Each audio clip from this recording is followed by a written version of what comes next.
Your phone? It should be on the top, right there. You might have to scroll over.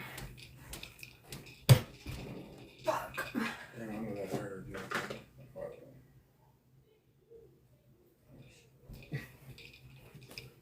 Damn, I know that heard you.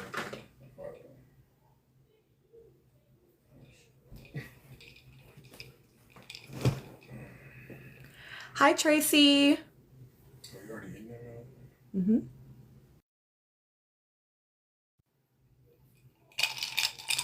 Hello, hello, welcome in. Hi, Chris. Hi, Mia.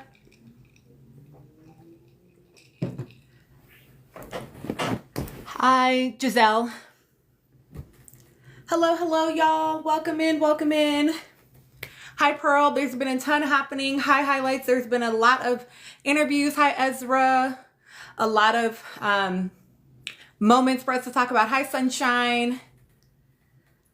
Hello, hello, everyone. Thank you for coming in. Please share the live as you are comfortable with that. I never want y'all to do things you're not comfortable with, but please share the live if that feels comfy to you. Hi, Lola. Hi, Nisi. Hi, Jordan. Feel free to like the live for me, please. Hi, Liz. That just helps us to be shared out to other people. Hello, hello. Hi, Arsima. Tell me if I said that wrong. I like to say y'all's names right, y'all. I know I say that every time, but it's true. Hi, Gifty. Hi, Huda. Hi, user. A lot of numbers. How are you? How are y'all? Thanks for being back. Hi, Nikendra. I feel like I said that right, but correct me. Hi, Lips. I don't know your name. It's always just a lip. So, hi, Lips. Hi, Pixie Dust. Cute name. Cute handle. Hello, hello. Okay, perfect. Hi, y'all. Hey, y'all. Hey. Hi, Skylar. Welcome in, y'all. Hi, Martina. Cute name. Hi, I don't know how to say the last part, but I think you were here last time. Thank you all so much for the likes already, for helping us to push out. Hi, Ruth. Hello. I want us to get into all the things. I know I told y'all yesterday this app was trying to make me give up on life. Okay. It was like, girl, get out of this content stuff. Hi, Megan. Hi, Idolade. Tell me if I said that wrong. Hi, XOXO. Hi, Tino. Hi, Honey Badger. Cute name. Hi, Sean. But this app was like working me yesterday, y'all. So I did manage, I did manage to watch the interview with Tish Cyrus and Alandria, and I did manage to finally get uploaded my thoughts about, okay, great. My thoughts about that interview, that podcast. But man, I could not do anything else. By the time I had gotten those things done in between, because I was doing, Thursdays are like my heavy client day. So it's like, I'm doing clients and I'm like, oop, let me hop off and like record this video. And then I got to hop back on with the client. So by the time I did that, I was like, I can't do nothing else. Hi, Lauren. I couldn't do nothing else. I did. I just didn't get to make a video. Hi, Lynn. Because I was like, the way I recorded that video multiple times and the app just kept hating on me, I couldn't do it no more. So I'm definitely going to talk about it today. Hi, Love to be Loved. Hi, Lady Cab. Ooh, like for Cabernet, I saw the picture. I feel like I got that right. I agree. It was so well done. And I know that it was like one of her earlier interviews, but I think the timing of when they released it was like chef's kiss. Because hi, Tia. Hi, Lushbly, because the fact that like technically all the like Love Island obligations are done. Hi, Sam. It was nice to, hi, Mary Jo. Hi, Lady Aries, to then have, I agree. It was really nice to then have like, oh, here are all these other layers of this woman. It was unexpected, but it was so good. Hi, Kismet. Hi, Robin. I agree. Hi, Lisa. Like, it was nice to get to see her also, like, by herself. I think it was, like, a really nice... Hi, Taylor. Hi, Shan. It was a really nice interview for her, for it to be, like, her interview by herself. You know what I mean? Hi, Birdsync. Hi, Atlantis. Hi, Michelle. Hi, Nell. Exactly. And it was nice also because Tish hadn't watched the show. So, like, there were some questions, like, about her connection with Nick. There were some questions about, like, that part of it. But it wasn't really, like, villa heavy. You know what I mean? It wasn't, like, So talk to me about this challenge. And girl, we all thought this. It wasn't none of that. It was like, let us know you. Like, let us hear about you. And it was just perfect, like PR for her to now do the next thing, which is why, again, I think the timing was so great. The fact that it was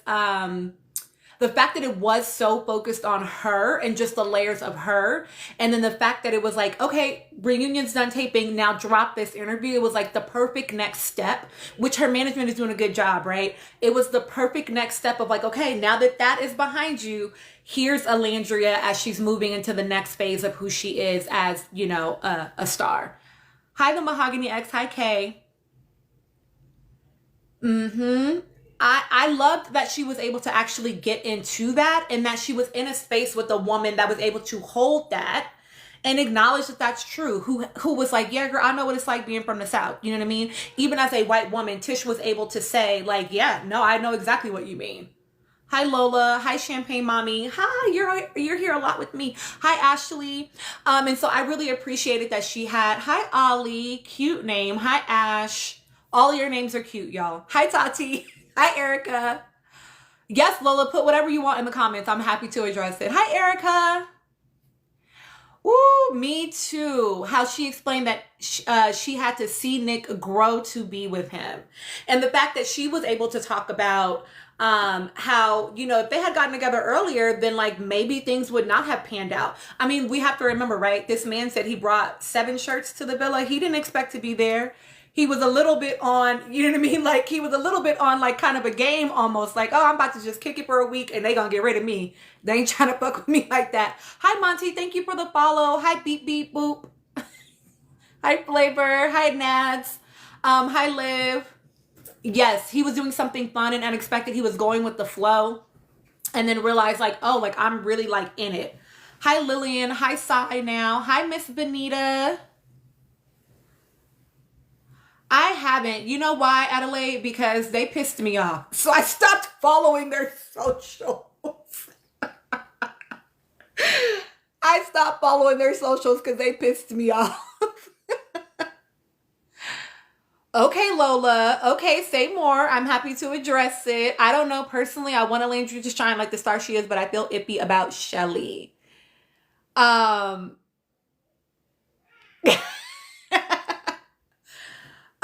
Yeah, like hi Siobhan. They Love Island USA really pissed me off when I felt like they didn't okay, I have to watch it. When I feel like they didn't do a good job of responding to the things that were happening racially. Lynn, great follow-up questions. Hi Sayu. Hi Ali. I didn't like how they did not respond well, and so I had to stop following their socials. I ain't unsubscribed and stopped watching the shit, but I at least wasn't gonna give them my social media follow. Oh wait, no, yeah, I did actually see that Huda, but I don't think that I saw it on Love Island's page. I think it was somewhere else. Which I thought was interesting that we didn't get that video of them until now because we got it of a lot of the other couples like as soon as they left the villa. Oh, thank you so much, Sylvia. Exactly. You see what I just said? You see what I just said? Hi, Tim. Like, hi, Kwame. Like, exactly. Exactly. Like, please. Please get out my face. Hi, Tabitha. Agreed. It was Sam. I feel like that man has a new name every week. The pigtails were crazy, okay? Like, Nick. Exactly. And as far as I'm concerned, they can get out of here. Get out of here. Oh, Elise. Oh, are you like the, there's a creator on here that like writes down, what is it? Like nicknames for people that are like jokey jokes. And hi, Amina. And now that's you with the nicknames. That's hilarious. Hi, Zara. He did draw a monster. Not it look like Jalen. That's so funny.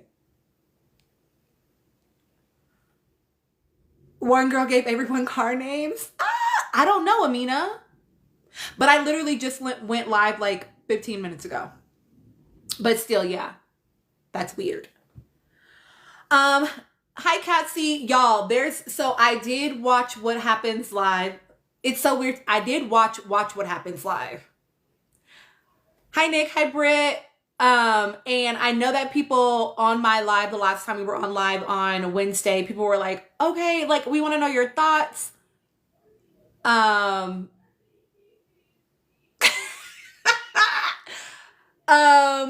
boo. Okay, no, same. I was like, why are you in this man's head? The edits of their hands by who, Erica? Do you mean on the Tonight Show? I think that's fair. Mary, I feel like I'm not going to say it right. Will you tell me how to phonetically say your name so that I can say your name right in here? Hi, Dominique. You know what, Huda?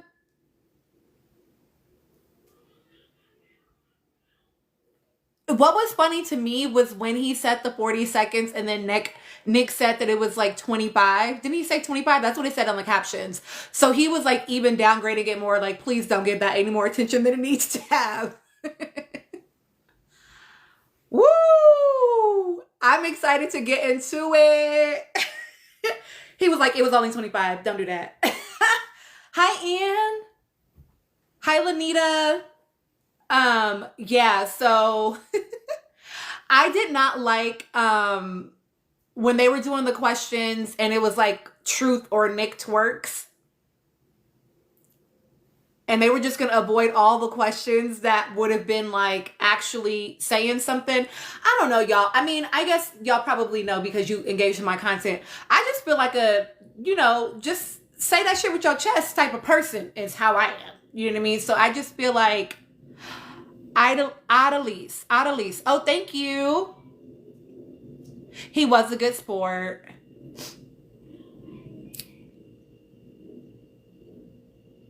Oh, no, I didn't see that edit, Erica. Exactly, Champagne Mommy. Mario. Okay, thank you. That is who I was asking about, but I appreciate Adelise. You also corrected me. Oh, Adalis. Adalis?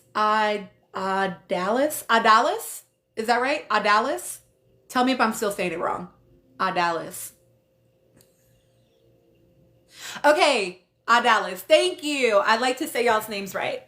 Yes, he has a husband and a child. Yeah, you can definitely see it. I thought it was like, again, I know that I'm biased, okay?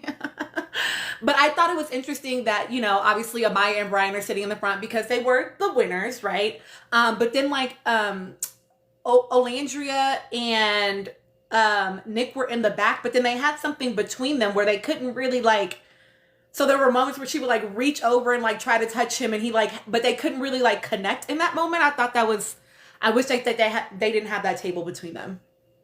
Exactly. I don't know if I think he had it out for Nick. Honestly, I wonder if y'all clocked. I have not Diaria. Make sure I'm saying your name right. I do too. They were definitely making an effort to connect physically. Okay, Diaria. Shit, now I don't remember how I said it the first time. Diaria? Is that right? No, I know. I just wish maybe they had not put the table between them. You know what I mean? Like their chairs had just been closer together. But I know that they also wanted some place to put their drinks. Like, I get it. So I don't necessarily think that Andy was had it out for Nick. I think he actually doesn't write a lot of his stuff. So maybe somebody in the D-Era. Okay, thank you. D-Era. Thank you so much. I like to say y'all.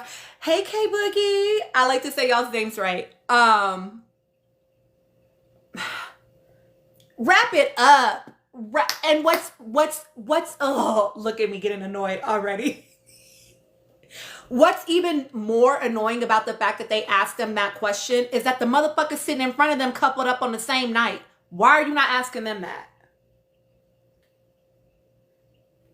Why are we not asking Amaya and Brian that when they coupled up on the same night as the people sitting behind them?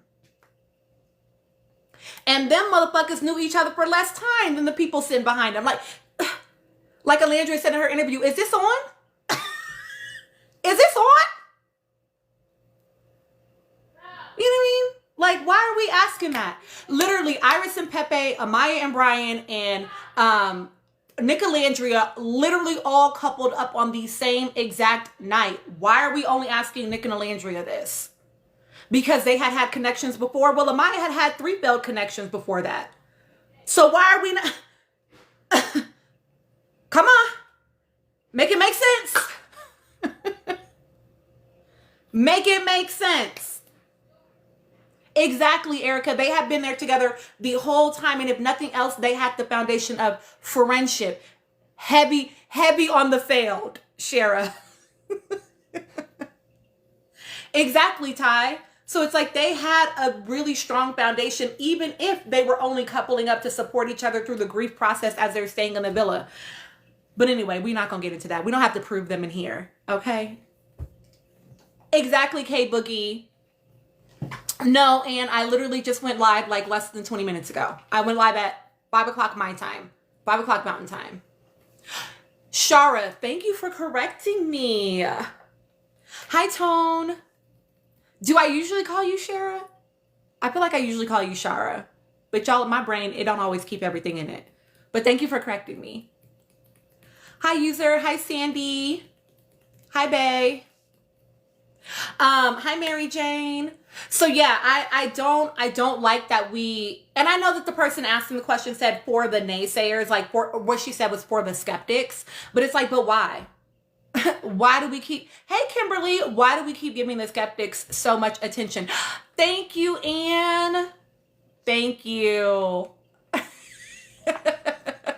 Ty, I'm being so for real. Okay, clock it is because like the fact that she didn't even acknowledge Brian was interesting. Andy, I love you. Amaya, you're an icon. But obviously this question's for Nick and Alandria. And then Brian sort of just like blinking. Po thing. Po thing. And I love that Nick, that Alandria named that explicitly. Just because we don't do PDA like y'all say, Nick said, watch it back. He said, we don't have to perform for y'all. They said we did enough. And they do, Huda, they do. It's like they just want, they needed to fail so they could say, see, we were right. You know? You know what, De'Ara, I actually don't, I have some thoughts. Okay, so De'Ara said, do you think Brian is a little jealous or is he just taking a back seat on everything?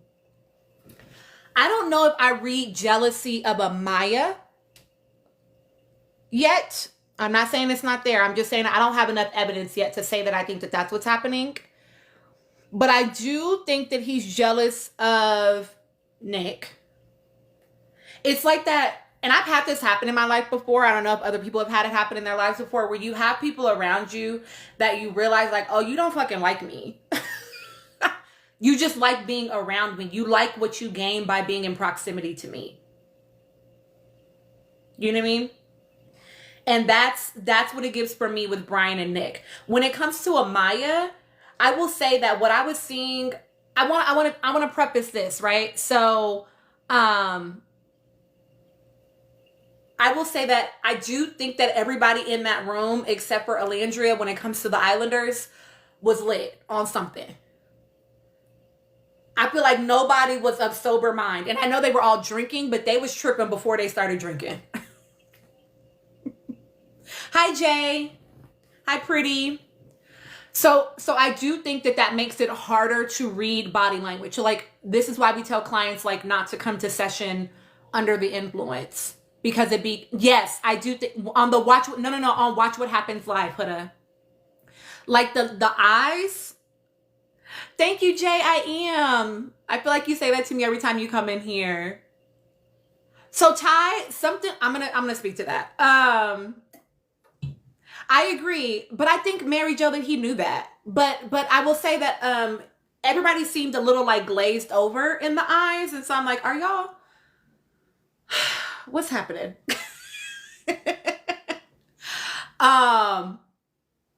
Because you know Camilla, he can't have nothing with flavor. It's gonna make him cough. During Watch What Happens Live, Viva. And so I do think it's harder for me to like read. No, I think they were all tipsy at the end. What I'm saying is before they even started drinking, it was giving to me like, are we cool? Is we cool? That was what was, so it's harder to read body language. That said, I did notice Nick have a reaction when they talked about like their relationship being so great outside the villa. I think Amaya too. Well, you know what? Actually, what I thought with Amaya initially is I'm like, is she on something? But then I remember she was acting exactly how she acted in the villa to me. Like she tried the one liner at the very beginning of like a lot of tea was spilled, but the mop was there with her giggle, and Andy gave like that shut up kind of giggle. Y'all know the giggle. Hi P. Y'all know the giggle when it's like, hi Sav, I'm good, how are you? So I actually think that Andy like maybe don't really fuck with Amaya like that, just from the way that he responded to her attempt at that one liner. Which interview are you talking about? We're talking about Watch What Happens Live right now.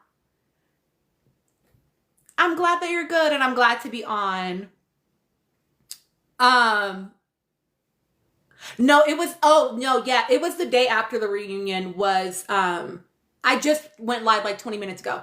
So Watch What Happens Live was recorded the night after the reunion. And like they did all say that they went home, those four at least, they went home after the reunion taping because they had to get up for the Today Show that morning.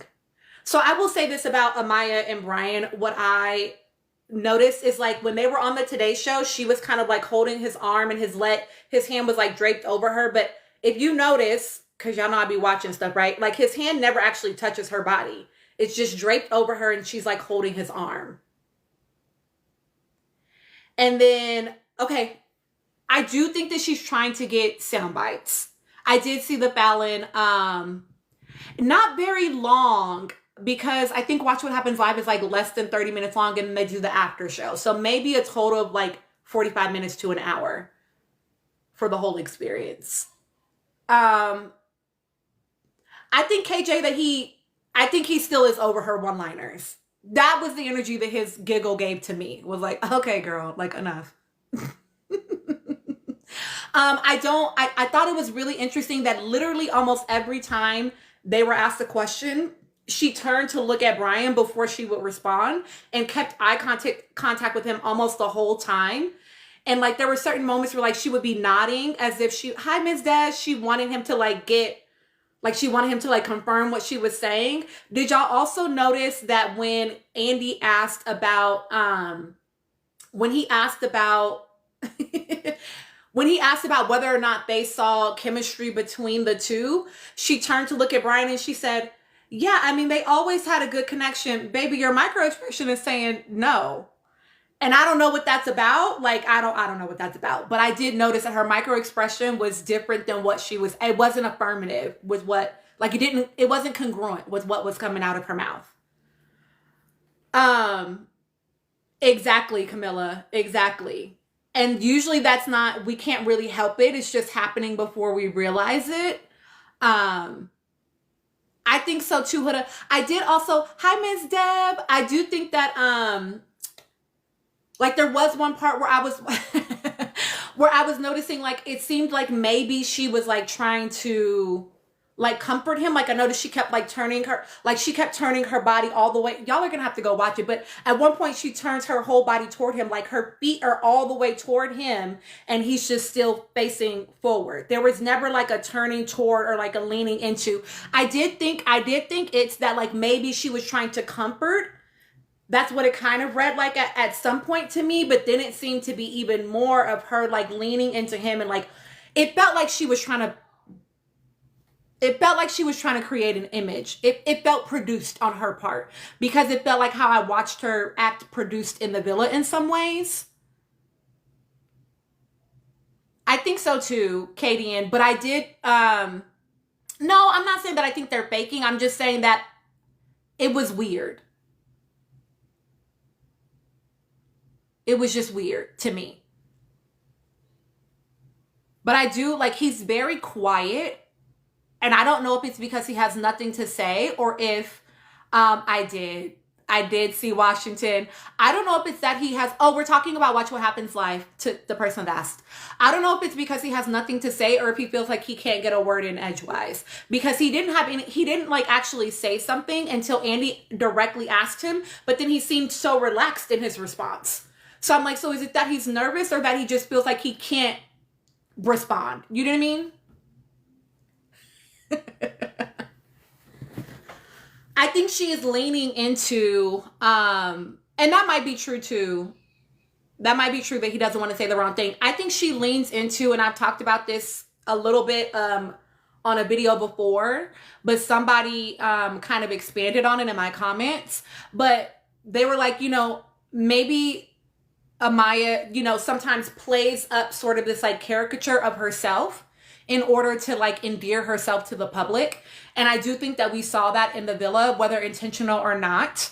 Like it may not have been on purpose at all. It may have just been like a reaction to the environment that she was in. I don't know, Ocean Mind, that I think he was only nervous. It's not, I don't think it's obvious that he was just nervous, because I think that I also would have heard some of that in his actual responses when he did speak. That's true. He did kiss her a lot in the villa to make her stop speaking. I do think there is a level of nerves, and I've said this before. I think there's a level of nerves that happens when you know that you're live, right? When you know that like, this is not going to be edited and I got to just get it right the first time, right off the dome, right? I think there's a nervousness for everyone when it comes to that. And I do think that a lot of times, why do you think men seem to find Amaya overwhelming after a while? I love her, just curious. Stino, let me respond to you. So I do think that like there's a level of nervousness that just comes from like, you're live on TV, right? You notice like there are moments where like they'll slip and they'll cuss and they're like, oh dang, like they don't really know what they can and can't do. So I think that that is absolutely a part of it. And I don't think that that's the whole story. Like I already said, I do think that like maybe we took a little something to feel a little bit relaxed when we came on, right? But also I do think that he maybe feels like she's really big. And I think it's, somebody said, and I do think this is right, like maybe he doesn't want to say the wrong thing. I think maybe also she doesn't want him to say the wrong thing.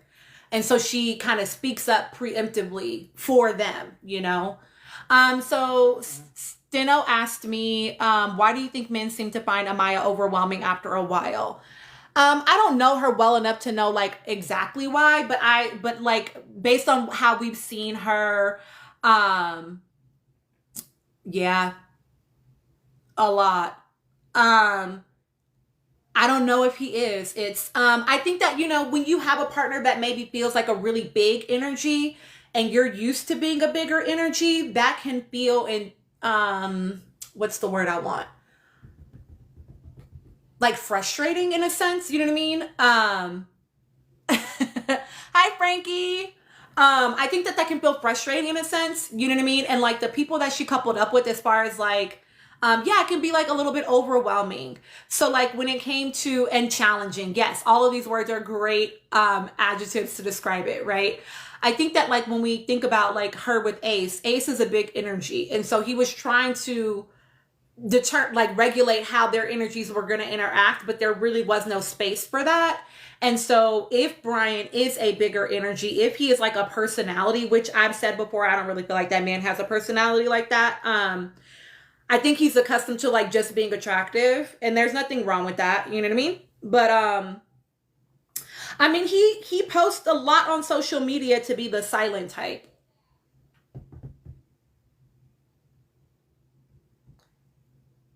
He posts, personally, I think he engages a lot like with his fans. I think it is harder when you're like live. It's harder. You know what I mean? Like all of that adds an additional pressure. No, I didn't see the clip. I did see part of the live with Pepe though, Amina. But I can only watch so much of it. I tell you all the time, like, I can only watch so much of their lives because a lot of times they're just kind of sitting there. People are spamming the comments with stupid stuff and they're not actually like dialoguing for real. Like, I popped in when they were talking about meeting up. Um, I don't know. I don't know enough about him. You know what I mean? Like so do you think he leans back when bigger energy people are around? I think that he grew up with a mother very similar to Amaya from what he's told us, right? We know that, right? He grew up with a woman very similar to Amaya.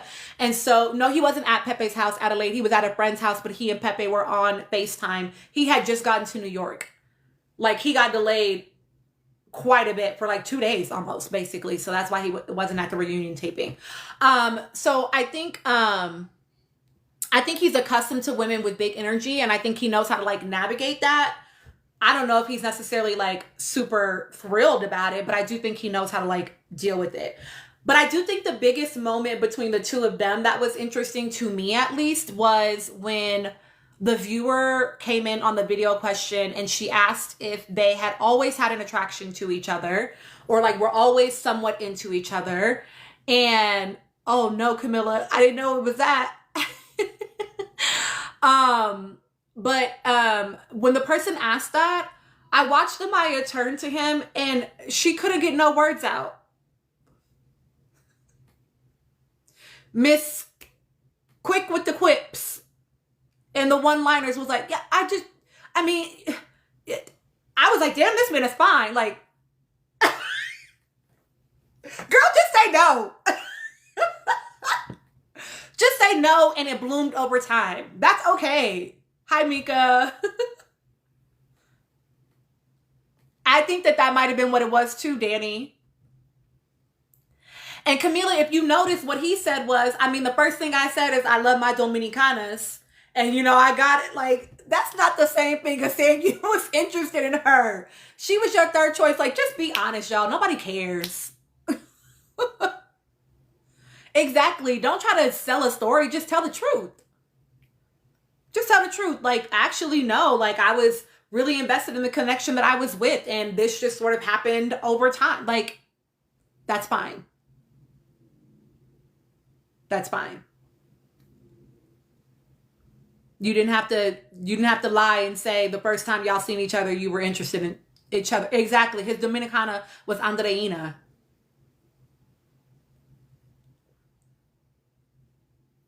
K Boogie says, I think once they left the villa, they realized they didn't like each other, and that's okay. And I think that's okay too.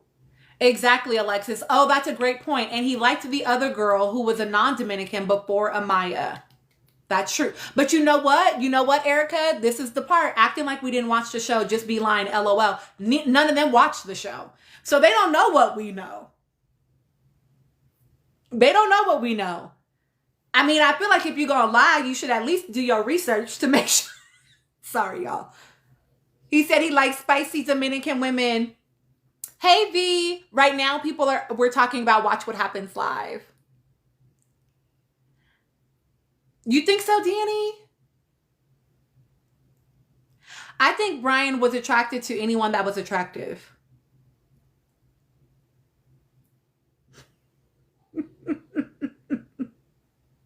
And Camilla, that's the point.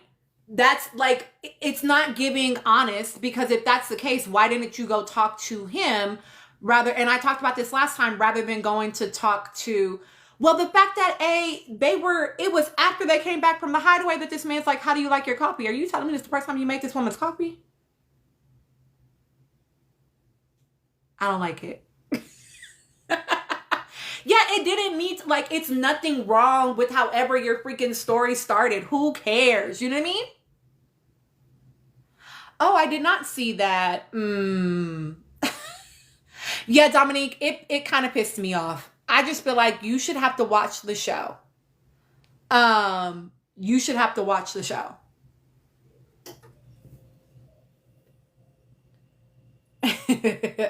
I loved that he talked about liking her feet because it was her, especially because of what that other person said in the villa on the first day, like when he tried to joke about her feet.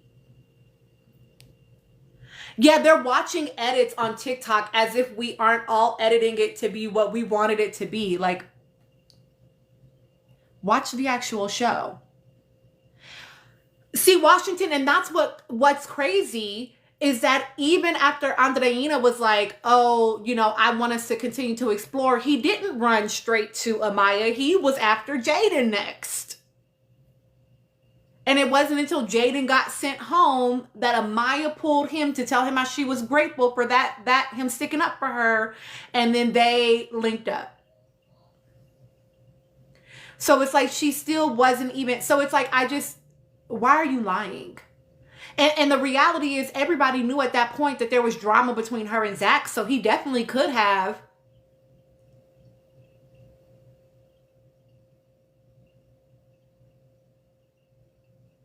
So anywho, yes, I did notice those things, but y'all, I will say that for me personally, when I'm reading body language, hi Brenda,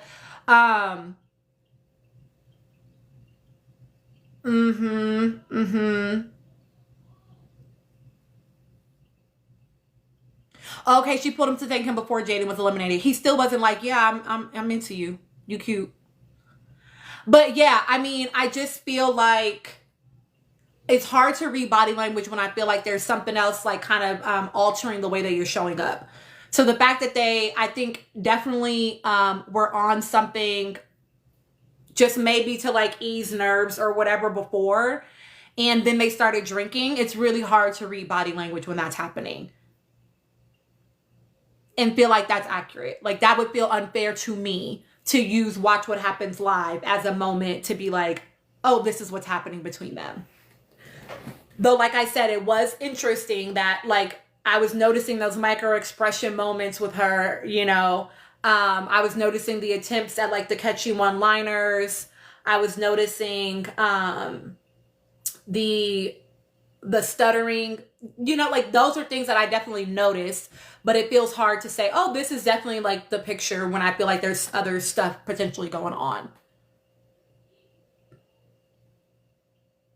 True story. Viva, I mean, we know that they all weren't sober to some extent because they were like drinking, but to me it looked like Brian's eyes, and granted he had on glasses, so, and this could be for two reasons, but his energy and his eyes just kind of looked like he wasn't all the way present in the moment. And I am saying to y'all, like, that could be because he was like in some sort of altered state, or it could be that he just feels like he can't really show up as himself with such a big energy for a partner. You know what I mean?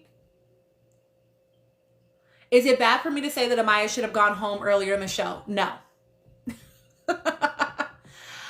So Dominique, I heard the accusation. I did not hear it myself. And then other people were combating that in the comments, saying that that wasn't actually accurate. So I'm trying not to like have too much of an opinion about that.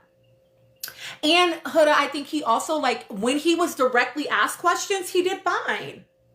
He did fine. That's why I'm like, it doesn't feel just like anxiety to me, because when he was asked directly, he was able to laugh and answer and you know, engage. It was only when like the questions were kind of just to anybody that, you know, she would say the things and then he would just kind of, you know? Yeah, exactly, Katie. And it was giving glazed over. It was giving medicated. I mean, it also could be dissociation. Again, it could be lots of things, y'all. But it just didn't feel fair. Hi, Hagatha. That's one of my subs, to say like, oh, this is what's happening, when I feel like there was something else also happening with them. Do I think that she watched the entire show? She gives me, I need to know everything about myself. K Boogie, great question. I actually don't think she would be the type of person to watch it back, because I think she would be the person that would favor edits. She wants the favorable depiction of herself, is what I think. But that's not a bad theory. I think Amaya should have went home. She had no connection. Hannah was on her second connection. I agree. Hi. I agree. I think that like she deserved to, you know, when they asked like who went home too early, I think that Hannah is definitely up there. You know, I get it about Jeremiah, and I love that like Nick confirmed that he didn't actually vote for Jeremiah. But I do think that that Hannah actually did deserve to stay and keep exploring her connection. Oh, say what you mean by that, K Boogie. The same happened to Janae last season though. Hannah went home because she wasn't close to the girls. Frankie Beverly. So I will say that like Alandria said something similar, right? Oh, I will post that Ginger Jackson and we can talk about it. Because honestly, it just gives miserable woman when it comes to Jess Hilarious. She's miserable about a lot of things. She has really terrible takes. Oh, you think so? I think if Hannah had stayed, Pepe and Hannah would have stayed together for a while. But Hannah was definitely there on her hot girl summer vibe. And I think that she would have let herself, like, I don't think that they would have necessarily ended it together. Hi, son. I think that they would have been open to other options. Oh. Yeah, I think he would have been and she would have been. I think they both would have been open to other options, but I do think it would have been more likely that they would have locked in for the summer together. Um, Amaya was only able to stay because her connects kept belling just like, oh, I see. Yeah, and like, you know what? Is they were friends with Janae, right? Like that's why Janae stayed, right? I agree, Cookie. And you know, I think a lot of things could have happened. I think that potentially Helga was advocating for Hannah to go because she thought she had a chance with Pepe. I think that, no, you don't have to be sorry, Alexis. That's true. You think so? Pepe and Hannah would have last, and Jeremiah and Helga would have had their way back. Boom, good finale. I actually don't think Jeremiah would have gone back to Helga at all. Like, I don't know if people like missed this part, but like Jeremiah talked about the fact that he had gone to therapy, and as a therapist, I could definitely see where he was like emotionally regulating. I could see where he was taking in more information. He's listening to the guys. He's trying to process it. You know what I mean? And he was realizing like, oh, this is a dynamic that I don't want to be in. But I do think that it would have been extremely hard for them to stay in the villa together. I think she wouldn't have given the villa any rest if that had happened. And I think it would have made it exhausting for the rest of the villa. Alexis, it wasn't even that. She was just being, honestly, emotionally abusive.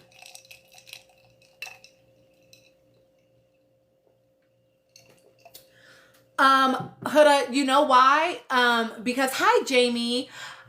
I think it was a matter of the fact that people were angry at Ace. Joe, they did. And the fact that they said that the therapist was consulted and the therapist said it was fine for her to stay in the villa. Like I heard that from, I feel like I read it somewhere. I'll have to see if I can find it. Like if that is true,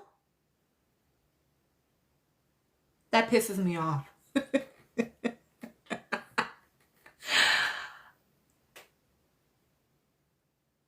We don't say her name in here.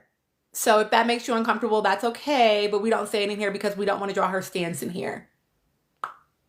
Because then they spam and they become insufferable in the comments. You know what, K Boogie? Actually, on Watch What Happens Live, they said that they had a lot of, but they talked a lot. They had a lot of conversation. So it's going to be really... It's okay, Huda. You're not that one. It's but like they said that they had a lot of conversation. So we'll see.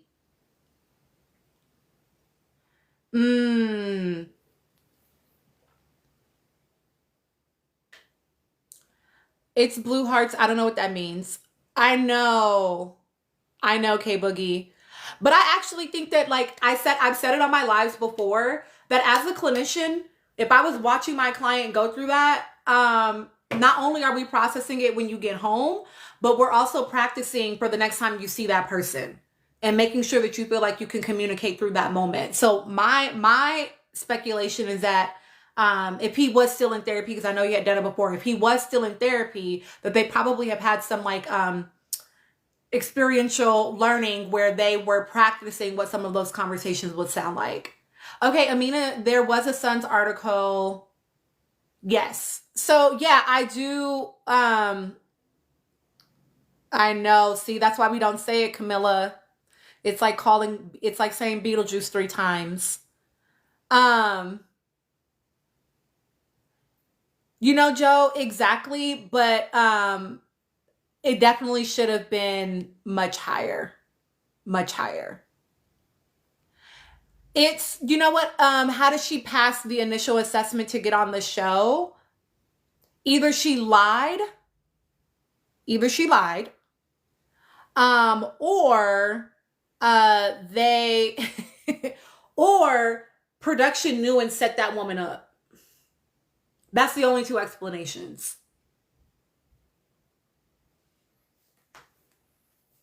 Moneybag Mo, it's like they want it. And here's the thing, so this is like where she gets my empathy, because they wanted drama at the expense of that woman's mental health. And I just cannot rock with that. I cannot rock with that.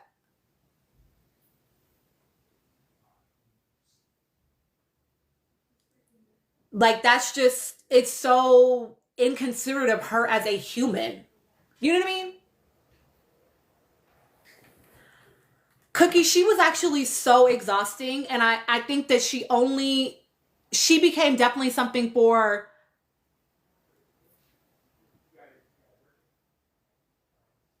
I can tell Amina. It wasn't silly fun drama. It was like exhausting. I was exhausted as a viewer watching her. Like, it didn't even feel like good TV. It felt draining. Exactly. It felt draining. And I think, again, that's why Jeremiah had to go home, or her, right? It had to be one or the other.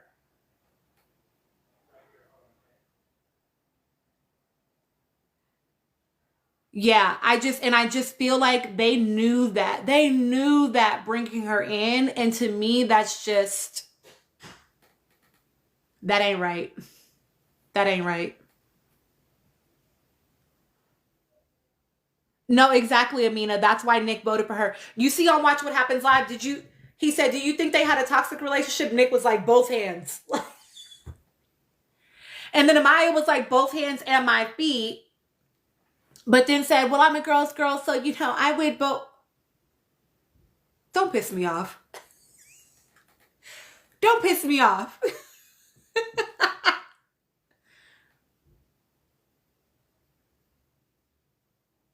Okay, do I think Adelaide, for real? Like, what? Ugh.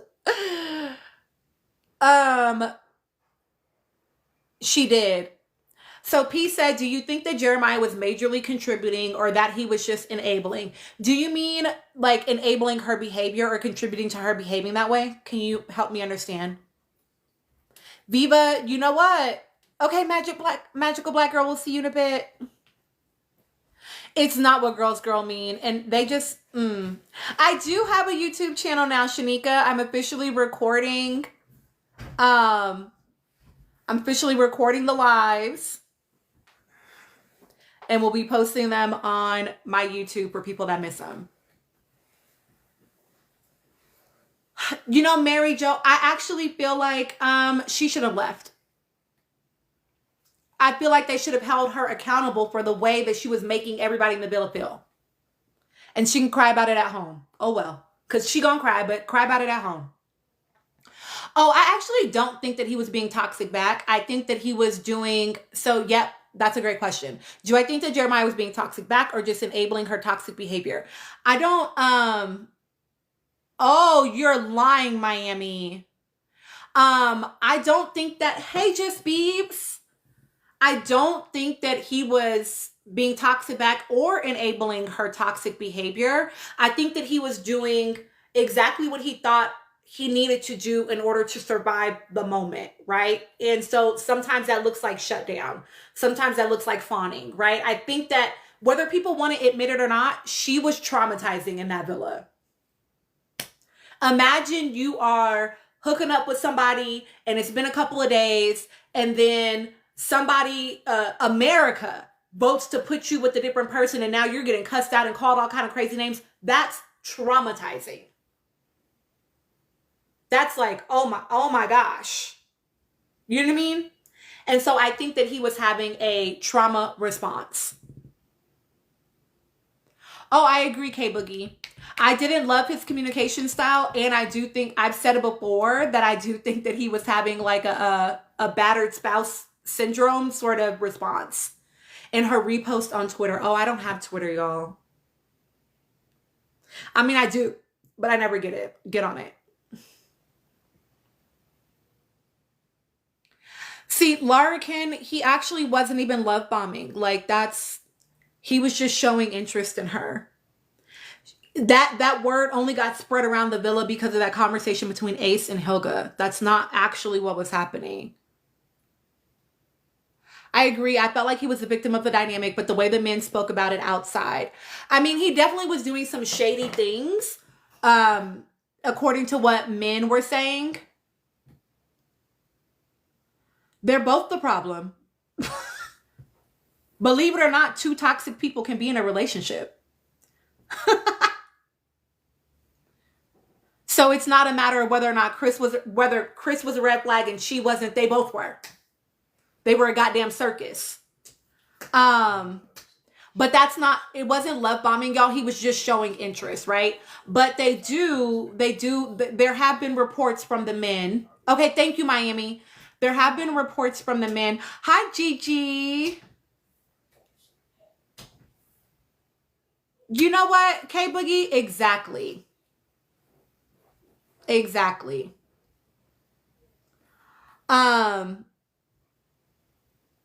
We're not only blaming her. I just don't typically talk about Chris in my life because he is irrelevant. I've talked about him before, but I typically don't. But somebody specifically asked a question about her. So that's why I'm talking about her.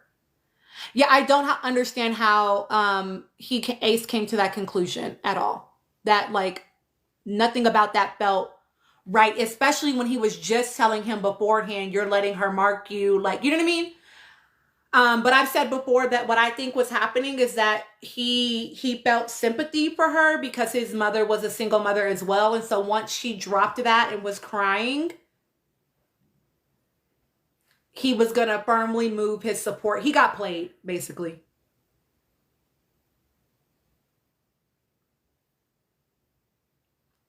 So Katie Ann, apparently Chris's family was like, they wanted to leave, and like apparently Chris wanted to leave beforehand. This has come out, like he wanted to leave even before they got to the like final date, but then once they wanted to leave after that final date happened. And so I think that they explicitly told him, or told his family, not to say anything. That's what I think.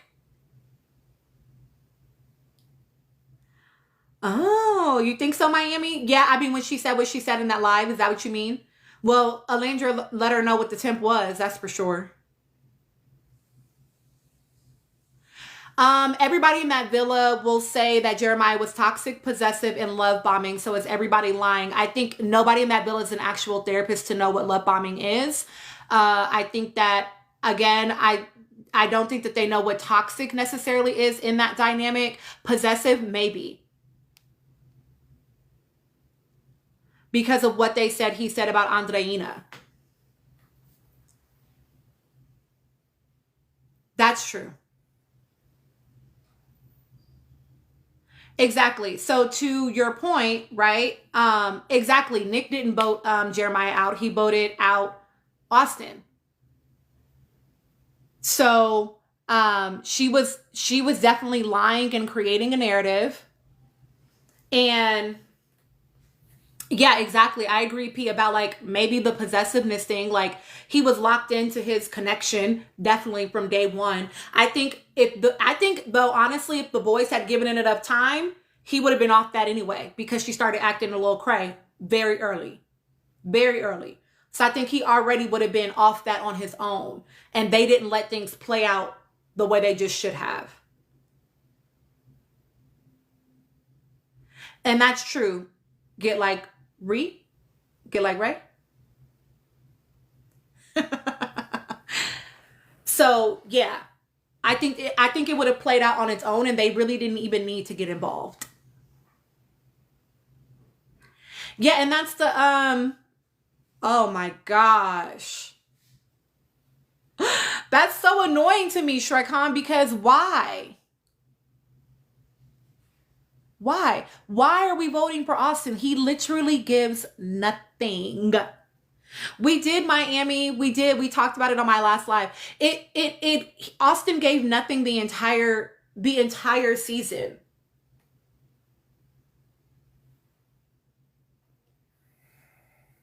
Exactly. Giselle, before we even voted, there were already cracks. Austin didn't want to, let's keep it a buck. Austin did not like any of the girls that he coupled up with, and I never understood why he did. I think that Austin was creepy, Agatha said. I think that Austin should have never been an OG. He should have been a Casa boy, because then he would have been gone sooner. Thank you, Gigi. And like, he spent a lot of time focused on comparing himself to the other men rather than just investing in his actual connections. Giselle, Austin was creepy. Giselle said Austin was funny to me. I didn't take him too serious. And I get that, but it's like, why are you here? He's here for vibes. You're funny, Ty.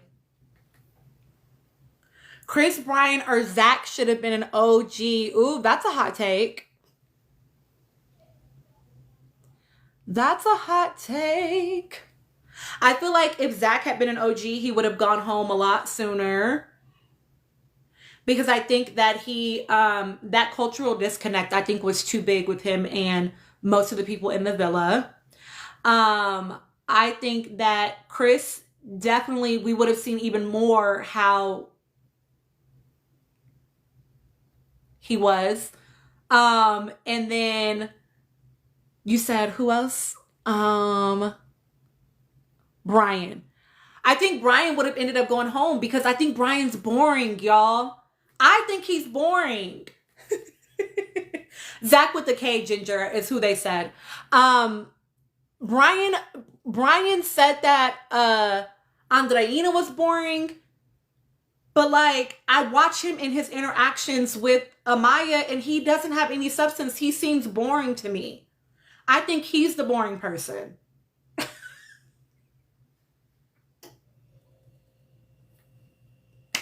It gives, please stop talking because I don't actually have anything to say. Can we just kiss?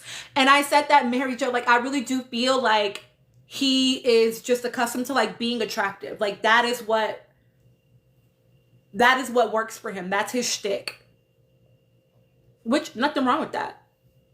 Use your pretty privilege. You know what I mean? I thought it was really interesting that he said that he used his newfound fame to get into a restaurant. Already?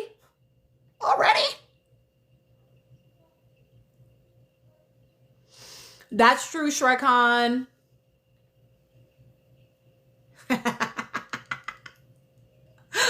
Thank you, Gigi, for saying that. I was asked, what do I think about Amaya? Ginger said, what do I think about Amaya and imitating Nicki Landry on The Tonight Show by holding Brian's hand?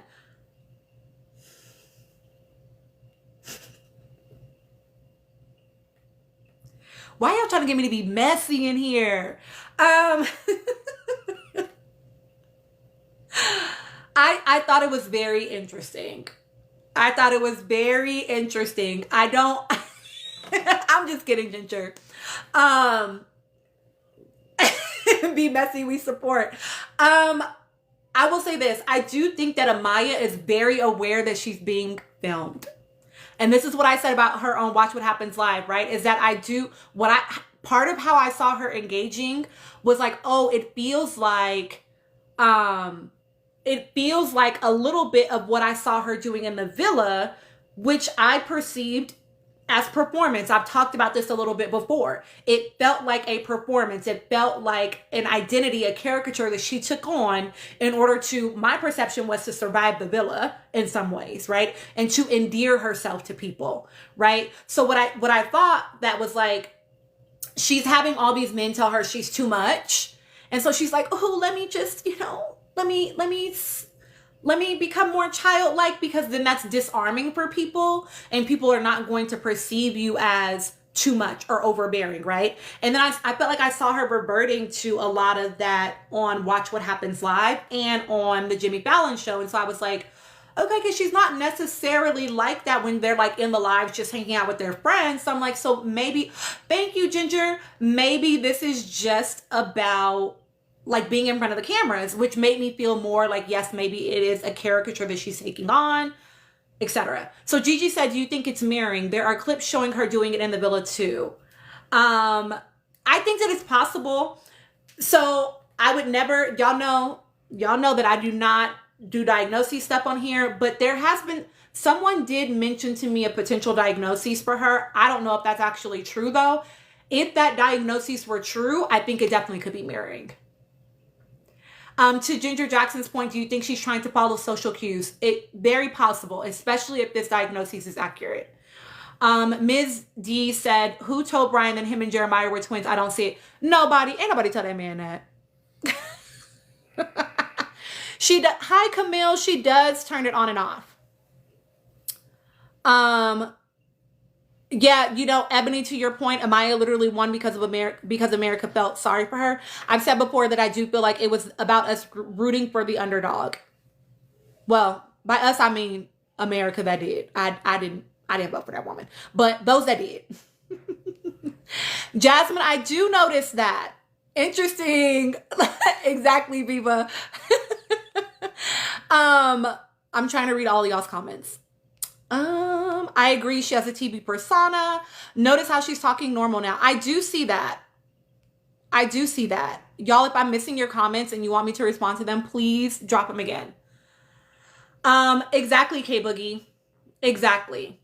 So I don't know, because I don't know that woman, right? But if she does, I did too, Gigi. I do notice how she's talking normally now. And again, this is why it feels a little bit like a production. And this is, again, y'all, this is not necessarily negative. People put on personas as a way to stay safe, right? No, I know you aren't K Boogie. I didn't see that, Miss Tan. When did that happen? Was that on Watch What Happens Live?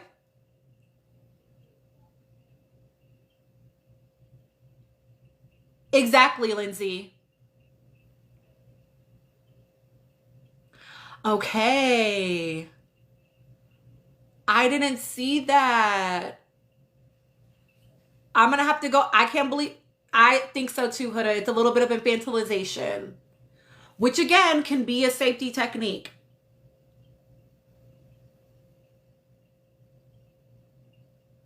And you know what, Miami? Oh, that's probably why I didn't notice it, Camilla.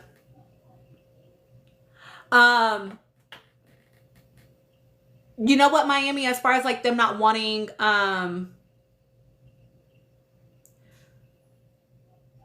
not wanting to, a black woman to win again. I think that actually was about, the way that the larger public reacted to Ace. Hi, Peter. Hi, KK. I think it was about how the larger public reacted to Ace. I think that shot them in the foot a long time ago. Andy said his face were Amaya and Ola, and that Amaya was made for Bravo. I feel like I would be annoyed if I had to watch her on Housewives. Let me think about that for a second. Viva, do you feel like she really addressed the Afro-Latino representation question? I think she did to the best of her ability. I think that, sometimes when we don't mean to, we are definitely saying things without saying them. So I'll say it like that.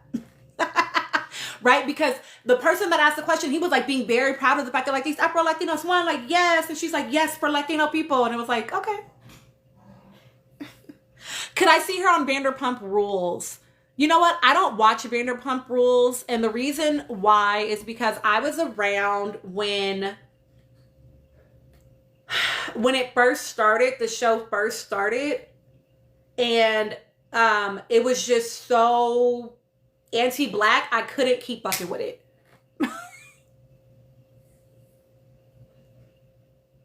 Oh, Polis, are you trying to rage bait, babes? That doesn't work in here. Hi, Mar. Exactly, Lady Wash. I need to see her not continuing to just giggle and try to give me one-liners. I want to see something more for her. Is it Sandy? Is it? Because I haven't watched it since, and I even tried to go back and watch it, like start over like from the beginning, and I was like, no, this is why I didn't watch the shit first time. You know what I mean? So I mean, if y'all really think it's that good, if I turn my brain off. I thought about watching The Villa, and then I was like, but they have people on here that have been like... Rose, I think so too. You know what I mean? I think that, I don't know if I think it was explicitly to win, but definitely it was a character. Definitely it doesn't feel real. You know what, Miami, about Kiki versus Tish,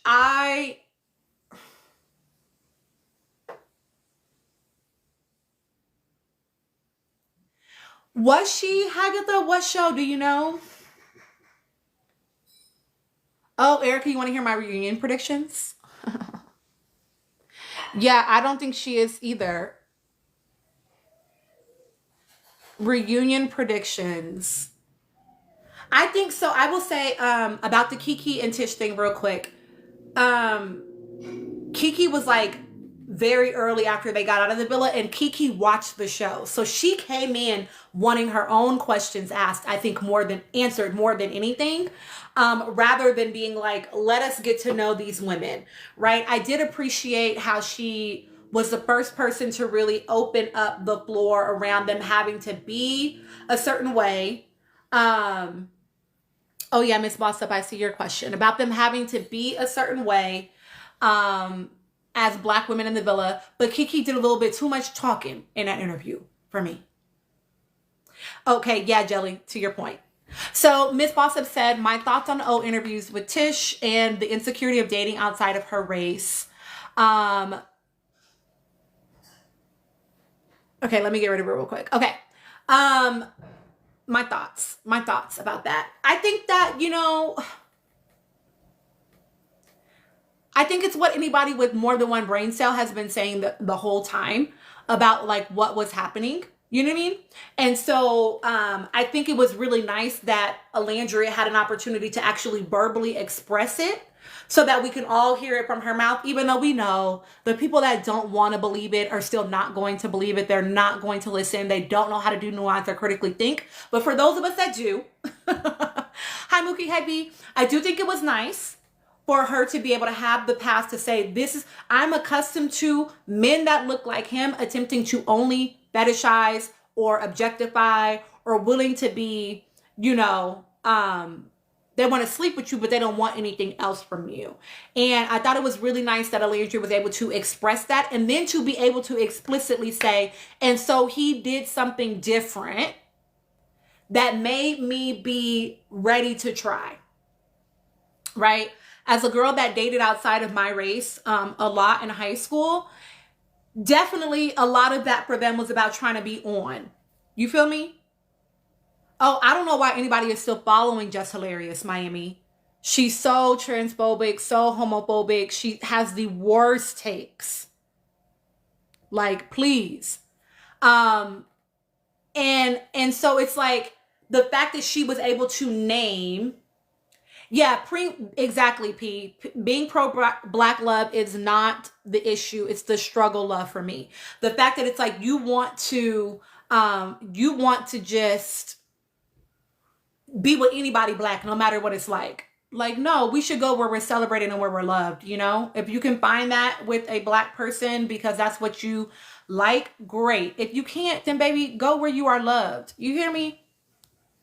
Not just atrocious. That said, I do think that Alandria is adjusting because she has said, right, this man has demonstrated, he's given me evidence. He's giving me evidence. And she named explicitly, he had 2 shoots. He made sure that I was on them. She talks about the way that this man shows up for her and how that is like, okay, he studied me is what she said, right? Like he was like, what is it that she likes? What is it that she needs? You know what I mean? That she wants. And that she wants. And so I think that, yes, I do think she is adjusting. I think exactly, Lindsay, she said like, he sees me. You know what I mean? And so I do think that she's doing a great job of adjusting.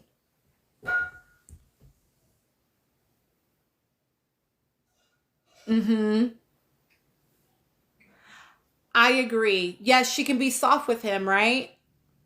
I agree about the Kiki interview. The fact that it was only an hour and it was 2 of them was also to their detriment. I would love to hear from Nick as well. I mean, when he started tearing up as she was saying what she was saying about him, and the fact that he has always said, like, I just want to take care of somebody.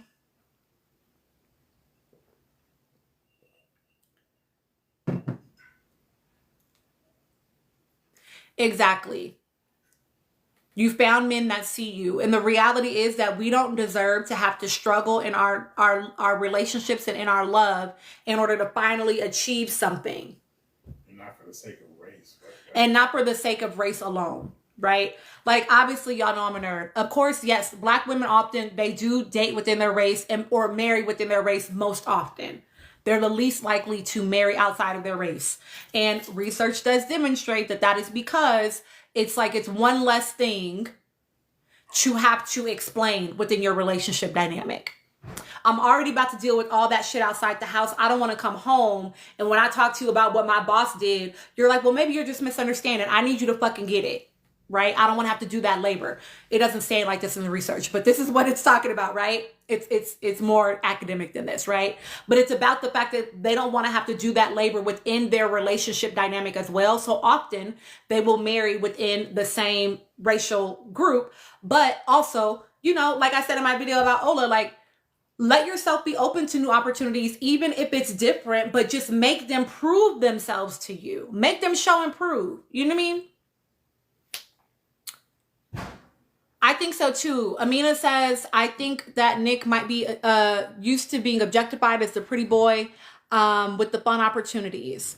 Oh, okay, that's a great question, P. Amina, I think so too. I think that, you know, he has a lot more substance than I think people give him credit for too. So P says, Tina, I have ADHD like Nick. When neurodivergent people enter relationships, how does it affect them? It really depends on the dynamic that you're entering into. I will say that I often see ADHD people and autistic people end up in relationships together, which I think is very interesting. And there's not like a ton of academic research around it yet. I think it is like a newer thing as we begin to kind of understand and diagnose more appropriately these days. But I do think that like, it really just depends. Thank you for the follows and the likes, y'all. Yes, let's get to 50,000. Lindsay, me too. I will say that it impacts them because, you know, you have to, well, lots of things. Number one, it depends on how you're showing up, right? Like not everybody is inattentive and hyperactive, right? So obviously that matters. We are halfway. But you also, right, you are definitely going to have the situation of like needing to consider other people, right? So like, I'm going to see if I can give you some examples of this. So like, I might have like an ADHD client that really likes to go with the flow, and they have a partner where that feels chaotic. And so Oh, I love y'all too. My life, my choice. Hi.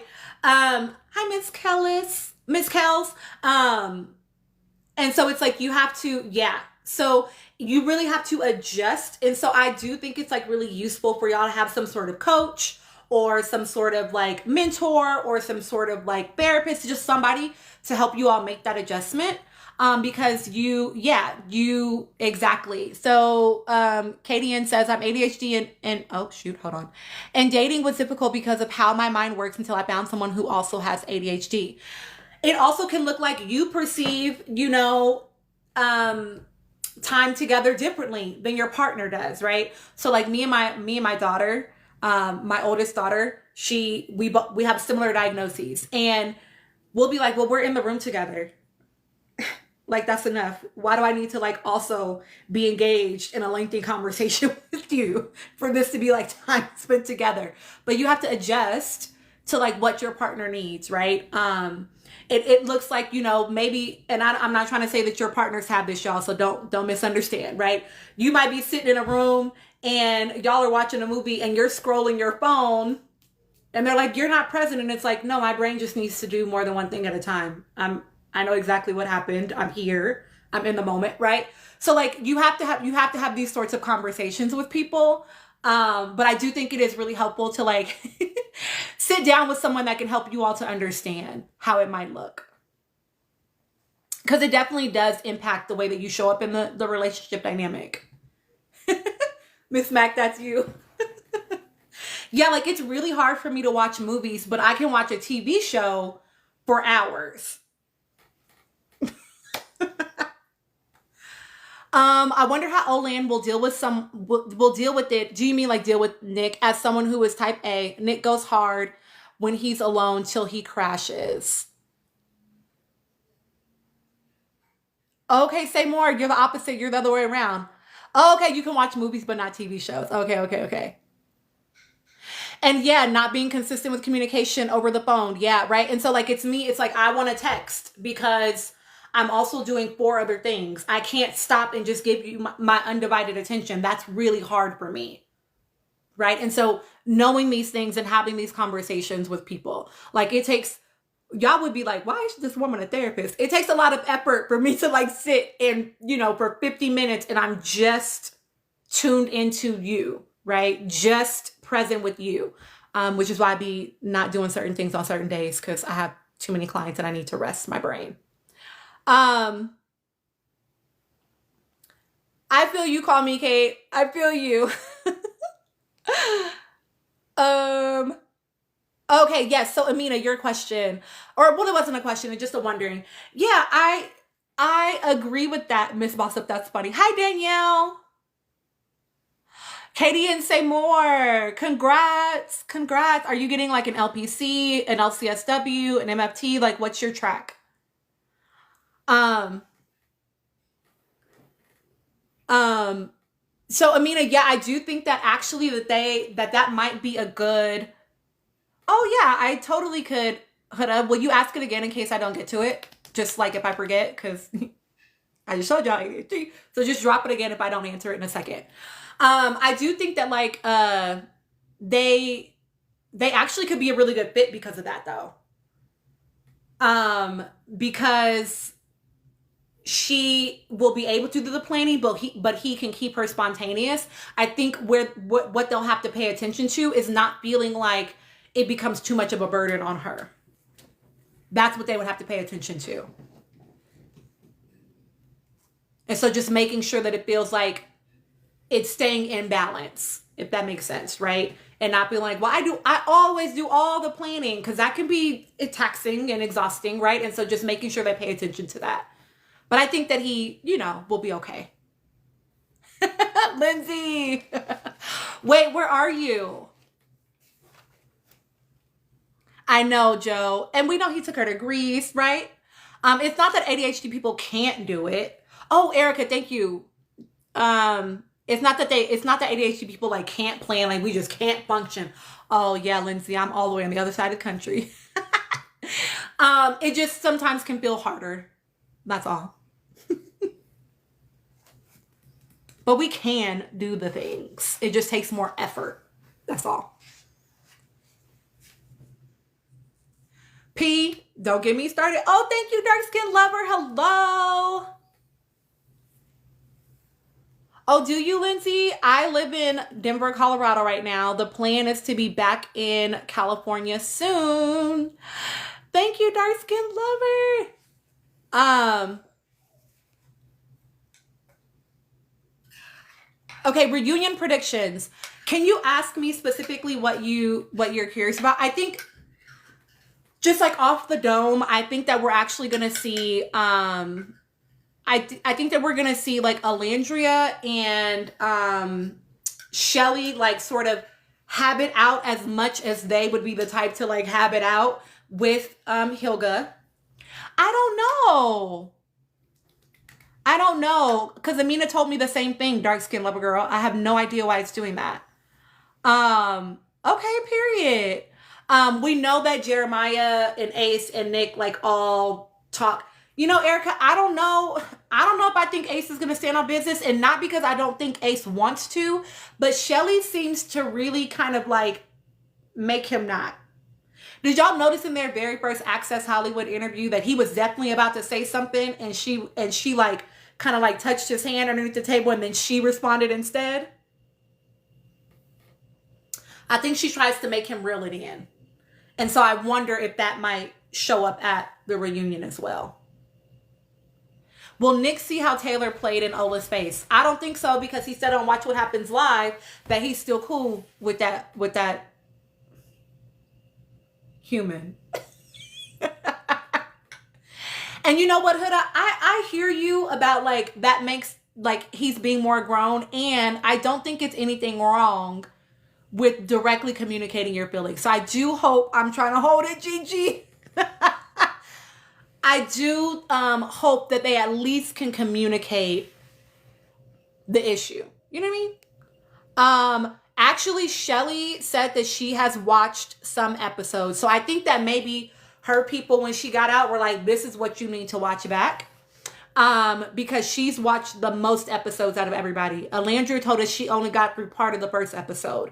Erica, I do not think that Honda will take any accountability. I think that she literally runs from it. I think she doesn't even know what it means, to be perfectly honest.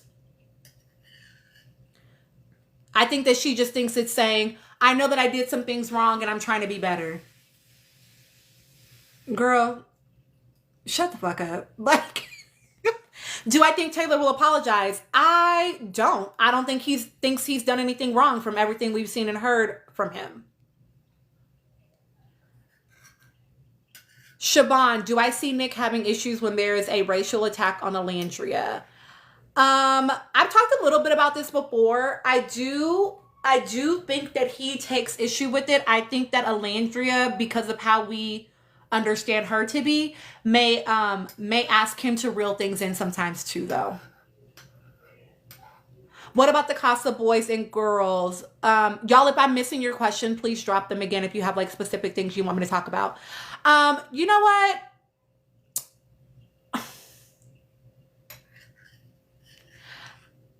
Some of them, I don't even know why they're there. Okay. It's giving last season when everybody was there and like not even everybody talked. Some of them, I don't know. Like JD definitely should be there. Zach should be there. Obviously, Brian and Chris, because they ended up going into the villa and being in couples, should be there.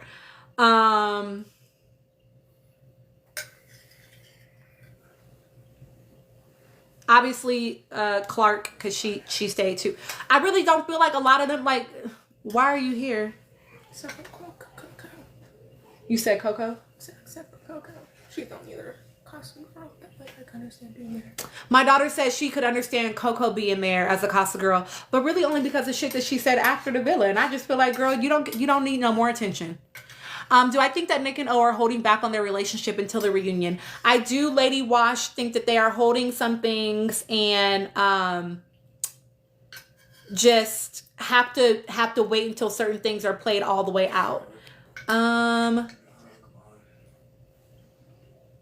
Jesse Wu is alleging that Ace and Jeremiah had a shouting match. Possibly.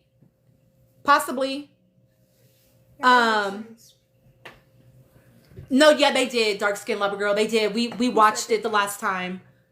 No, they said that they announced kind of Nick and Olandria kind of announced that they're together.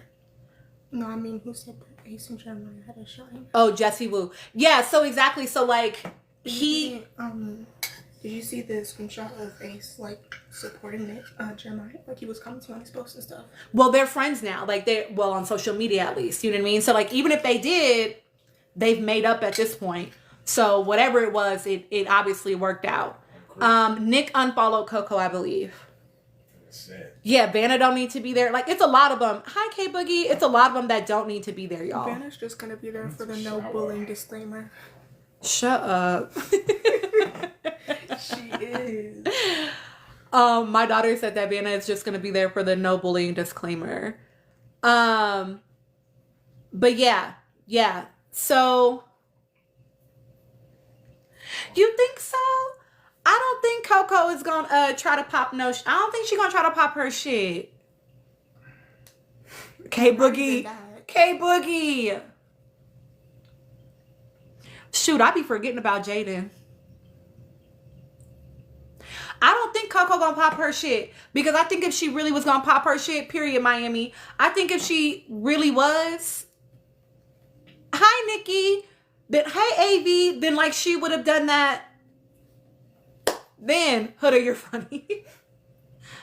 Jaden. Oh, Jaden. That's the girl with Austin. Yeah, the girl that was with Austin. I literally haven't seen it. Thank you. Yeah, Coco was trying to do damage control. You know what I mean? She really does. She really does. You know what? I don't know if she's gonna say something to him. I don't know. You know what? You're asking me about like what I think. Thank you for the gifts, Gigi. What I think the relationship is between Hilga and Alandria if Nick is still following her. I've said this before. I still do. Thank you, Dark Skin Lover Girl. Do think it's true that I don't think that Alandria is the type of person to ask someone to like not, you know what I mean? Like to like, oh, thank you, K Boogie, to like not like, oh, don't follow them or like don't rock with them. Okay, Huda, will you ask your question one more time? And wait, the other person that told me that you're in school to be a therapist, did you tell me your track? I am curious. If I missed it, will you drop it one more time? Thank you, P. I want to answer it. I want to answer your question. Thank you for the follows and the likes, y'all, and the gifts. Y'all are so kind. I appreciate it. Hi, Joanna. Okay, K Boogie, go ahead and drop it. I don't know. Who is K-pop? Your profile, your PFP is funny. Oh, recommendations for schools. Where are you located, Huda? Or do you not care? Yeah, you know, Ari, I don't know, K-pop, I don't know, because I feel like, oh, thank you so much for the roses. I feel like, again, I think that she's not necessarily fucking with her. And I think that she wouldn't ask him to stop following. I think he would have to want to do it on his own. Oh,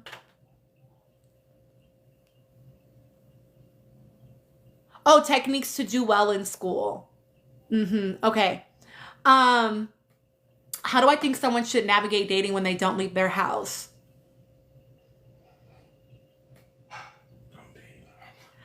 I mean, definitely like this is the beauty of online dating. Hi, Miami. Y'all, we got to 50K, so I'm going to open up the thing in just a second after I answer these questions, y'all. I definitely, the panel. I definitely think like online dating is great for that.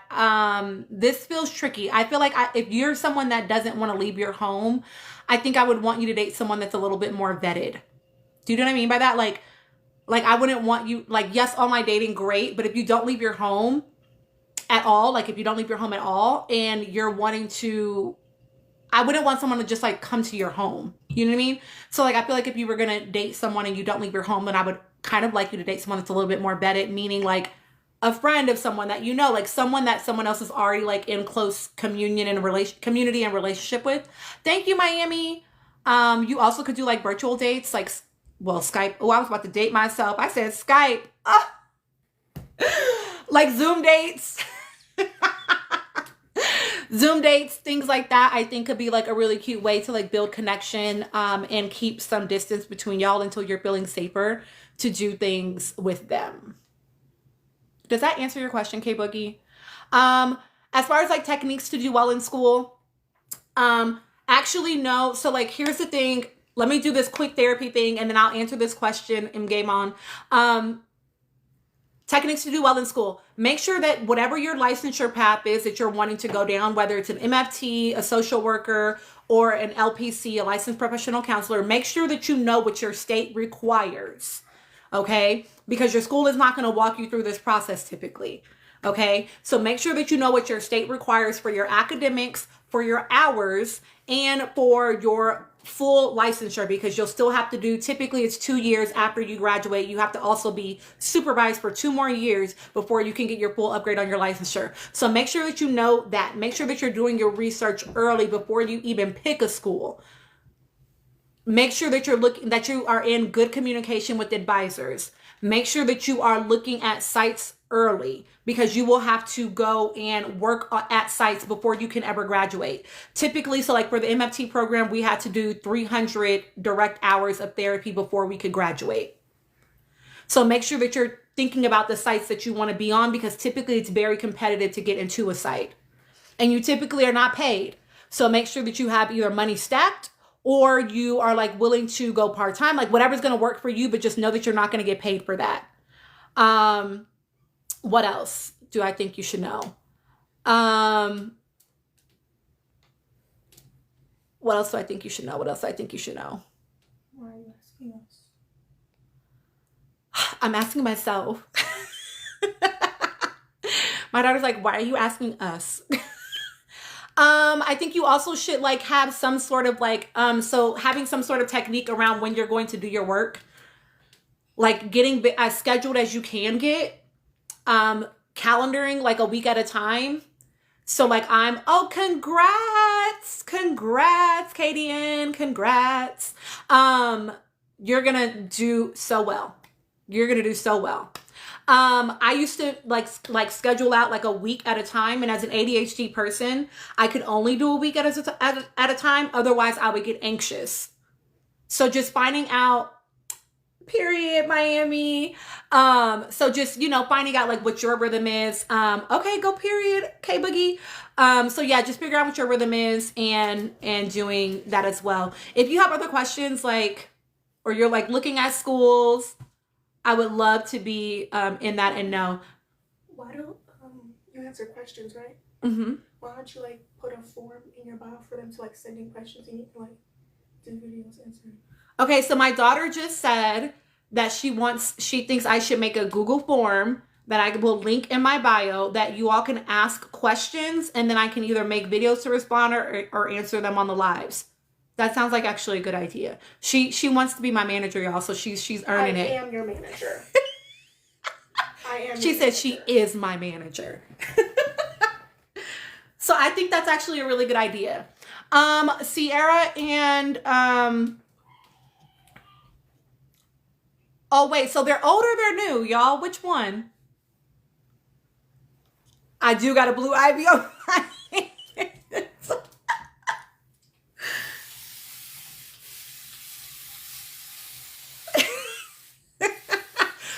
And she will get paid, period. See, Washington. I actually follow someone, connections. You know what I'll do is I'll make a video of the person that I follow, because she's going to stream the reunion live. And then she's going to have a panel that she wants me to be on after the live. If they're old, that's really shady. Because she's doing that intentionally.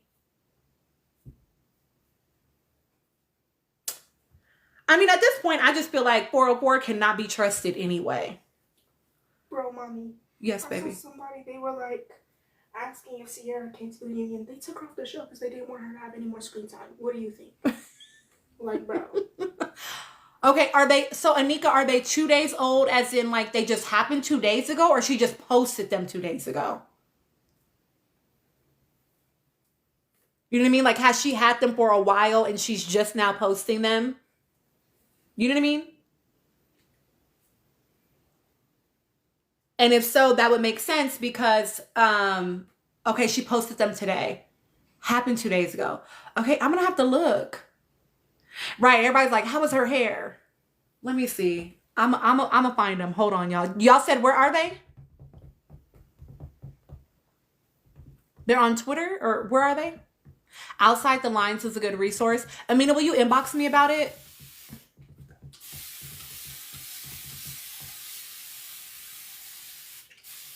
I agree, Viva. Oh, we all know why.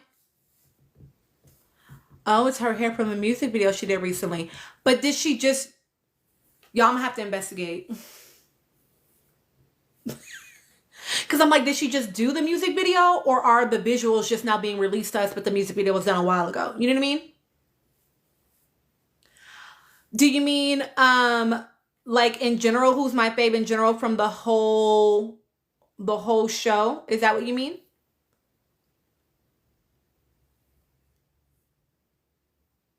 Slurrella's Insta.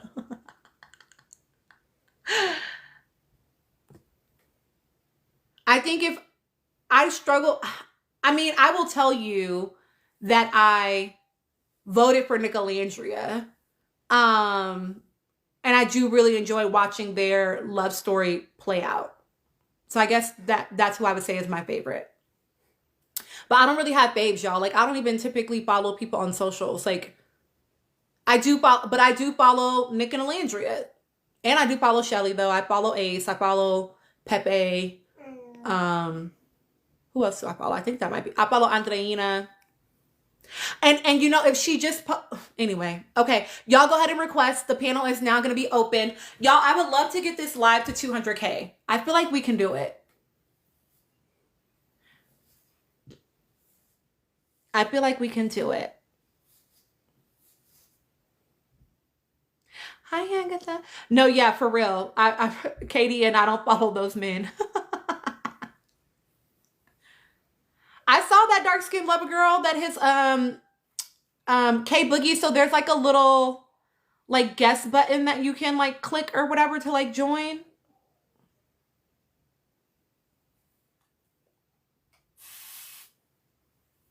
I can invite you also if you can't find it. Katie, and I have a video about part of that. And okay, great. And it's emotional, it's like financial manipulation, and some people have requested, y'all, so I don't know why you can't see it. Hold on. Hello, hello. Hello. Hi. How are y'all? Good. Great. He said that on a live when they were together. When she had said that she was gonna bring someone up that was not like from a different fraternity to stroll, he was like, okay, well then I'll just take back all your Louis bags in the morning. But that was a couple of weeks ago, maybe at this point. I don't know. Everything happens so fast in social media world. Hey, Anne. Hey, Nikki. Hello, hello, ladies. That's that kid feeling, Anika, for real. Just childish. See, what's happening with Sierra is the same thing that I mentioned. Remember weeks ago when we talked about the initial and Andreina dropping those photos, with the discourse shifting from what Sierra's done and holding her accountable for that to that weight and that onus and that burden being shifted to Shelly. She knows what she's doing. She does. And the fact that let me see what you said. The fact that the fact that she's doing it when she's doing it, it always just feels strategic. You know what I mean? Like the reunion just taped this weekend, and now you're posting these photos. Like, girl, for what? Like, for what? Yeah, it's a little trash. Okay, y'all. Did somebody? They're on her Instagram, right? I'm gonna find them.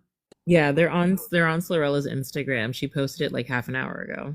Okay, I'm gonna find them. I want y'all to go from the bottom up for me, please. So K Boogie, Gigi, and Nikki, Anika, and then P. Will y'all comment on? I know we've been chatting about a ton of things, so if there's anything you want to address, I want you to take the time to do it, and then we'll get into some topics. Hello. I'm sorry if it's a little loud. I have air conditioner on behind me and I have two dogs with me. But Hold on real quick, K Boogie. Hold on real quick. Amina, everybody up until so K Boogie, Gigi, and Nikki all get 5 because they're all subs, and then everybody, and then P, and if Anika comes back, we'll get 3. Okay, go ahead. okay, so I wanted to talk about the interracial dating situation that we talked about earlier. As someone who has been in plenty of interracial relationships, who's who comes from very like urban area background, my father doesn't like white people. I'm just gonna say that.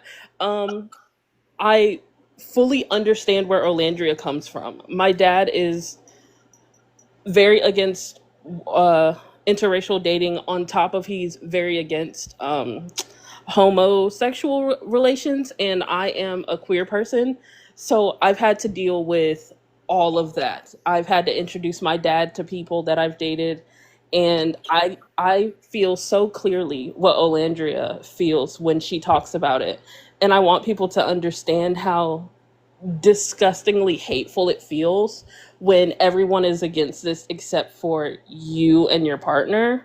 I live in North Carolina. I've had a lot of racial situations happen to me. I was called the N word several times. I also have lost jobs because I didn't fit what they were looking for. And like being on campus with my white girlfriend, we're both autistic, and walking around we were so scared to be touchy, and acknowledge that our relationship is real. And I hate how much hate and like suffering that Olandria is going through right now because Nick is not getting that same treatment, because people are so used to seeing the yearning and the love that he shows to Olandria, and she's so set back in trying to show the same affection with him because of the stereotypes and all of the things that she has to deal with, especially coming from Alabama. Oh my God. So I really just want to like take more time to sit with that situation. I know the people in this live completely understand it, but people outside of the live are still like, this is so fake. Why would she be with him? Why do you guys still want her to be with Baldylocks? It makes no sense. Let him go and let her be happy and comfortable in the situation that she's in. That's all I had to say. And I also really wanted to come to the panel for the first time. Thank you for giving me the opportunity. Of course, K Boogie. I'm always happy to have folks when they come up for like the first time on here.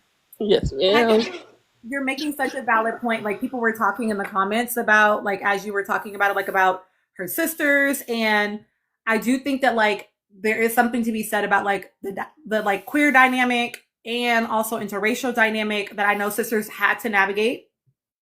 But we know that Alandria also specifically said that for her, what she had experienced was, right, basically an objectification and a sexualization of her by men that look like Nick, right? So it wasn't just that she was saying, I can't imagine anybody would be supportive of this or be okay with it. It was that she had the idea of, I've interacted with y'all and I know how y'all relate to me. And so I'm not fucking with it. That's also true because I've also dealt with that as well. Oh my gosh. Some white people, palm colored people are insane and I don't understand. Just love us for being us. Stop fetishizing us. talk about it. And I will say that, like, obviously, I'm not a light skinned black woman, right? So I have no idea what it's like to be a dark skinned black woman. But I've always even been cautious because it's like I know that I'm like just exotic enough for y'all. You know what I mean? Like I know what y'all be on, and so I'm not Right. shocked that he's having that experience. Right. Well, thank you again. I'm gonna try to leave. I really don't know how this works. I can drop you, K Boogie. Don't worry. Don't worry. Okay, thank you. Thank you, K Boogie. All right, Gigi, your turn, my friend.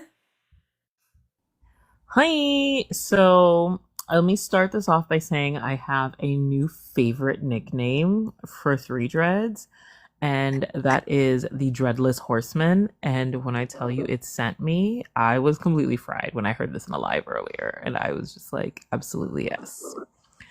Um, Once again, I am very concerned about Little Caesars Pizza posting Shelly. I heard that in a live too, and somebody said they call her that because she's always hot and ready, and it threw me. It threw me.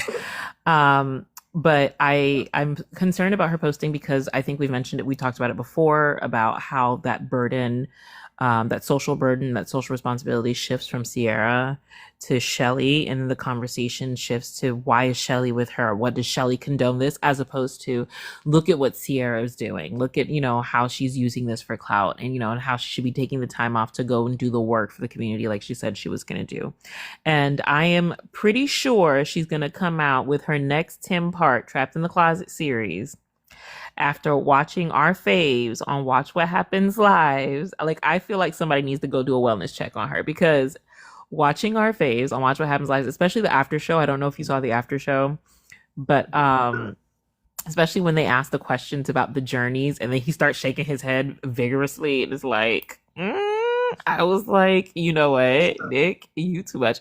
Especially when Ola like taps him on the shoulders, like, you got this, you want to answer this? And he's just like, yeah, nah, wasn't no journey. I didn't even make it out of Villa. What you talking about? It was very much a what you talking about Willis moment, and I love that for him. What I love is this greater conversation that we're all that I see in the different lives that I go to now about how there's a shift in perception of Ola's relationship with Nick, and people are beginning to see these things. And I kind of hope that I wish that people saw these things earlier, but I think it was more evident for them after the Watch What Happens Live, when Ola is speaking these words of affirmation to him, and you see him sort of sit back and absorb it. And it is so beautiful to watch him absorb how she feels about him and how she sees him, and how in that moment he feels so seen. And it's really great because it speaks to the caliber of their relationship. And one thing I've been repeating in the last few days, well, not the last few days, excuse me, the last few hours, has been that they don't feed off of each other, they feed into each other. And that's super important. And I just love seeing that about them. They just make me giggly. I agree. Amanda, there was a comment from someone named P. I'm gonna read it, but if you could pin it, that would be great. It says, LMAO, I want to just address this real quick. Y'all will absolve Shelly of having any discernment at her big age. I want to be so clear, y'all, that the conversation that we're having is not that Shelly can't be accountable for the company that she's keeping, because I say all the times in my lives, everybody can get it. Y'all know that. Mhm. For everybody, right? The issue that arises, right? The issue that comes is when that accountability doesn't also translate to 404, right? Why are we putting so much onus and burden on this woman to explain these things when we don't know the conversations between her and Alandria, and we don't know their dynamic, right? All we know is what we're seeing. And so it's not that we can't say, hey, this person has done and said some things that are problematic. Why are you kicking it with them? But for people to make the jump to, oh, she's not a good friend, she's effing over Alandria, like, now you're doing too much, because you don't actually know that, right? So we can hold her accountable around her stuff, but Sierra 404 also needs to be accountable around her things. And I'm not saying that you said that. I'm just saying that this is not about absolving her of responsibility. What is being argued or talked about or discussed in this live is how people take that and they make this jump to holding only Shelly accountable around it, and saying that exactly actually is what the problem is, right? It's not that, again, I'm the person that's like, you have to be accountable for the company that you keep, because that does speak to your character. Absolutely. And the fact that people are wanting to make assessments about her dynamic with Alandria based on it, or only wanting to ever talk about Shelly and not 404, is the larger problem. Right. I think that's definitely the sentiment that we've been trying to share and to clear up. Like, it's not that Shelly isn't responsible for the social backlash that she gets. She is responsible for making these decisions and seeing, what it is and seeing how it affects her and her image and in the way people portray her. But as a Black woman, we all know that when in proximity to somebody who has access to whiteness, the onus is always going to shift, and that burden of proof is always going to shift onto the person of color. And I think that that's what we are trying to, translate to the world. Emirates, Side note, real quick hot take. I didn't like Shelly's dress for the Today Show. I felt like they dressed her for the Tonight Show and sent her off to the Today Show. That's funny. That's funny. Okay. Anne, will you give us your thoughts? Babe, can I use your other phone? For sure. Good evening, everyone. Listen.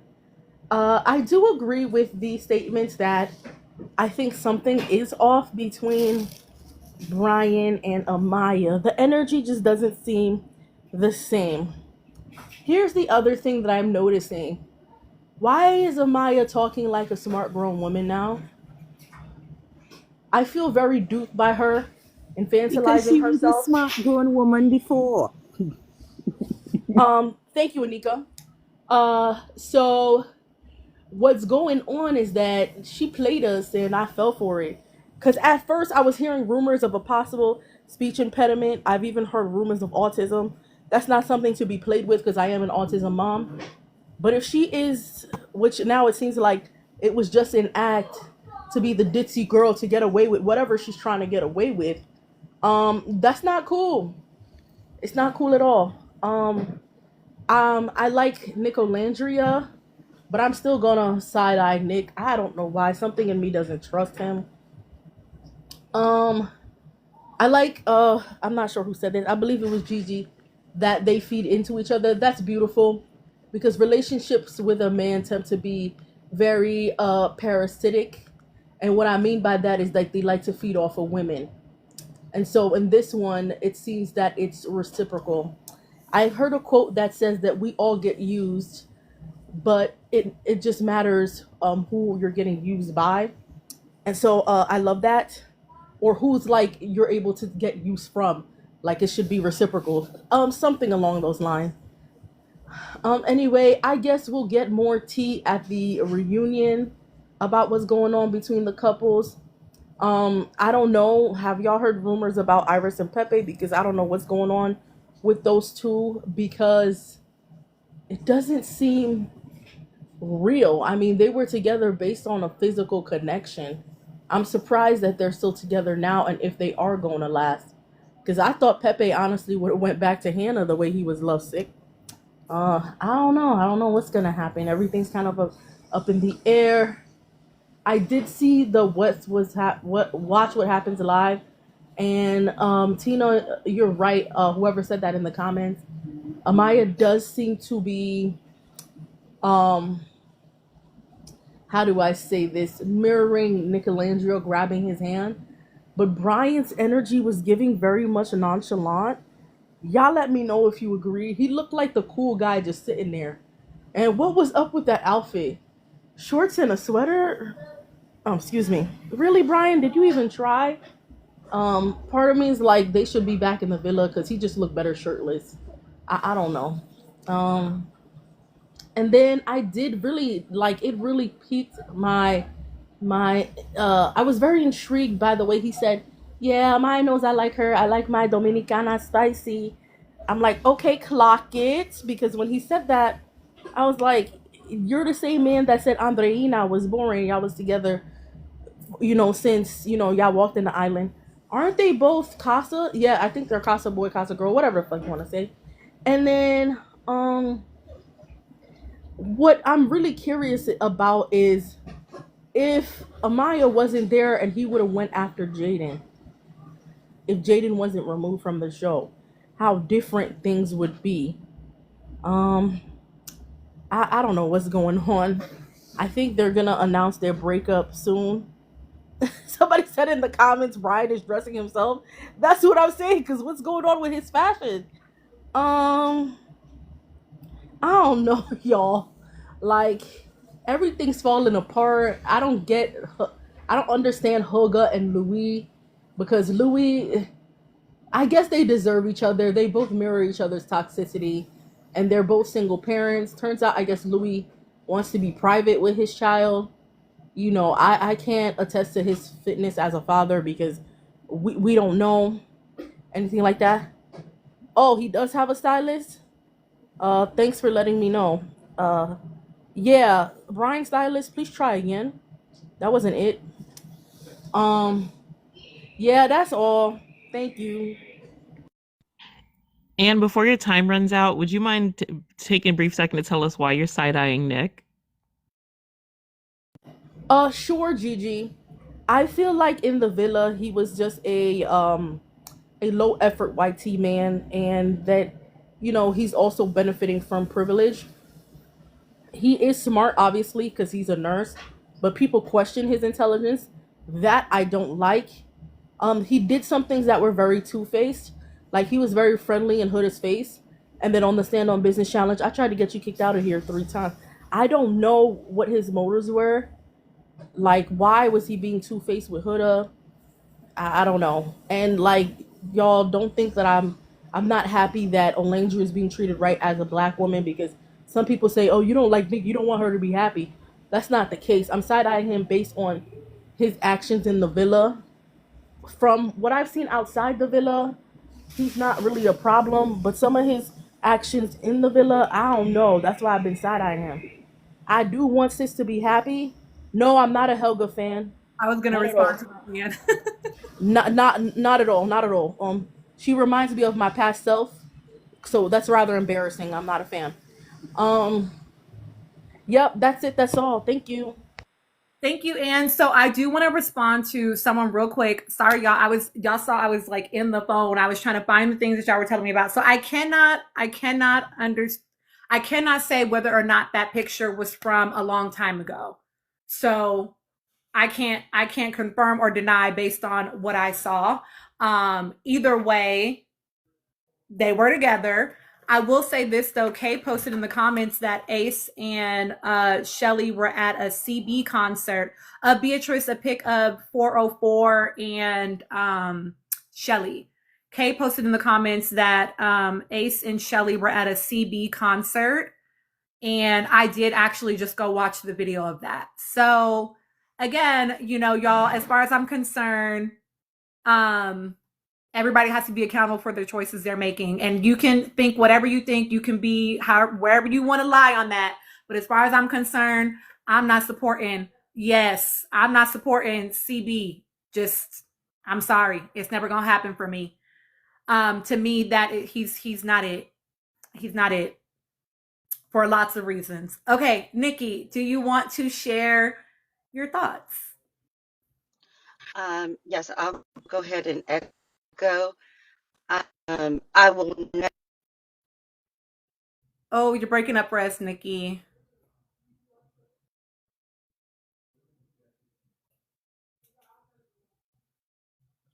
Addictive Aubrey, I agree. CB, Chris Brown.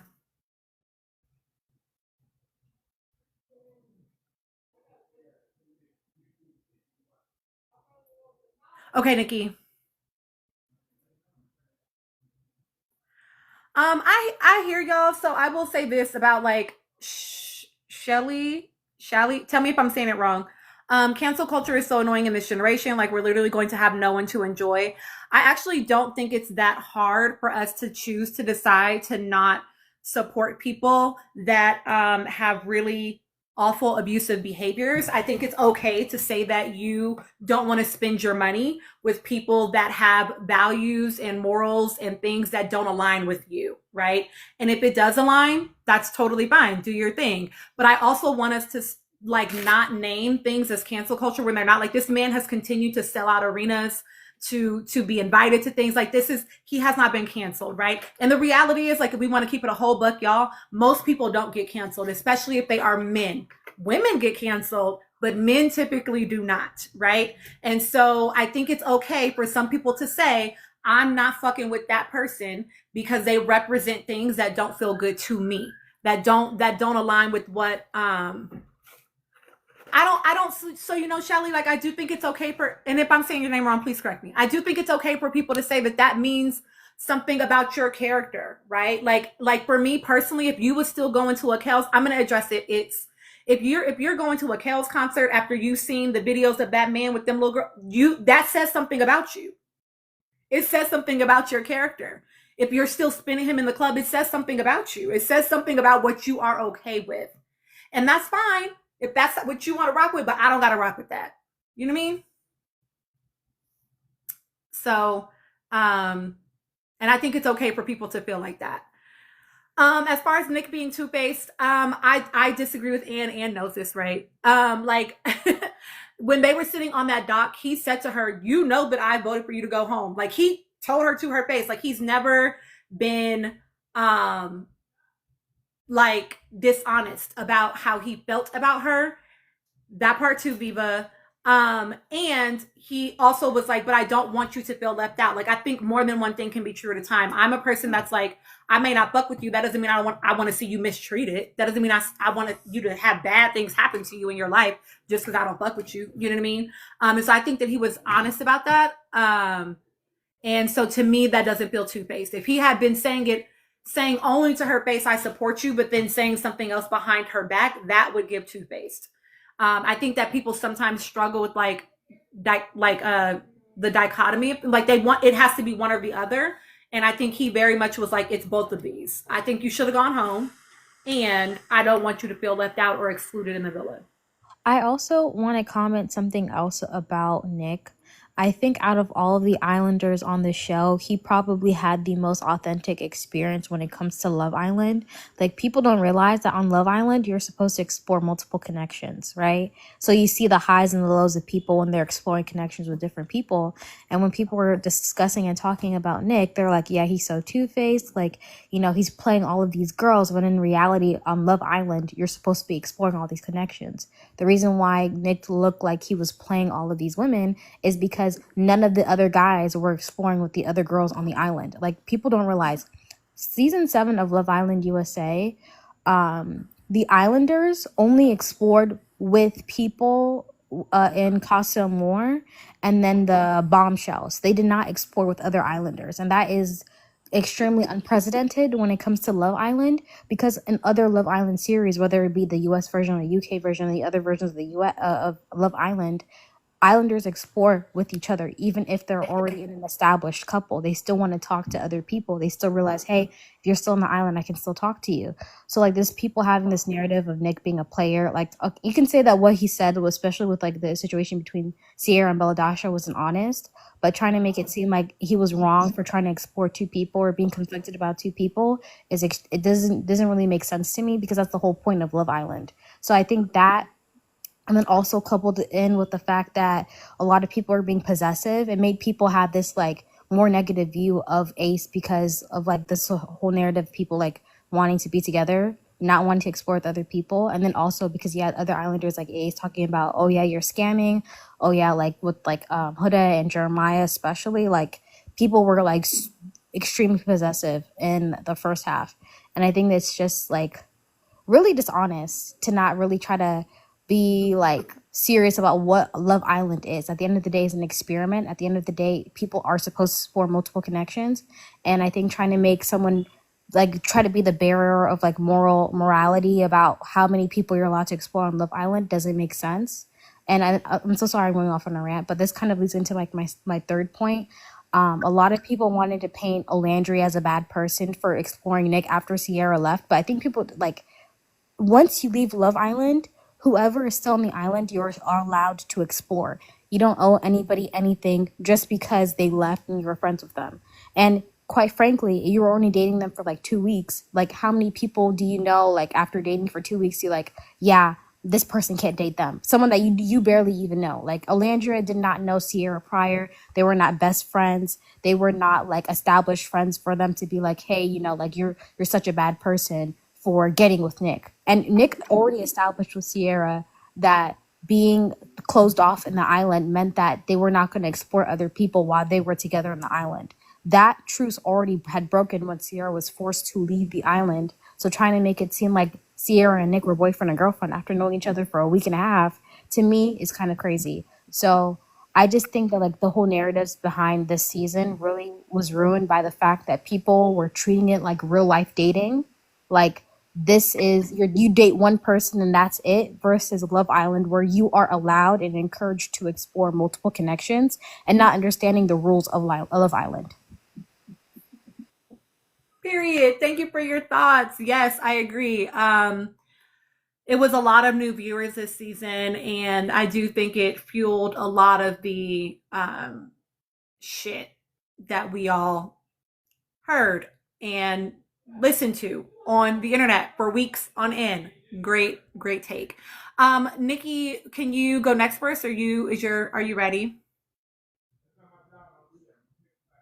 Oh,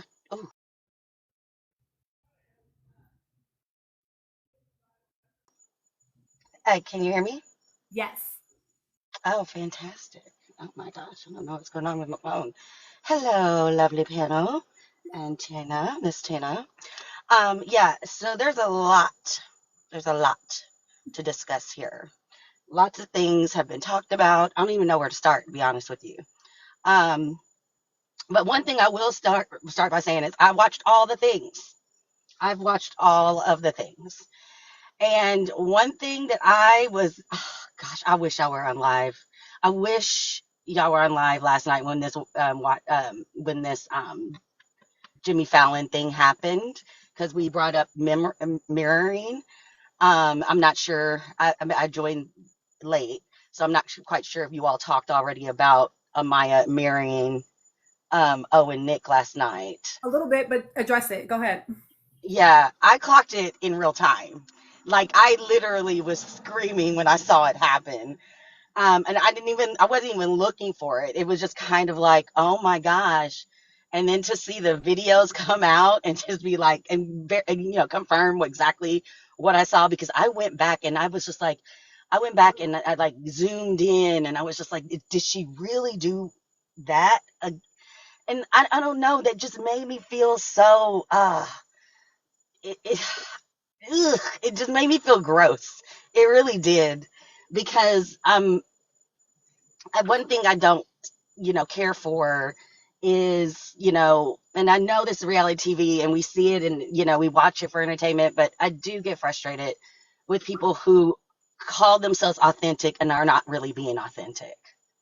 Like, I've never bought that Amaya was being fully authentic. I thought she was being emotionally unregulated. I've always thought that, but I never bought into the fact that she was this, this kid-like girl who mispronounced her words, who, cries all the time. I do believe that.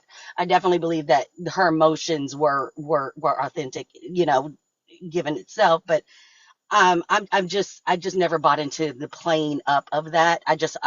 When it was happening on the show, I was just like, oh, she's being fed. I've watched enough reality TV. I've watched enough documentaries to know how producers will work with certain individuals to feed into a narrative. And I saw it happening on the show, that she was being fed to a narrative by the producers saying, people really love, your authentic, emotional self, the emotional gangster. So, make sure you show that more. It's stuff like that can cause people to get duped. I wasn't one, but my best friend was. She voted actually for Maya and Brock to win. Now where sex again, like I can't, didn't see it getting with. So I thought that was just very telling. And another thing that I thought was that I do want to talk about, but I won't take up this a lot of my time talking about it, because I think that we're going to probably delve in deeper later. And I believe it was your first guest that brought up the podcast, and Alandria speaking about, dating, or hesitant to date white men.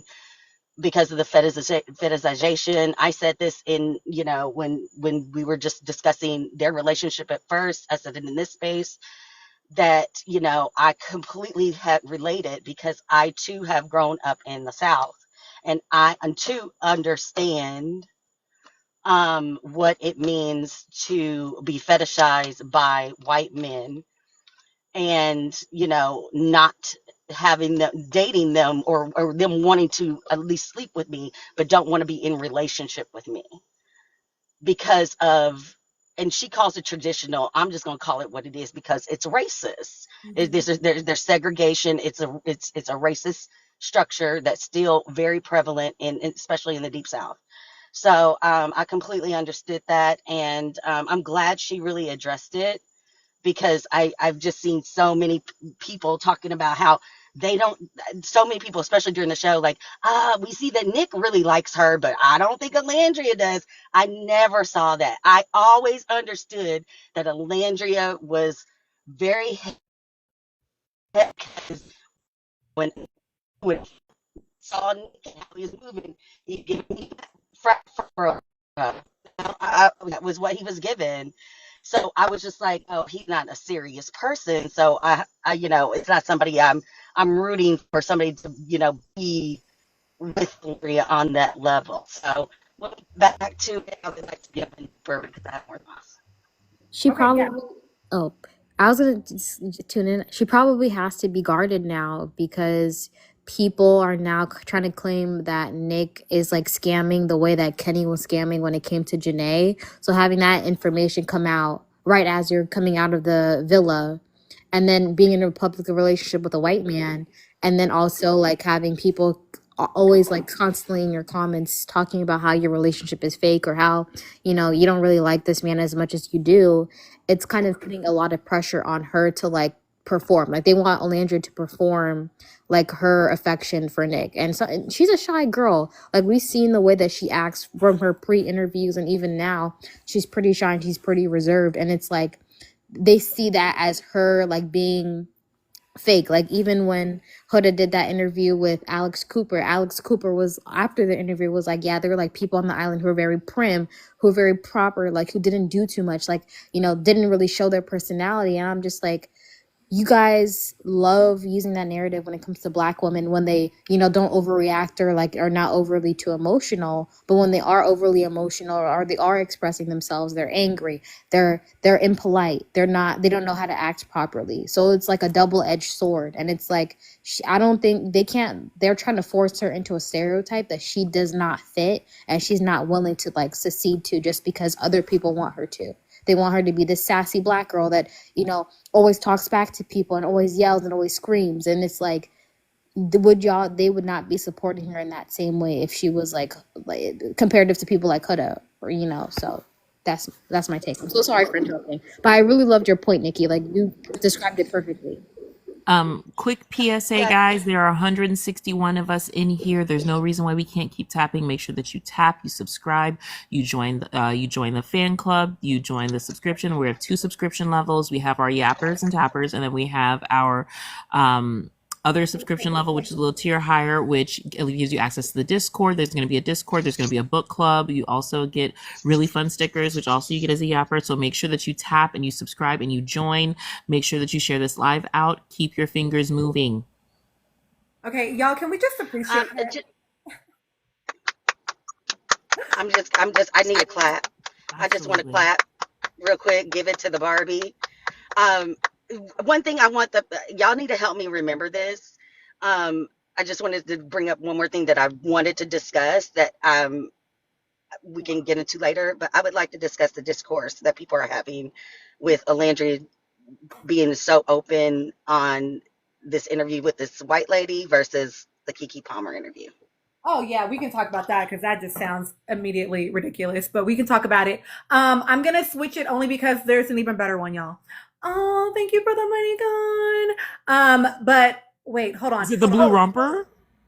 It's the one of her in the cute little dress with the one Versace outfit, 1990 Versace dress. Versace. Maybe, girl. I don't Was know. it I have like thoughts about yellow, that, Was but it we'll white, talk and green about or that red? later. was it like a scarf? Was it like printed?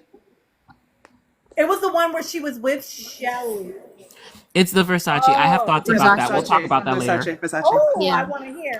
Okay, Danielle, I want to know what this new info is. I want to just say real quick that people, right? People are talking about how people keep saying that Nick is the new Kenny, and that's people just don't live in reality because if we're looking at if we're looking at what actually happened this season, the new Kenny would be Brian, right? Like that's who the new Kenny would be. Exactly. Because Amaya is the Janae. You know what I mean? Yeah. So, anywho, I didn't see what the makeup artist, Sweet Alina. I feel like that's what Gigi might be talking about. Oh, that's so cute. Thank you. Oh, Esther she just affirmed Nicolange's relationship. I can read you the tweet. Please do. Yeah, give me 1 second. Ooh, somebody said they would say that Kenny is Taylor. But see, Nichelle, I feel like anybody that feels like Taylor is Kenny is because they're choosing not to pay attention to Taylor because I feel like he's obvious, personally. I don't know why we need people to Give me 1 confirm, but second. they've confirmed it plenty of times. Yeah. That Yeah, man has been calling so that girl his queen since forever. I can tell you this.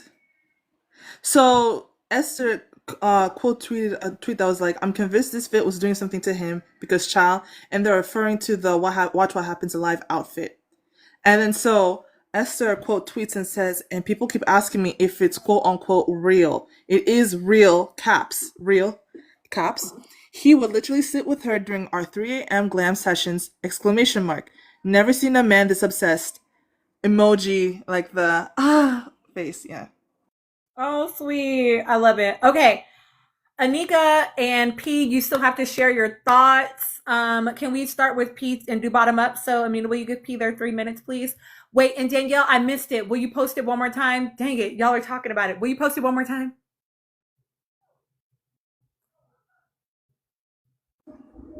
That So what's the question?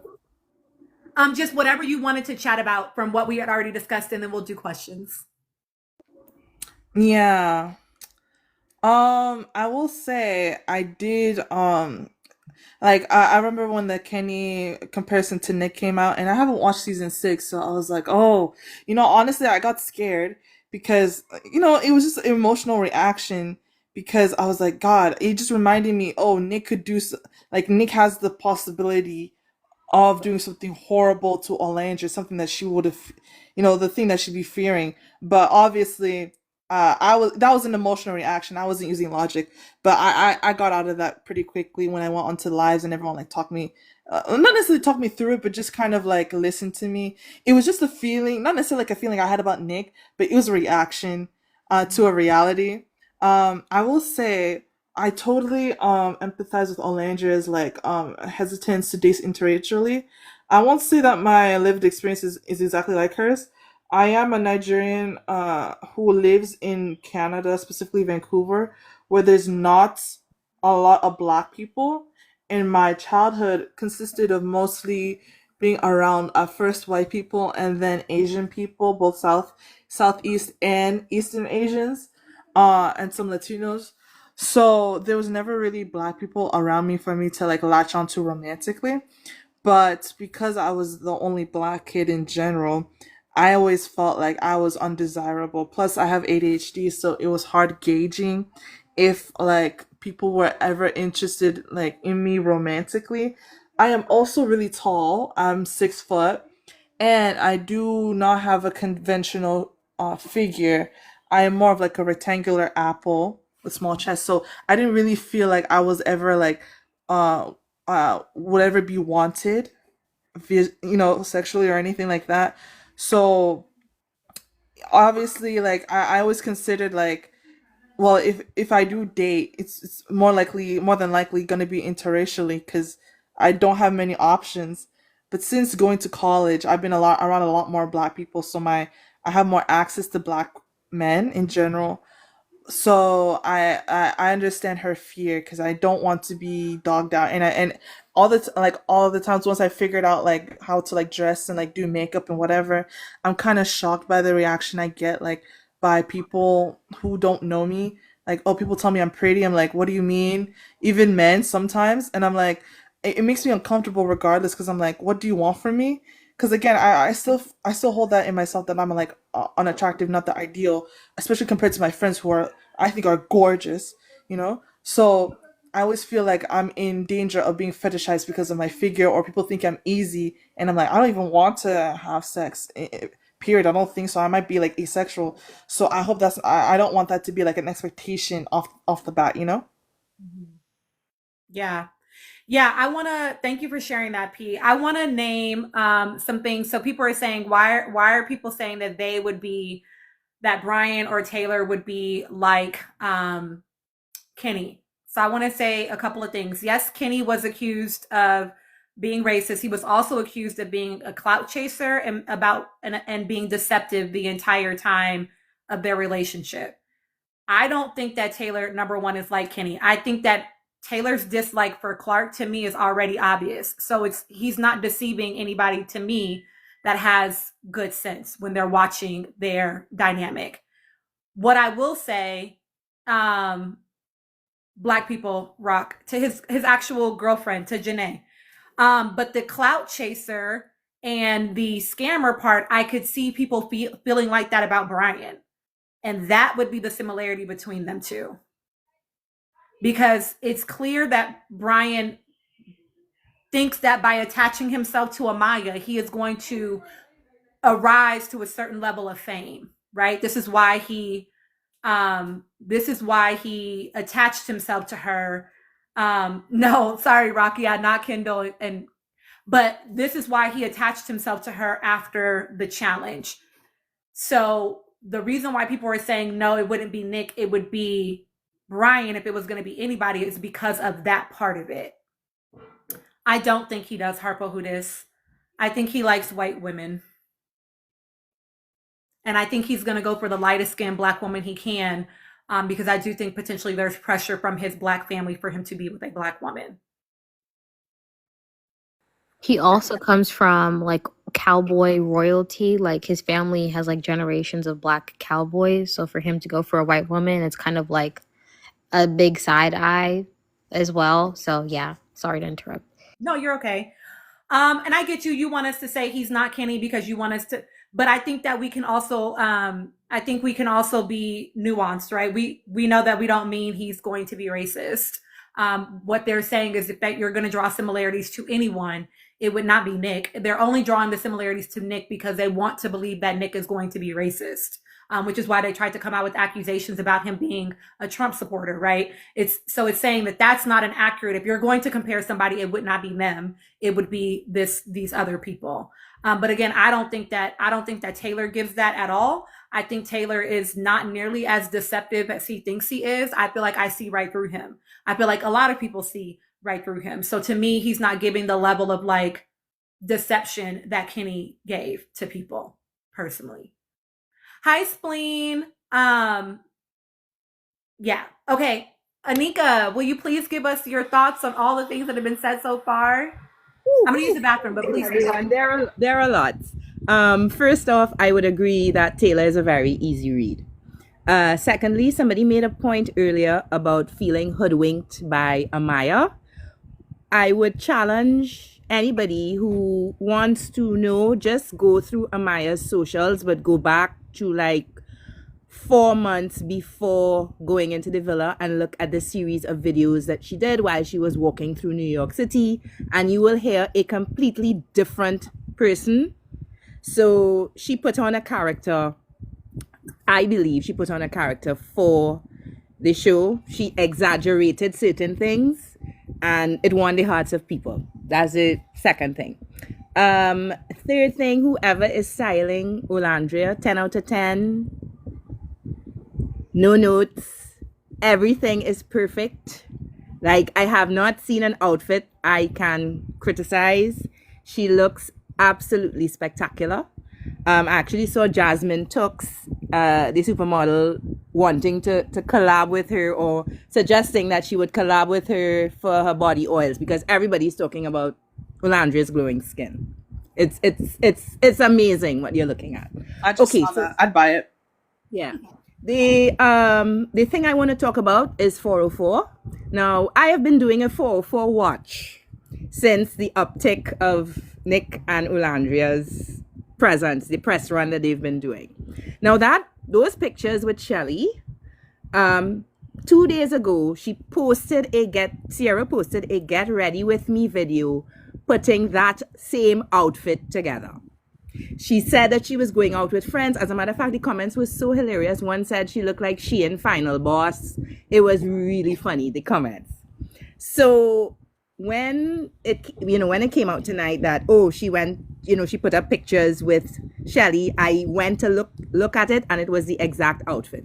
Now, you can't determine the person's timeline as to when they posted it. But I think looking at it now, it was strategic, because if we listen to Tish Cyrus's interview with Olandria, and she asked Olandria, who was your best friend? She gushed about Shelly and saying that you can't separate me and Shelly. And now we see these pictures. And this is what, she's very, very calculated and sneaky. And this is what people need to pay attention to in terms of what 404's aim is. I will always maintain it's to vilify Nick and Olandria. And the more we don't focus on that, we need to focus on that more than anything else. And yeah, so I'm running out of time, so I'm going to stop here now. That is a great point. Wow. See, I didn't know that she had done like a get ready with me 2 days ago. So obviously that shuts it all down, y'all. We know that it was 2 days ago. And you're right? It makes sense that, because she could have posted those pictures 2 days ago, but it's the day after this interview drops that now we have these photos. So yeah, that is really, really calculated, like you said. And I do think, again, this is why we're saying we need to be inviting that part into the conversation as well, right? It can't just be about why is Shelly doing the things. Again, Tata, there are some photos of Shelly and 404 going to dinner she captioned it date night. And while again, it very much, Shelly needs to be accountable for herself, and also 404 is doing these things intentionally. I do think, to your point, Anika, that it's about digging at Nick and Alandria, right? The both of them individually and as a couple. And then someone else asked why, I think it was you, I can't remember who asked it, but they said, why didn't Taylor explore Bella? She said that they had intended to, but then she went home. I think if she had stayed, that she would have. We need to also remember Taylor did stand up for 404, right? So I stand very much. Oh yeah, thank you. I do very much think that the lighter the brighter, the happier he would be. And as a light-skinned Black woman, I know absolutely what it can, that a lot of times darker-skinned Black men will fetishize me because of my proximity to whiteness, right? I ain't got no white parents, y'all. I'm monoracial. But the fact that I'm a light-skinned, right? And my hair is a looser curl pattern, right? There are certain things about me that give closer to whiteness. And so it's attaining some sort of prize by being able to be in a relationship with me. So I do think that I think he likes light-skinned Black girls, but only because I think he feels a pressure to be with Black women, considering, Black elitism is a thing. I've talked about that before, right? I do think that his family has probably a certain expectation around whom he would marry into the family. But I think if he could choose, it would probably be a non-Black girl. Tina, can I just say one more thought that came to me? Yes. Oh gosh, now I seem to have forgotten it. Let me try and pick it up. It just came to me and it left. Okay, if it does come back, I'll try to write it down and speak about it. So go ahead. Sorry. Okay. No, don't be sorry. Please. I want y'all to definitely chime in. Okay. Exactly. I think so too, Yashli, right? She's acceptable because she is a Black woman. Do I think she is who he would choose if he had his pick of the litter? I don't think so. No, I don't think he definitely. I don't know if you've seen his family pictures. Like, if you've seen the pictures with like his family together, Clark definitely fits the definition of his family aesthetic. So to Tina's point, like he fits that aesthetic. So if there's an expectation, she definitely fits that visual mold for his family. But I don't think that that's what he would choose either. I think he does like to play in the snow. which is his choice, but I don't want him mistreating her because he won't just be honest about the fact that he doesn't want her. You know what I mean? Like, don't subject her to your disdain for the fact that you have to be in this situation. You know what I mean? Oh, I love that. And user lot of numbers. I love that. And I don't know how old his grandmother is, right? But like, and I know that a lot of y'all know this. I know that a lot of y'all know this, but I just be saying stuff out loud because not everybody does know it, right? But there definitely, hi Bianca, there definitely can be an expectation in some families, depending on how old the person is in your family, right?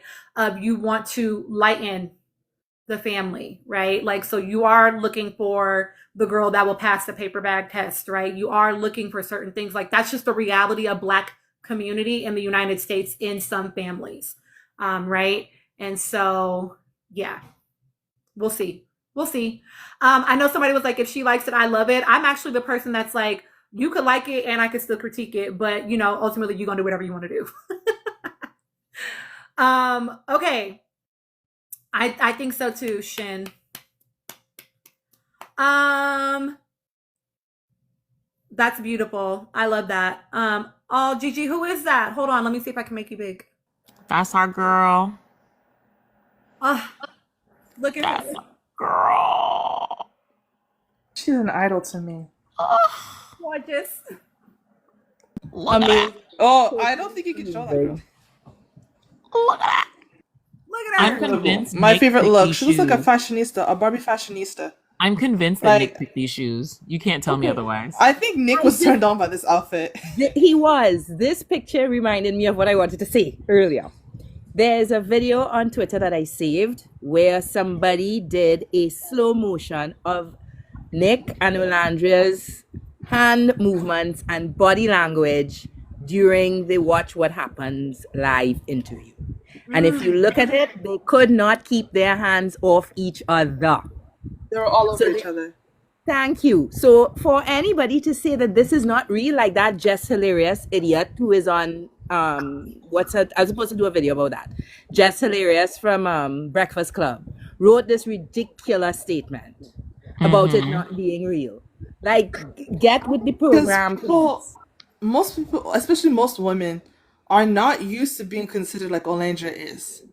You know what I mean? They think love is being made out with and like being like held on someone's lap and like being told, oh, she's the baddest, she's the baddest, she's the baddest. Ah, la la la la la. Instead of, being stared at deeply in the eyes, being loved, being cherished, being considered.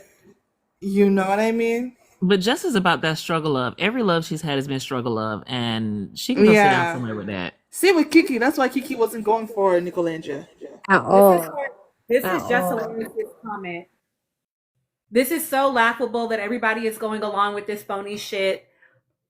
I can't. This girl will one day be with the real love of her life, someone who actually looks in her fucking eyes when she's acknowledging him the way she does here. Someone that's gonna something about her. Speak about her the way she's speaking about Nick's ass. This is all for show. Like, girl, just say That's you didn't insane. She didn't watch the show. What the fuck? you didn't watch the show. Mind you, he's Honestly, done everything. He's done everything She's here. a And more. professional hater. the couples that get the most hate usually last the longest. So on it, like, good for them. Like, People I hated think Ciara and Russell. Look at them now. Jess needs to worry about her job security. Clay and Megan. Look where they're going. Honestly, I think Charlemagne, Charlemagne has a section called Donkey of the Day. I think he needs to nominate his co-host as the Donkey of the Day one of these days. Honestly. But She needs to just worry about her job security. That's just and embarrassing. Like, I don't. It's really embarrassing. Like, I don't know how to explain it, but like this kind of crash out over like I don't know. Just Hilarious is lighter than Olandra, right? I don't know. They may be the same complexion. maybe. Yeah. Well, anyways, anti-blackness affects people regardless of their skin tone, but like they really just don't believe that a dark skinned woman will be considered like this, especially by a white man. I wonder how people would react if Olandra was lighter, like Clark Stone. They wouldn't be having this conversation at all, I think. Oh, thank you, baby. I mean, they still be like, oh, okay, he just likes some baddie. He likes a baddie, you know? I think the reason why this brings up such a polarizing thing for Nick and Olandria, because Nick and Olandria represent like very two different polarizing views within like the Very black community polarizing. and the white community. Because typically, if someone that looks like Olandria is supposed to be like a video vixen, like be a baby mama to like a really famous rapper, like be on Instagram Live, like be crazy out of control, and then like Nick is like the white beauty standard for men with white women. Like when Nick was in the villa, all of the girls, especially the white girls, were going towards Nick. They found Nick attractive. So those two people now being together, it like makes like a circle of haters that Those like heads, they don't get don't it. like the fact that they are together. You know, No. like the white girls, I think like Nick should be with a white woman, and not like why would he be with a black girl? Like don't like Olandria, and then like the black people that think that Olandria doesn't deserve better, or like she needs to be with a black man, and like all strong cold black love regardless of the type of love that she's getting, are the ones that don't like Nick for Olandria, even if he's treating her that like greatly. Because like when you think about Nick and Olandria, Nick put up his contract with Kulani Kinis to get Olandria to model with them. If the shoot didn't go well, or like the bikinis didn't sell out, he was jeopardizing his own like career opportunity with this brand that he's been working for years, just so that a girl that he's been dating on Love Island for like less than like 2 Agreed. weeks could be on the campaign with him. So like Agreed. And he believed in her. he That's believed the Yes. thing. He believed he in her. believed in her. But So we it's talked like about Burned this her during before. alive. So We talked about this someone said, before, oh, though. I Alendra's think so it comes beautiful. down She's to a model. Nick read it. Alendra's said, yeah, I've been wanting to model. She said, wanting, baby, you're gonna. uh-huh. It's gonna exactly. happen. So it's like because they're so supportive of each other, people do not like that. And I think that's the main reason why people keep trying to spread this narrative that she doesn't like him, or that she's going to be with a black guy soon, or like Nick doesn't actually like her, or like always trying to compare him to Kenny, because it's like Well, very opposite people together that they this is typically would true. not want to And be there's also attracted to. another layer to that we also talked about before, Azaria, and that was the shoulda, woulda, coulda conundrum, where there's a lot of black women who hold negative space for Nick and Alandria's relationship because there's this idea of it shoulda, woulda, coulda been me. So they hold on to this hatred and this negative space for their relationship and don't think it could have lasted because it's not them. It's like their version of being a pick me. Yep. I just want to say real quick, thank you, Get Like Reed, for subscribing. And also, I want to, if y'all want to give some space to, I don't personally care to talk about Just Hilarious. To me, she's really ridiculous at this point. Thank you so much, B. She's ridiculous, and I feel like she doesn't deserve any attention. Like I say, like I keep saying, right? Like Thank you so much, Huda, for saying that. Hey Tina, sorry to interrupt real quick. Could you like do a quick synopsis of what's going on with Jess? I've heard some stuff, but I have no idea what's going on. Basically, she posted a comment on a video. I think it was the Watch What Happens Live video of Nick and Alandria, saying basically that it's all fake. Nick is not the love of her life. He doesn't care about her in the same way that she cares about him. And that like eventually Alandria was going to have the man that like actually loves her. And oh yeah, y'all, we hit 100K likes. Let's double it. I think we can do it. But thank y'all so much. Oh, she made a video too. Yeah, it's giving crash out behind people. This is when I be talking. This is when Parasocial should be coming in, right? Because like, why are you so? Anyway, don't get me started. She's just a little warped about them. You know what I mean? And clearly didn't watch the show, because what are you talking about? He doesn't talk about her the way he talks about him. He did that the entire show. But Mind you, okay. people accuse Alandria of not doing that. Can I put my 2 cents first? It's just gonna take 1 minute, real quick. I personally was a fan at this point of Just Hilarious. I used to listen to The Breakfast Club every day, and then I started stepping back a little bit before she had that crash out regarding her losing her place to Lauren LaRosa, because she didn't know Lauren LaRosa was going to come in as the fourth chair or as a producer on the show. Then she did that whole thing where, it happened with the transphobia. Apparently she's had issues with that for years. She did do an interview with Carlos King. I didn't finish it, but she started saying that she's not transphobic. these were just her thoughts. Sometimes she looked kind of high at work. I don't know if she was in her right mind that day, but she made, it's hilarious. She made the comments that the trans community did not react positively to it. With this thing with Nicolandria, like, as a dark skinned black woman herself, with her little light skinned boo thing, I'm gonna say this, and this might be hard to hear. If you can't take it, close your ears. But I think she got some anti-blackness going on, because she always gotta mention how her man is Mexican. We get it that she's Mexican, sis, but he's also half black. He's Afro Latina. So I don't understand why you always gotta point out, oh yeah, my man's Mexican. So she got some anti-blackness she gotta work out. She gotta work out some transphobia. I don't know what's going on with her. I side-eye Nick, yes, but I don't believe in struggle love. And I think, Tino, you made a good point that two things could be true when it comes to Nick and Helga. I just don't know. I think sis just needs to go somewhere, sit down and heal, and maybe take a social media break, because it's getting ridiculous at this point. Yeah. I'm not saying she can't have her thoughts, but it's kind Yeah. of giving like bitter. Yeah. And so what Yeah, some a people lot of have people are said, bitter. She's It's so a used trigger. to struggle yes, love. That's thank you, why. B, and thank you. She Thank thinks you, that Azaria. women need to I struggle in relationships in order to absolutely, feel Propaganda, you know? authentic absolutely. love. That's why she doesn't feel the She same way is for Nick. Especially herself black women. a result. Right. She is from a, her parents are divorced, so maybe there's some bitterness about that. But lately she's been giving bitterness, and some people have said maybe stuff is not as good behind closed doors the way she claimed. Because since she's been with this Yeah, man, she she's finishes been with her man. bitter. Stuff been going on. Anyway, I'ma shut up. Y'all give me your thoughts. Okay, real quick. Somebody asked who we're talking. Oh, thank you. Thank you, Gigi, for posting it. Yeah, we're talking about this comment from Just Hilarious. Okay, will we go from the bottom up, please, Amina? Or let's do top down. Let's do Nikki, Azaria, Anika, P, and then Gigi on thoughts. And Nikki gets 5. Yeah, I don't have. Okay. Yeah, I don't really Like, need I don't have to nothing but Jess. because at this point, like, I mean, I'm with you. We can move on from this. I'm just saying, Just Hilarious has been this way for a very long time. A very long time. I'm not sure if it's because of age that you like some of y'all haven't noticed this, but those of us who have been through the wild and out days, she has always been problematic, which is one reason why when she joined the Breakfast Club, Charlemagne was already an issue. He was already an issue. But when she joined it, it went to hell. It went to hell. And so I'm not shocked at all about this post. This is on brand for her. And yes, I agree. Full of anti-blackness, full of struggle love, just full of pick me energy.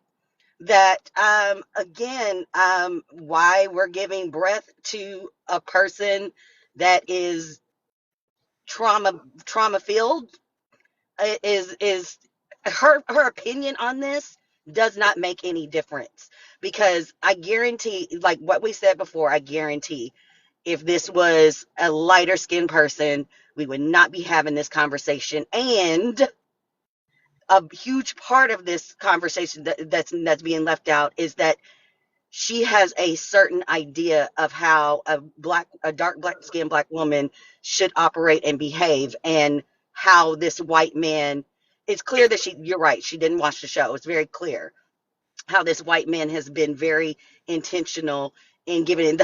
Even her statement doesn't make any sense for somebody who's actually watched the show.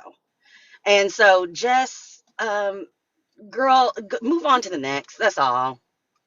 Did you get to read it all, Mia? I was trying to move so that you could. But okay, that made me think of what I did want to say about this. I do only want to say one thing, and it's really not even so much about Jess, but it was about you all naming and people in the comments, right?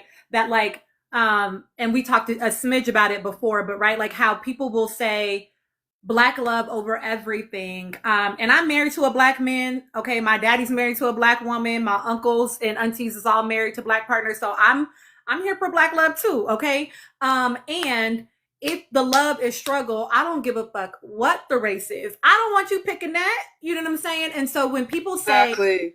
the people that are like, oh, they would prefer her with Taylor, over Nick because Taylor is a black man. I do think there are some that feel that way, right? Just at least be with a black man. But honestly, y'all, if I'm keeping it a buck, I would not be shocked if the people that have a problem with her with Nick were the same ones that were like, how can she not see that that man doesn't like her?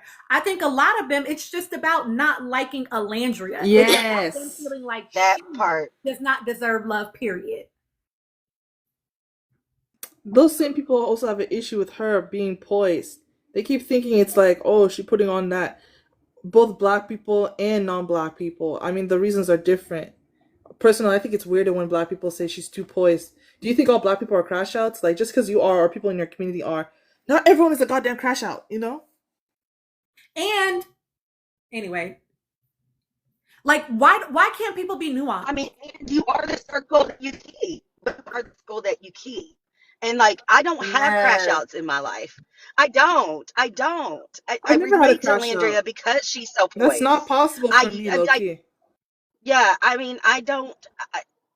Maybe when I was a teenager, yes, but when I got to college and I was surrounded by the beautiful black women, we uplifted each other.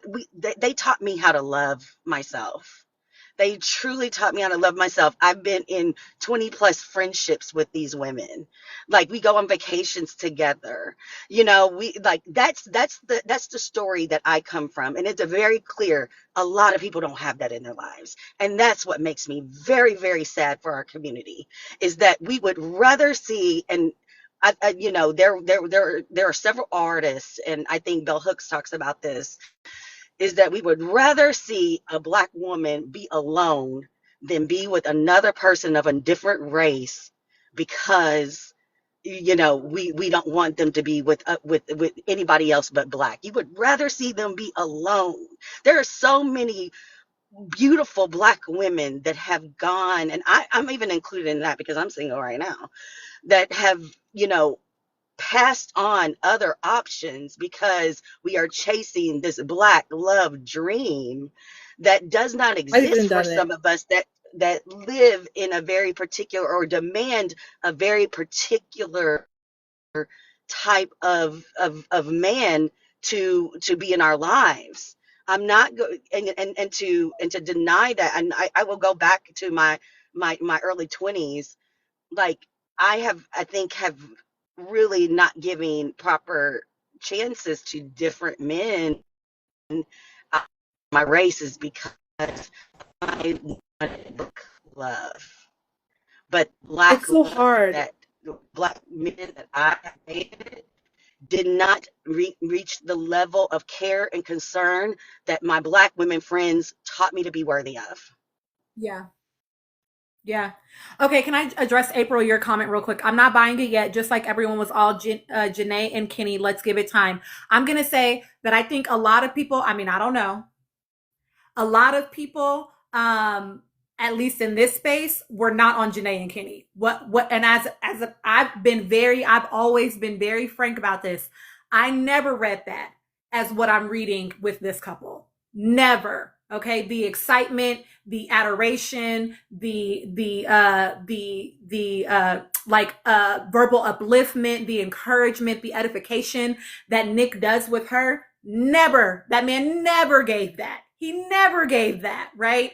And she was always very excited about him. And I say all the time that I think it is important for the man to like the woman a little bit more. And so for me, what I see with her is the way that she's very sort of poised and kind of quiet. And she talked about that in her interview with Tish, right? Of how she has to code switch, even down to her accent, right? And so I think what we're perceiving, or what some people, I'll say, are perceiving as lack of interest, is really just the way that she is keeping it cool because of how she believes she needs to show up in her womanhood. She told us on Watch What Happens Live, I'm not doing PDA just because y'all think we need to go watch the show. Like, she doesn't feel like she needs to perform her attraction to this man for us, and she doesn't. You know what I mean? And I agree. He likes for life. I agree. Can we also talk about how we expect Black women to show up in media and perform when it comes to proving their love and proving their ability Guys, to be loved? I'm so sorry. I don't mean to interrupt you, but I don't know if you guys knew, but Claire, the fashion and beauty magazine, they just have a new article about Olandra entitled Olandra Carthen's Ponytail Proves Why She's the Bama Barbie. Just want to say. Yeah, I saw Oh that yeah. article. I read it. I'm so excited. Oh my god. Aw. Okay, go No, ahead, yeah, Gigi.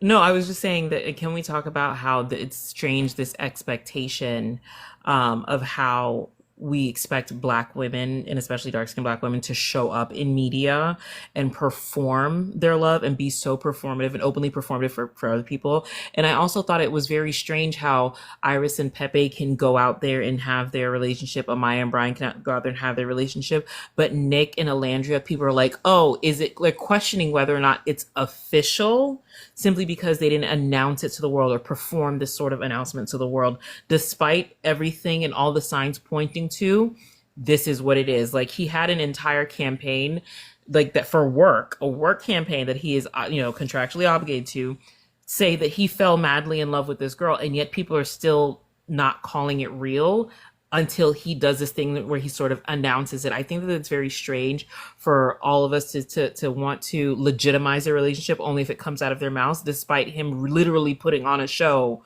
for the world to say so. And it's like, would they have expected this with him and Sierra? No, they would have come out and said, oh yeah, they're official, they're dating, they're together. No one, him and Clark didn't have to come out and say it. But when it came to Alandria coming out, I just thought it was very, very weird. Yeah, I want to address this, and then I want the panel to be able to respond to this. And I know that we've talked about it a little bit before, but I think this has to do with like obviously the hypersexualization of black women, the mammification of Alandria and specifically. But I also do think that part of it, right, is like, well, it's lots of things. I do think it's also right the fact that they were not doing like physical demonstrations of love to people. But I want to add this other piece that we haven't necessarily talked about yet. When you listen to the conversations that they had in the villa, they were the only ones really talking about of the like ones that were left, right? When we're talking about Amaya and Brian, Iris and Pepe, and what's some other ones? Chris and Hilga. They are such a brain fart for me. But and obviously we know that we're getting like edited versions of their time in the villa, okay?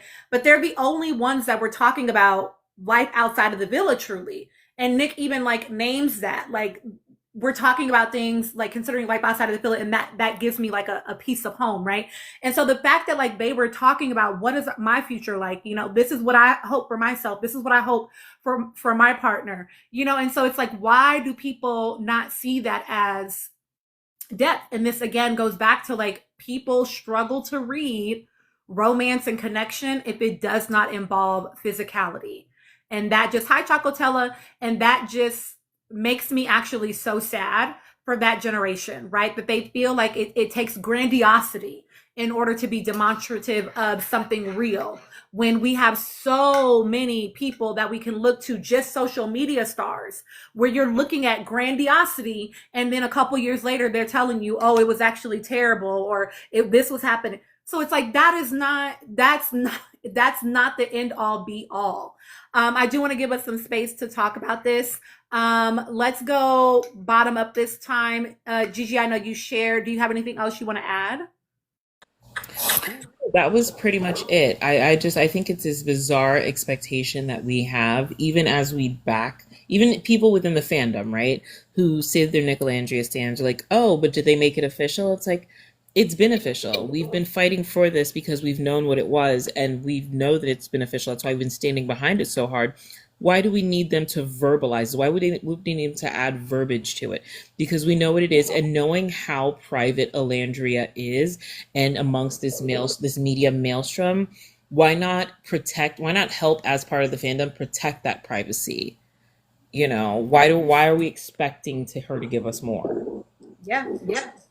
People feel entitled. And do you have thoughts about this? I want to say Olandria is private, so I agree with Gigi on that.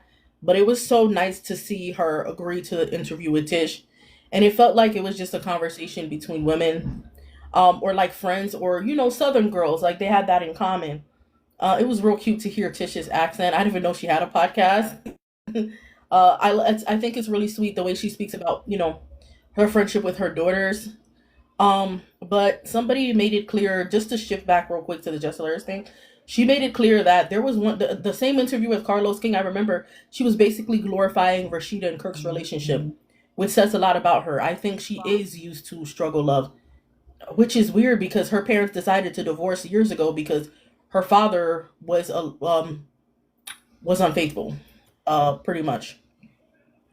And so, yeah, she was like, and then she came back on the Breakfast Club and clarified. She's like, guys, I'm not glorifying it. I'm just saying Rashida will never leave that man no matter what he does. That's still not a good thing. And then I don't know, at the beginning of season 13, did y'all hear that little verse that Rashida did? Yeah, it's a light day, it's a light work. And I ain't never leaving Kirk, never. Like, sis, we know. He's been cheating on you since the second season. Needless to say, I need to stop watching. Girl, we I need to know. stop. We know. Thank you, Nikki. Needless to say, I need to stop watching the show. But yeah, back to Alandria. As a dark-skinned black woman yourself, Jess, who's literally been, emasculized, if that's a word. No, not emasculized. Who's, been, people have treated you like you're part of the trans community and try to make you seem more masculine. I would think you'd have more grace for the trans community because of this. And then she's going to be one of those people like, oh, I have gay friends. Yes, we know your best friend's a stud. But obviously, she has some anti-blackness that she has to work on because, yeah, we know your man's Mexican. You don't have to keep saying it. Oh, yeah, somebody said she was on couples retreat. At that point, she was dating a guy, I think 10 years older than her, and he was a whole clown. Anyway, Olandria likes her privacy. I love their relationship. I have nothing against biracial relationships. I don't know why Jess would think that's fake, because she has her little Mexican man. Aren't you down with girl? And she be the same woman, I feel like, that says, date outside of your race if you feel that's where love is. So which one is it? Like, stop being a hypocrite. Like, girl, I think everybody should mind their business. Either you happy for Orlandria or you could just be quiet. That's an option. Like, you know what my mama taught me? My mama taught me, if you ain't got nothing nice to say, don't say nothing at all. And I'm Haitian American. I like to talk. But if I don't have nothing nice to say, I'm going to choose the right to remain silent. And that's what she should have done. You don't know anything about the show to be just spouting your opinions. Sis is giving bitter. She's struggling in her relationship behind closed doors. And it's clearly showing. Like, girl, go heal. Not Yeah, somebody said she's unbalanced. Let me stop. I agree. Yeah, Olandra likes her privacy. She is who she is. And again, agreeing with Tina, like, just because they're not being physical don't mean that they don't like each other. They are showing their love in a better way, in a healthier way, I think, by saying, like, I'm here to, she said on the interview that was so sweet, like, Nick has checked off so much stuff on my list for the short time that I've been with him. I said I wanted to go to Europe. He helped me get to Greece to do that shoot. I wanted to model. He helped me do the modeling thing. Like, it's so nice to sit back and be taken care of. And, she's in her soft era. I think y'all just jealous, honestly. Girl, stop being jealous. Yeah. Go ask your Mexican to buy you something. The fuck? Anyway, I'm done. Yeah, I feel like it definitely is projection. It definitely is. And again, it's not even like I feel like she can't disagree, but I want your reasons to be valid. Like, it wasn't based in reality. Like, you clearly didn't watch the show. She's going to have a man that talks about her the way that she talks about him. Babe, he has. Like, so it's not even based in reality. You're just talking to talk. And somebody mentioned, like, she has, I guess, a comedy show coming up, and so they think she's rage baiting, which is probably part of it. But she's not funny enough to keep being on tour, as far as I'm concerned. Anyway, P, would you like to share your thoughts as well? Yeah, as far as I know, it's clear that she's unhealed, and she doesn't necessarily think that someone like Olandra is closer to her than, most of the cast members on the show deserve, healed, companionate love, and truly, that's just what makes me sad. I just think that Olandria, is just Olandra, not necessarily Nick. Olandra's presence on the show is highly triggering because it's not only that she's dark skinned, right? Like Shelly's dark skinned, but Olandra gets a different treatment because of her features. She has heavily like black identified features. Like to me, I thought she was like a Nigerian girl. I thought she was a Yoruba, like so I was kind of shocked when she said like, "Oh, Alabama." I was like, "Okay, you live there." She's like, "No, my friends from the D South. I'm a Southern girl." I'm like, "Oh, okay." Like she's probably the blackest looking woman I've ever seen, which is wonderful. That's why she's so beautiful. And it's not, and the way she holds herself, how stylish she is, to people who can only see people in stereotypes or as comical tropes. A woman like Olandra is not supposed to exist. You know what I mean? I didn't even ever really see her as a mammy. Like I could see how she could be playing that role, but to me, she was just a stylish, upright woman. And I hate the fact that people refuse to see the multitudes of her personality. Like I could already see that she was funny. I always thought she was intelligent, like extremely intelligent. So when she said, "Oh, I'm the first to graduate college or have a business degree, I work in the elevator," I'm like, "Oh, okay, that makes a lot of sense." Because to me, the way she was speaking is so smart. The way she holds herself, like I can tell she has standards. And not only that, not only is she like a great strong woman or whatever the hell, I think she's really cute. I think she's adorable. Like there's so many moments of her just being like, cute, cutesy, carefree, sweet. To me, that's Olandra. I think the real Olandra is kind, caring, sweet, and considerate, who enjoys being cared for and showing that care towards others. I don't think the real quote unquote Olandra is a supposed crash out. Mind you, her crash out wasn't even a crash out. It's more like a check in, low key, if we're being honest. I don't think that's the real Olandra. I don't even think the real Olandra is the mammy that we saw her have to play because of what Hilda did to her on like episode 1 or 2, with her crying and whatever. I think the real Olandra is the Olandra we saw when she was picked for as best girl in the villa. That one, that one clip where she's picked and like all the confetti drops on her. That's Olandra to me. Yeah. Yeah, I will say too that like, right, I don't think that she is a mammy because I would never say that a black woman is that. What I do think is that she was mammified by the public and by Yeah.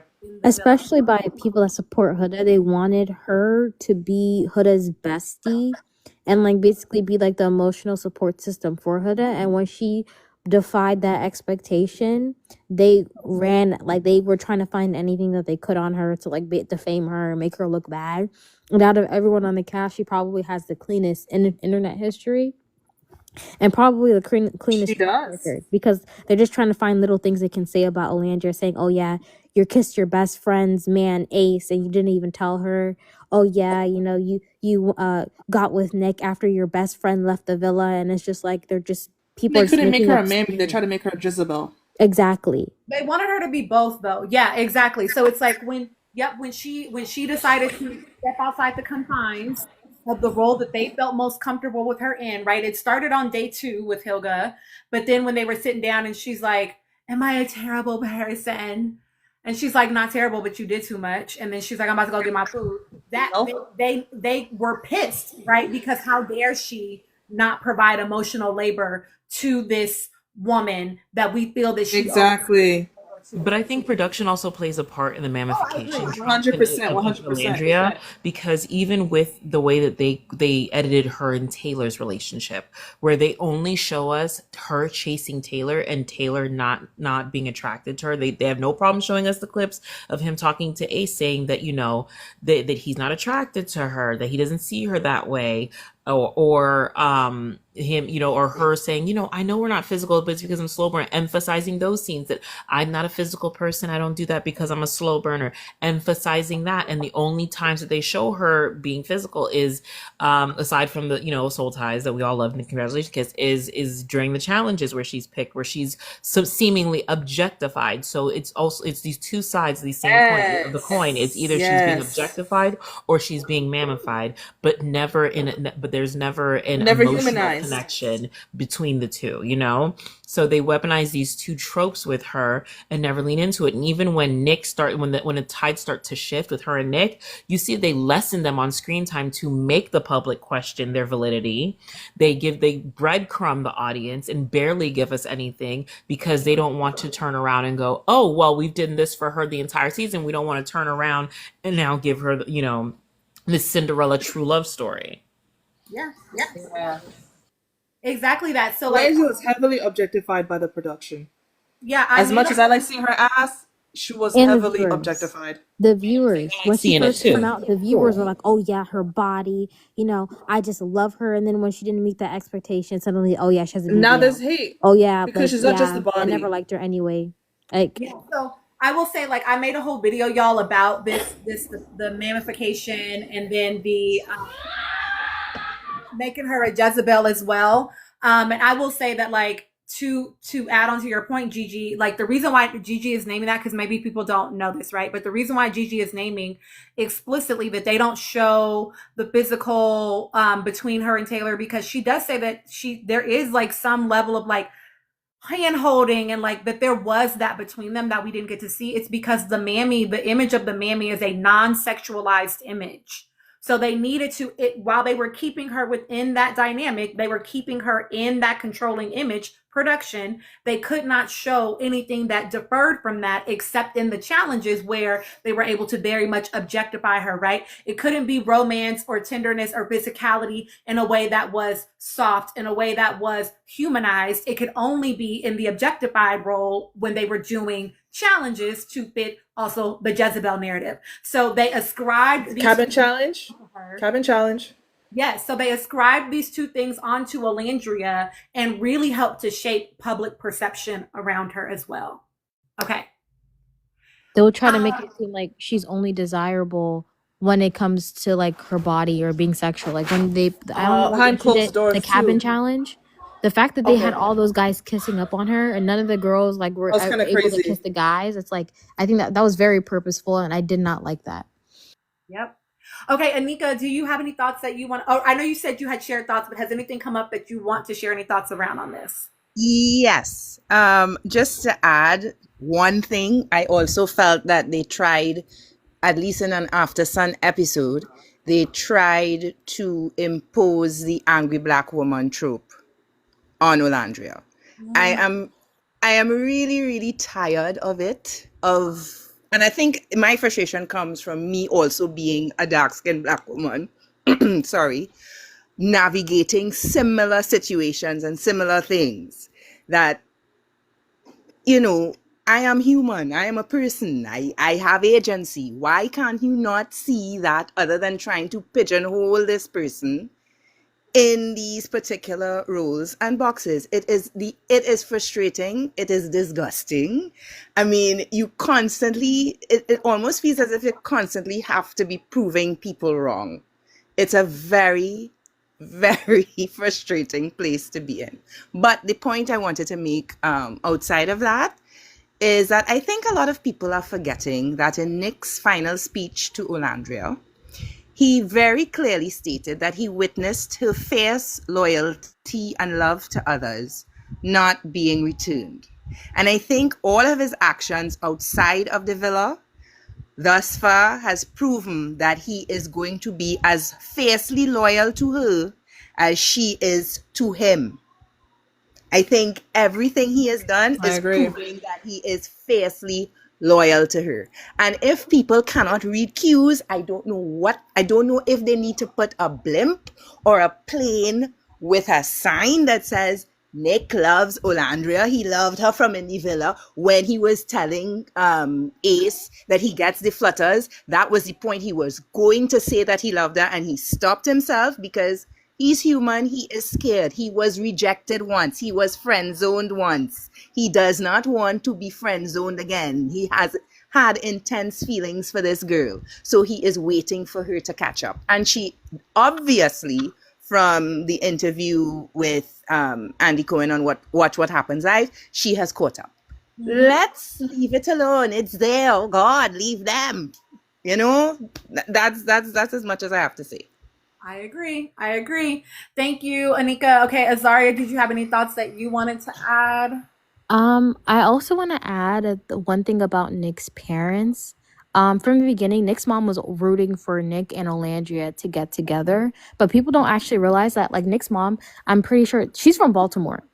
Baltimore, if you guys know Maryland, the DMV area, Baltimore is a very diverse area. It's mainly majority black area.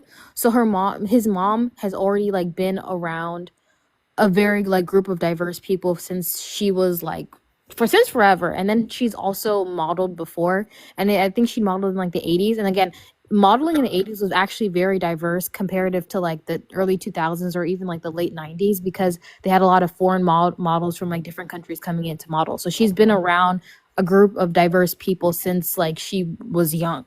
So for her to like root for Olandria and say like, she brings out a more grown version of Nick, and kind of speak highly of Olandria, speaks volumes to like how the family would support Olandria, because typically, especially when it comes to white mothers, they're very protective over their sons, especially the boys. Like, it's like, oh yeah, I'm a boy mom, that's my son, like I don't want any woman taking him. It's like a woman needs to prove to a white mother that like, you deserve my son.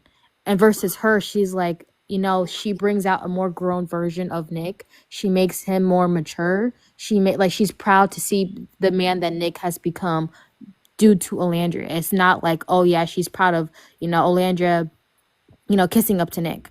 So kind of speaking towards how the family dynamic is. And also his dad is not even like white American. His dad is Belgian. And that I think also plays a big factor in how they interact with Olandria. Because like, when you think like Europeans have a very different view of race versus in America, because like in America, like you're white, versus in Europe, you're more attached to your ethnic identity. They're a lot less attached to the idea of whiteness. So like that also just plays a huge factor in how the family would interact with Olandria as well. So for me, when people are like, yeah, this is not gonna last, like always saying certain comments about Nick and Olandria, I'm like, the first sign you can see in like in a relationship like showing cracks or showing crumbles is how the family interacts with each other. And the fact that the family is supportive and wants to see them together and can see a future with them speaks volumes to how a relationship might end up later on. Even if like they get married or they get a divorce or whatever, the fact that the family supported it first speaks volumes to how a relationship will like end up. And I think that's going to show positively with Nick and Olandria. Can I say I'm gonna slightly give a little bit of pushback on your assessment of Nick's dad based on his where he's come from. Let's not forget that Europe was the blueprint for all this, right? Of course.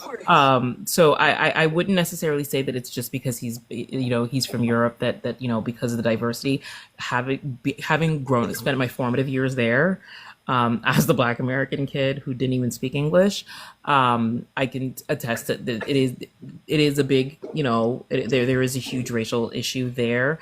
I think where he's from in particular, and I think someone mentioned it in the comments before I can say it, there was a huge influx of African immigration into that area. So I'd be seeing that really wouldn't make him think twice. I think what really feeds into it is where he's from in Florida.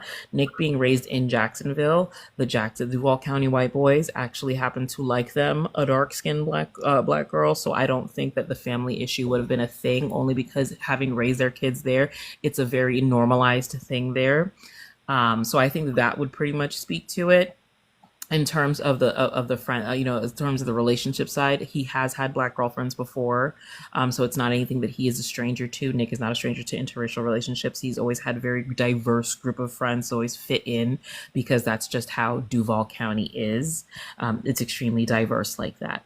And so I don't think that would have ever been an issue, especially when you see that her daughter goes to Florida State, and I went to Florida State, huge rate of interracial relationships there. So I think it really depends on where you grow up and where you raise your kids, like demographically. It's very easily seen. It's actually more common and more prevalent in northern Florida, where the big universities are, as opposed to what it is in South Florida. So I would beg to say that he's not a stranger to it, which makes me more comfortable with him moving with O, and I think that's why he's more comfortable in his approach with her, and that's why he shifted his approach when he came to approaching her. When she says in her interview that he studied her and he really found out like what she wanted before he courted her. Like he really was in his hunter mode and he hunted that girl. Because I'm very much convinced that even if he left the villa with Slorella, he very much would have been at O's door at the hotel. Oh, you went out, Gigi. Can anybody else hear Gigi? I Yeah, can't she hear might her. have gotten a call. Okay. Yeah. I want to speak real quick to Sparkle's comment while we wait for Gigi to come back. So Sparkle said, I don't think we saw enough of his dad to accurately say either way. I agree, Sparkle. We didn't get to see his dad. The only thing I will say about his dad though is that is based on the letter that dad sent. He sees a lot of the same characteristics between those two that he sees between himself and his wife, which is why he feels like they could be successful. And so that part I do think is why he is supportive of them more so than like anything else. Like I can't speak to anything else because we don't know anything else about him. But that part I do know he said very explicitly. And I would say that like as a parent who was friends with my husband before we were like partners. Oh no. Okay. Just request again that we were friends before we were partners. That I would also feel happy for my child if I saw them experiencing that because I would trust that their partner would have their best interest at mind because they're also their friend. You know what I mean? So that's what I would say about dad mostly. Nick also speaks very highly of his dad as well. Like he Yeah. values his dad's opinion. So I would say that does help as well. Okay, who has not shared that? I can let you share, and then I'm gonna rotate out some folks. What was the question? Oh, people, yeah, I know, right? So Girl. we got on Because Just Hilarious. We've talked about a ton of things. So honestly, if there's anything that you want to add, feel free to. Otherwise, I do want to move us on. where we moving on to? I don't know if y'all are gonna want to move on to where I want to move on, but Go Go ahead and ahead, say say it. it. I want to talk about Beyond the Villa. Okay, we can't move on yet. But I Let- mean, let- I'll go need us drop to the talk .com about, for okay, y'all, let me just say, I know that not everybody's watching Beyond the Villa, but if you watch season 6, then you know what happened between Kendall and Nicole. And Nicole Yes. was on the episode most recent, and Kendall has definitely been on he was the victim somehow in the situation between him and Nicole. And I just really need to have a conversation around that because, boy, what are you talking about? Well, I would like, I think I was the next one up. Yes. I would definitely like to, get this off my chest real quick, just simply because it's very personal to me. That Tish interview that I brought up earlier, that, what was striking to me at when, first of all, I'm in Kentuckiana, so I grew up in Kentucky. So I completely understand what Trish. I code switch my accent too. Like it comes out, like especially when I'm relaxed. So I get it, and I loved how strong her accent was because honey, that is what I grew up around. You know what I mean? Like I get it. I completely get it. So I was glad that comfortability was there, and that was the difference between I think the Kiki Palmer interview versus Tish is that it's very clear that Kiki grew up in a very different area that she might not have picked up on the nuances of why Alandria was hesitant or slow to come around to a person. But what was striking to me, and I completely understood what she was saying by this, is that she said you Nikki, you're her breaking up for to me. You're show breaking up for anybody else or before just me? the reunion. Oh no. Okay. Oh no. Can you hear me? Can you hear me? Can Now you I hear me can. Now I now? can. Yeah. Yes, I Oh, can. okay. Sorry. No, you're okay. I'm in the country. I'm in the country. So, I was saying that, because she grew up in the South, like, and they talked about her accent. And even I code switch here. My accent is not as strong as it is when I'm around my family. Mhm.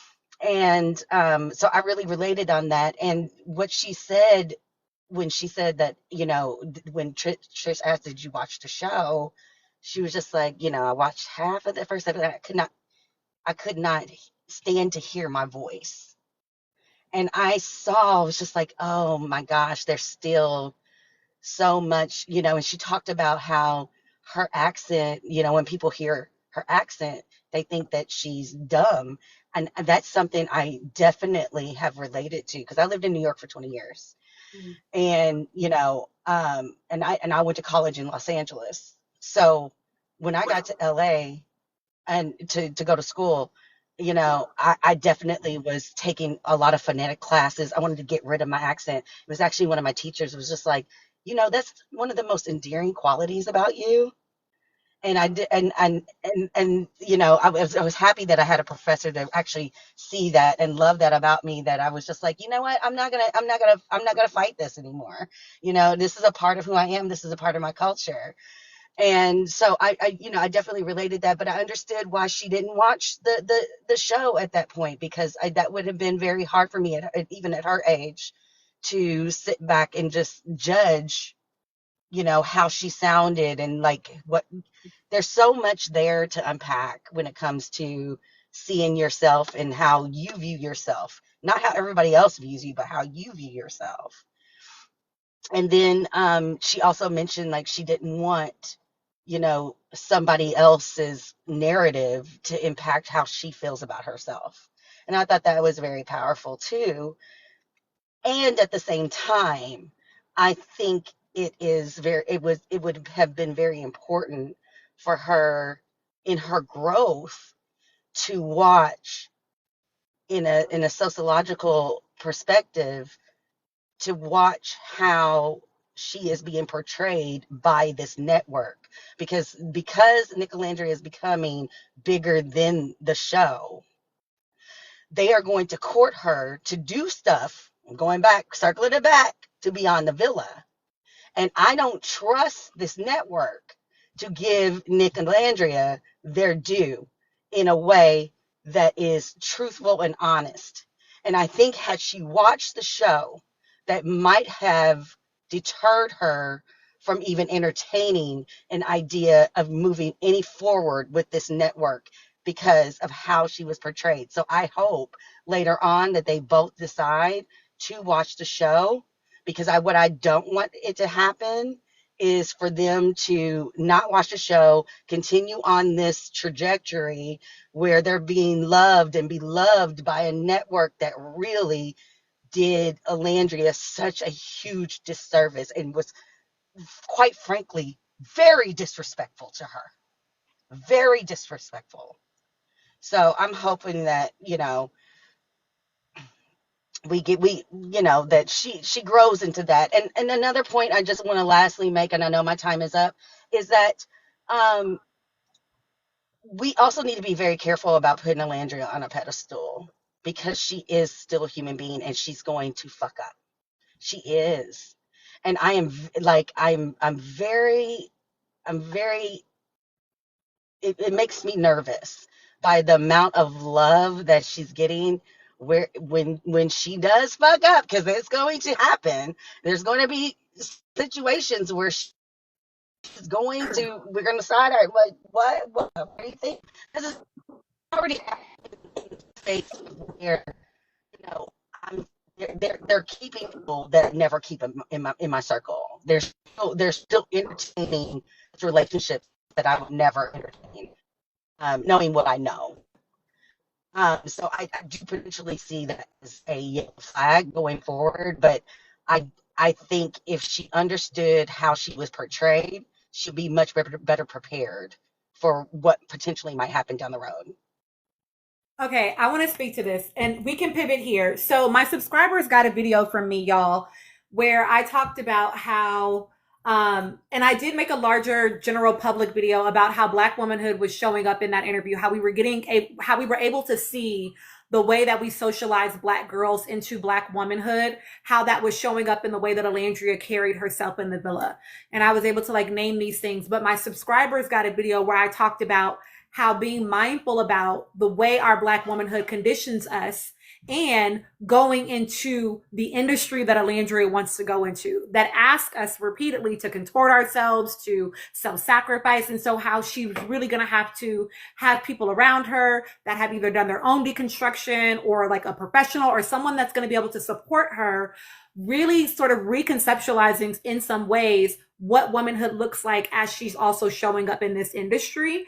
And that it doesn't have to be, self-sacrifice, that it doesn't have to be a contortion, that it doesn't have to be constant code switching and masking that is asked from us as Black women, right? And so, to your point, Nikki, I in some ways do think it would be so beneficial for her to watch back, like you said, from a sociological perspective, not just to keep her clear about how they view her, but also so that she can know how media will potentially consume her and push her. And so that she can have an awareness about, as she's going into the world and getting ready to have an image that is going to be consumed by the entire world, to be aware of how might they choose to portray me, because she knows it, right?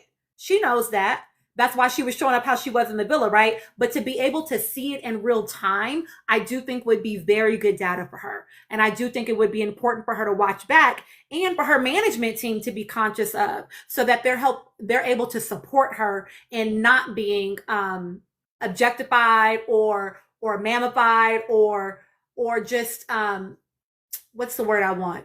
Distorted, to the public, and making sure that she's being able to be perceived how she wants to be, which is something that I constantly will give Ace credit for, is that he has chosen that the image that y'all get from me is going to be the one that I choose to give you. And that he wasn't on the Today Show, and I'm sure it's not because they didn't invite him. He went home to LA.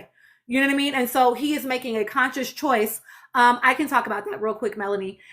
He's making a conscious choice to not let people to have control of the image that they want to create for him. And I do think that that's really important. And so I do think her watching it back could be really beneficial for that as well. Melanie asked, what is mammified? So I talked in the video, actually, just kidding. That's only the subscriber video. But so there's this report done by a guy named Moynihan. Oh, Meech, they said he had gone back to LA when they did it. Anyway, there's this report done by a guy named Daniel Moynihan decades ago at this point that gave what we call four controlling images of Black women. And two of those images that I've talked about in a relationship to Alandria are the Mammy and the Jezebel. The Mammy image is one that is in the White household. She has a lot of power within the White household. She's the one that sort of cares for the household. She does a lot of self-sacrifice in the household, but she also is constantly subjugated. So again, she has power, but only to a certain extent, and she is non-sexualized. And so when they were using this image to describe Black women, it was like that our entire labor and our entire force should be at the service of white people. And so the way that we saw Alandria mammified in the villa was with the way that we saw production crafting a narrative, but also the public engaging with her around how she was engaging with Hilga.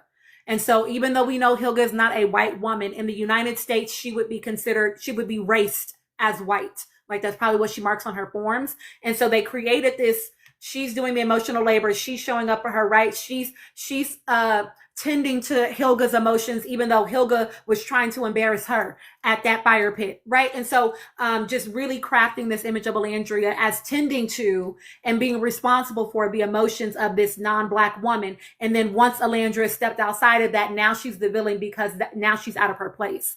Does that make sense? Tell me if that helped you understand what the Mammy is, Melanie. Okay, that felt helpful. Okay, great, awesome. Okay, so Nikki, I think that's a great point. So with all of that said, I would love to hear the panel's thoughts, and then I'm gonna rotate out because I have, hold on, two people sitting in my queue. Exactly. They have an actual therapist on site. So why is she the person that is responsible for that? We know why. But I would love to hear the panel's Allegedly. right. I would love to hear the panel's thoughts around, what do you think is, I don't want to use the word responsibility, but what do you think about whether or not, I would say, honestly, Alandria and Shelley. But I know we're talking about Alandria, but what do we think maybe is the benefit, or do we think it is advantageous for them to watch back the season, and maybe why? And we can go. I would Go like ahead. to speak because I have to leave soon. Okay, go ahead. Go ahead. But I think that, can you repeat the question again? I don't want to misconstrue anything.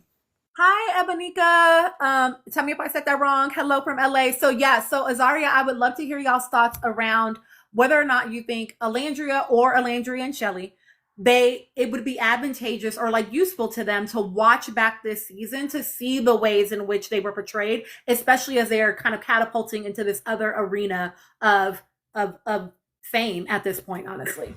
I definitely do think that it's advantageous for them to watch back this season because a lot of the hate and animosity that they're receiving is because of the way certain things were edited in the show. And I think that the producers did a very intentional job of portraying Olandria in a certain way and portraying Shelley in a certain way that is not typical.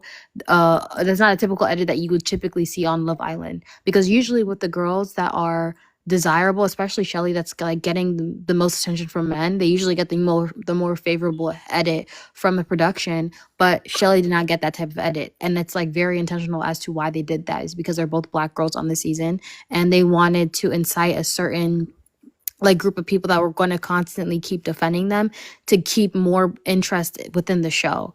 I think when it comes to Olandria and her watching back this season, I think it's crucial, especially for Olandria to watch back this season, because you have people that were trying to make it seem as though that Olandria was a stupid girl that was falling for Taylor and then it doesn't know how to read social cues, when in reality this man was being two-faced to her, like just being two-faced, and was showing her and giving her a different type of affection than what he was telling his friends.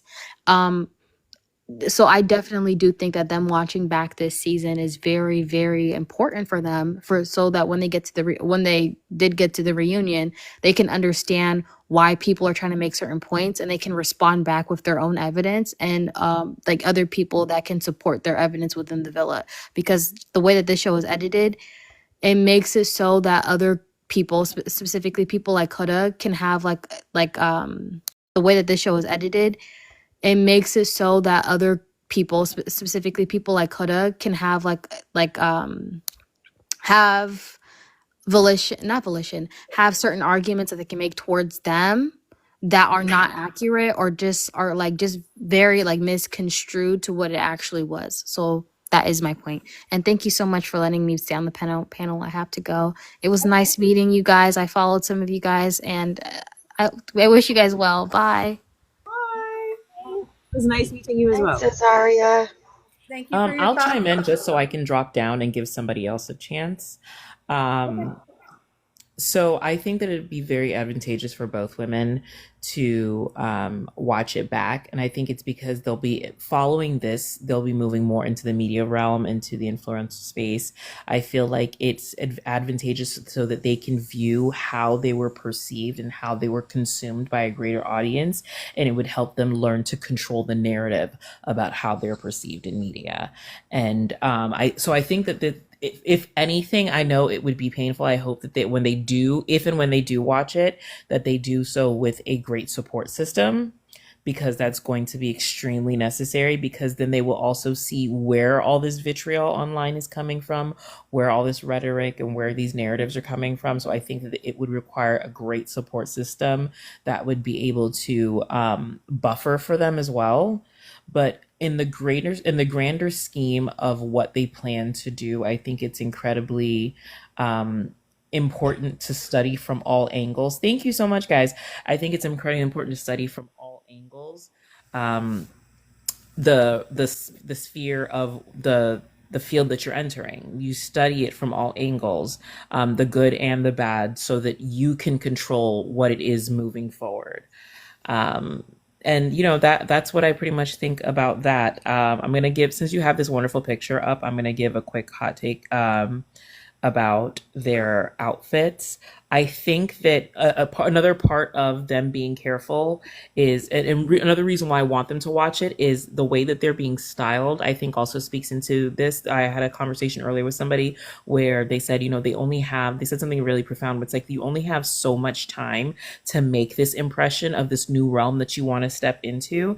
And I think Shelley especially needs to be very careful about the way she is styled, because the way I've seen her styled most recently very much gives Urban, and that they're packing her into this one little box when I think she has the visual verbiage to be able to give range. And where they give, like, you take this picture, for example, moving forward, I would hate them to pit them into two different, to pit them against each other in categories where they give you one that's classic and one that's urban. If that makes sense, like the way it visually I think translates. that's exactly where they might be Yeah, going. that's because even when I mentioned the Today Show earlier, when I talked about their looks, I felt like whoever dressed Shelley this morning for the yesterday, or this morning for the Today Show, dressed Shelley more for the Tonight Show, and then sent her off to the Today Show, and it gave Instagram model rather than high fashion. And I think they're sort of limiting her. So this is why I think it's super important for them to always review the media that's being put out there about them, review everything that's being put out there about them, so they can continue to control the narrative and they can continue to push forward, because that's the only way that they're going to be able to grow. Any influencer or any media person who enters this media space where they're being judged and consumed in many different ways, they always go in and they review what's being put out there about them. They're there to control the narrative. And like you said, Ace says, you're going to get the version of me that I decide to put out there.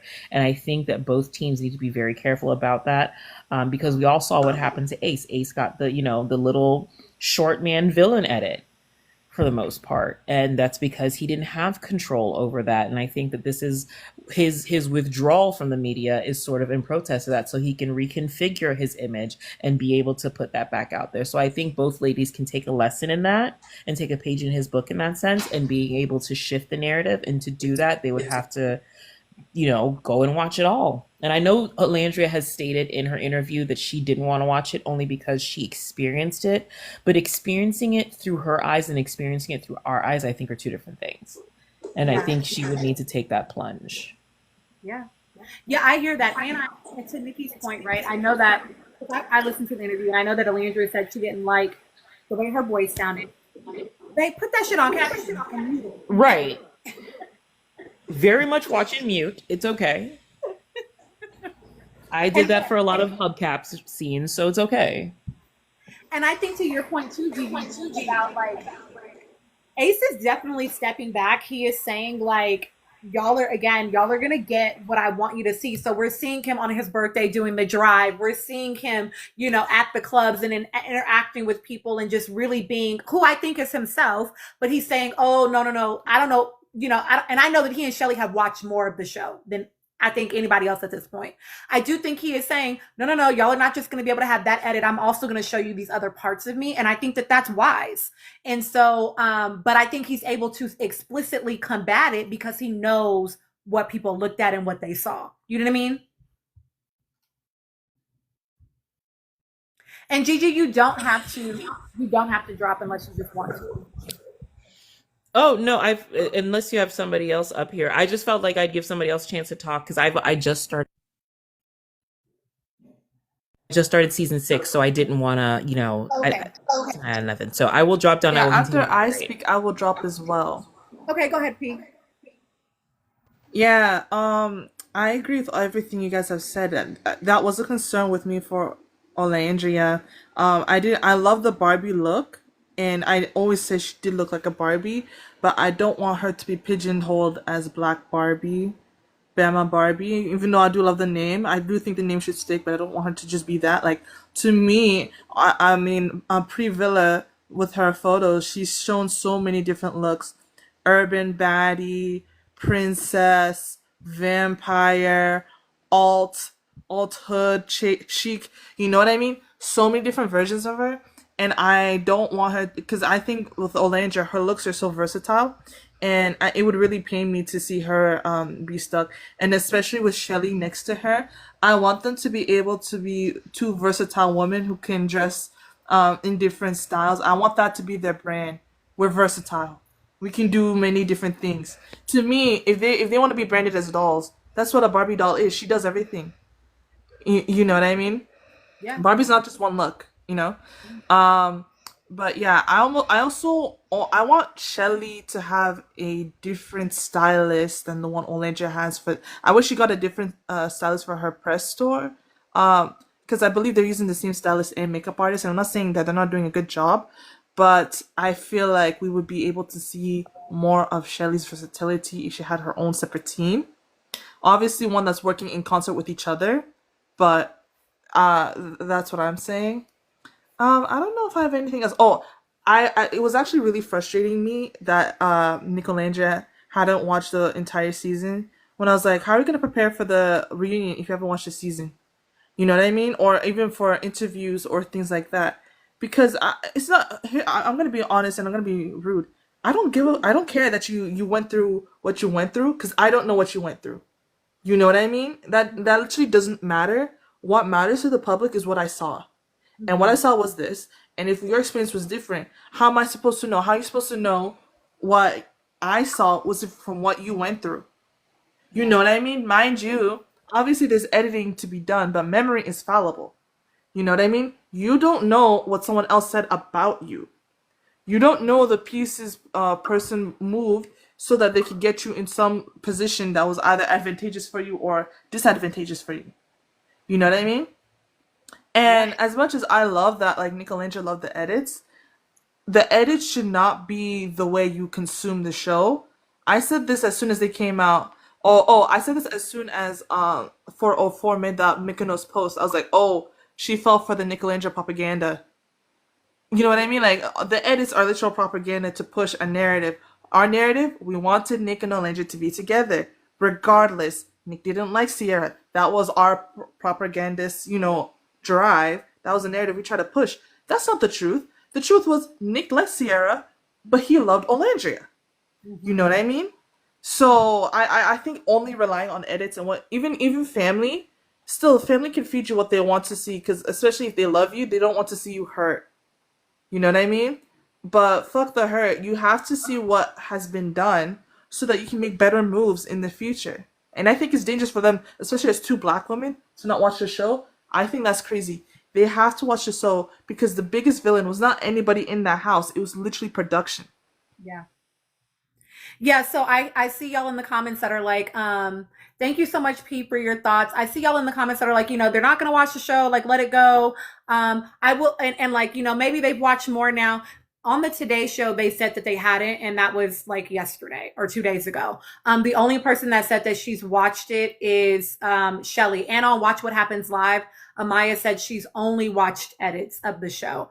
So, and I will say this, kind of the conversation that we're having at this point is not about whether or not, I don't like, the reunion is filmed at this point. You know what I mean? Like, the reunion is done.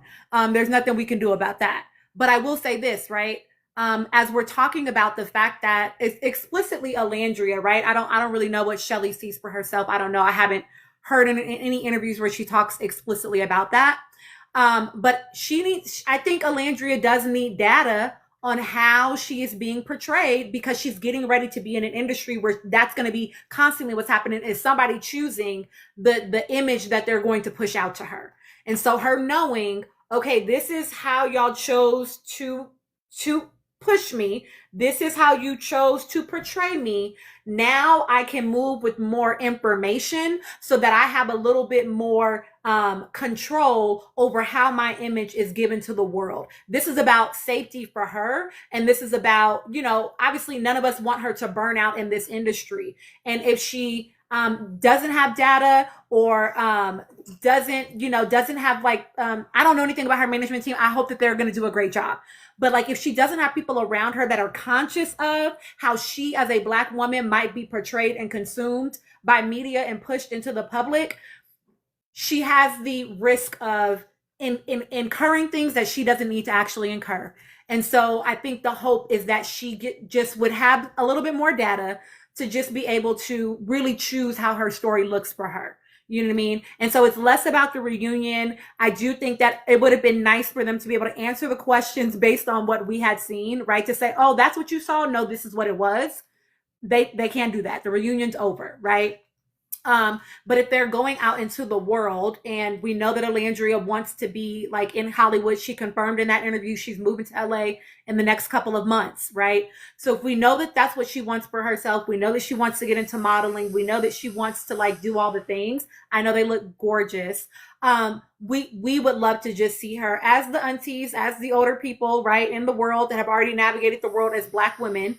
We would love to see her just have a little bit more data as to how they have chosen to portray her so that she can have more control over her image. Because I think, and even if y'all just listen to famous people, they talk all the time about how when they get into the industry and they don't know shit, how everybody else is controlling their image and they don't have any. And so just her getting more information.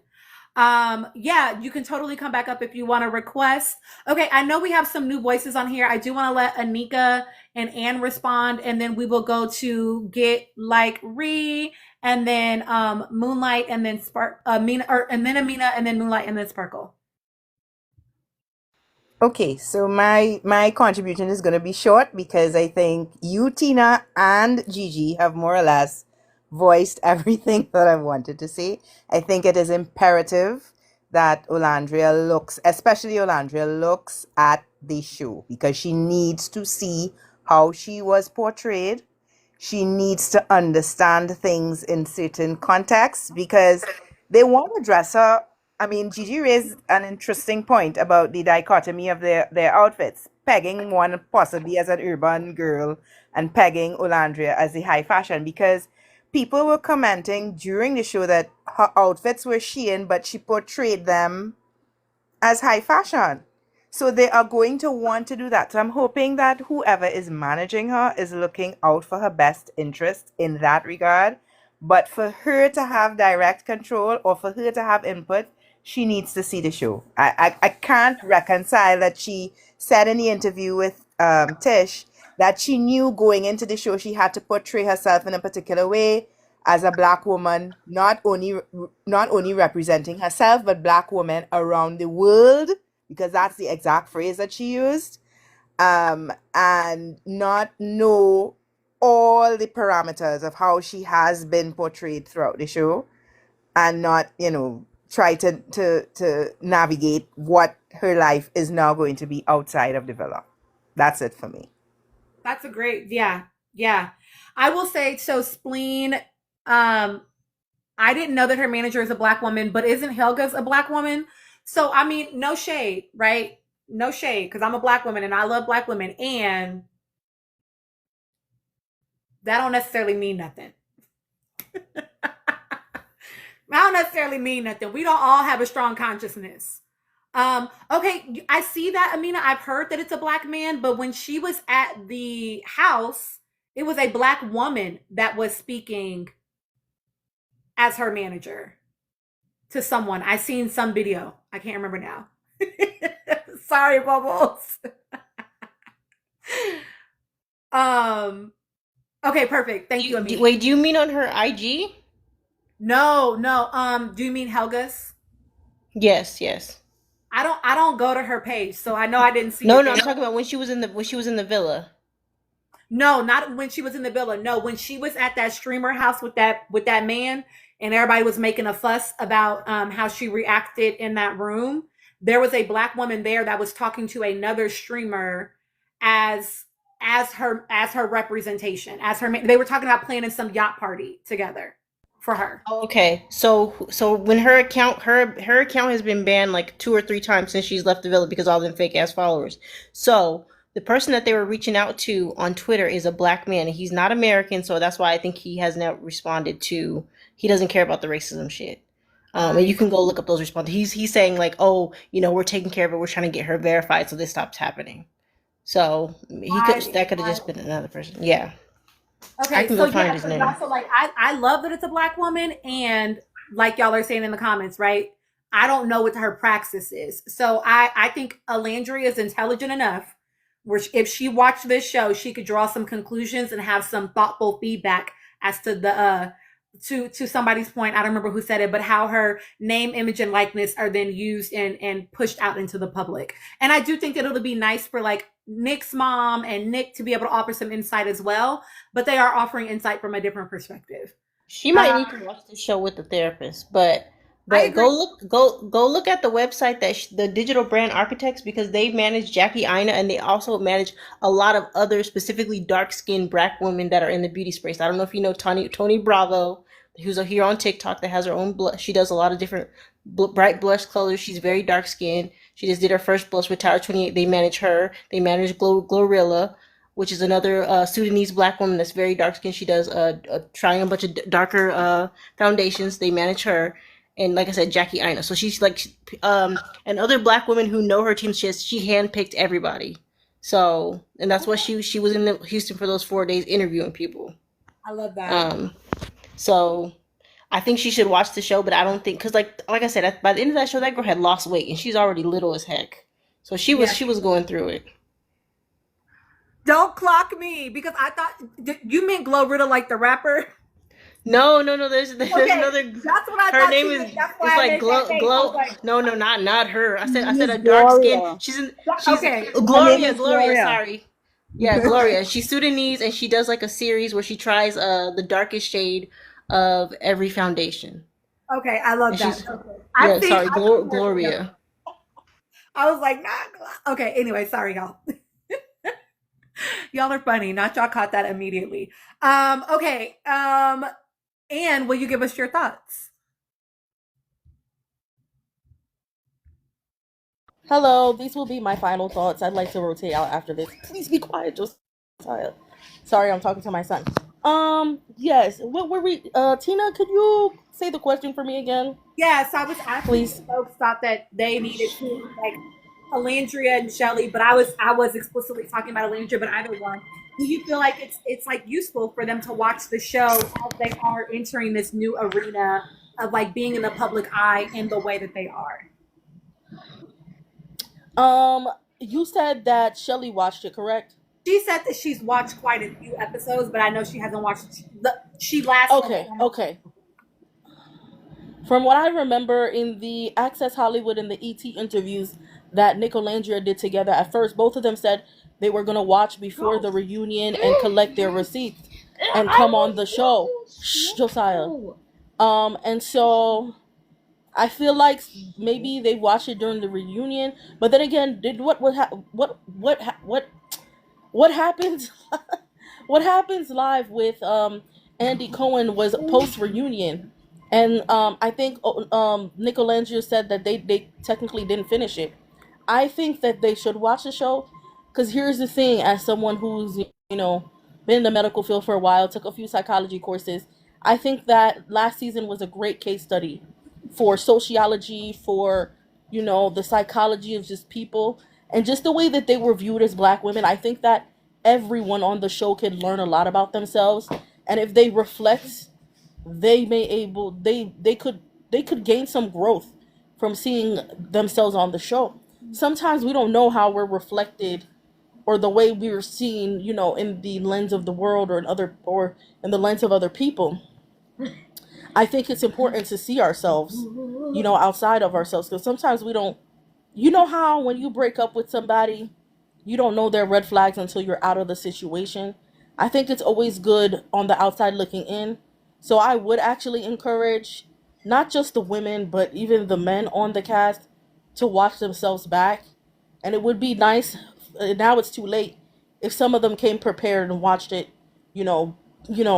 before the reunion. So yeah, we'll see what happens on the reunion. I think the turnaround time on the reunion is a little long, because the season ended and they give us maybe about a month and a half to wait for the reunion. Yeah, I think it'd be beneficial for all of them, particularly Olandria's experience, and even Helga, to watch it back and possibly learn and grow from the situation. I'm not saying Olandria did anything wrong. but she has to see the way she was painted as an angry black woman. And I think she should stand on business regardless of the way they're going to paint her.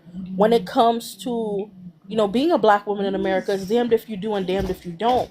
I had a YT boss who was very, hard on me. She wanted me to be smiley and happy with my patient. And when I'm at work, I tend to be really stoic.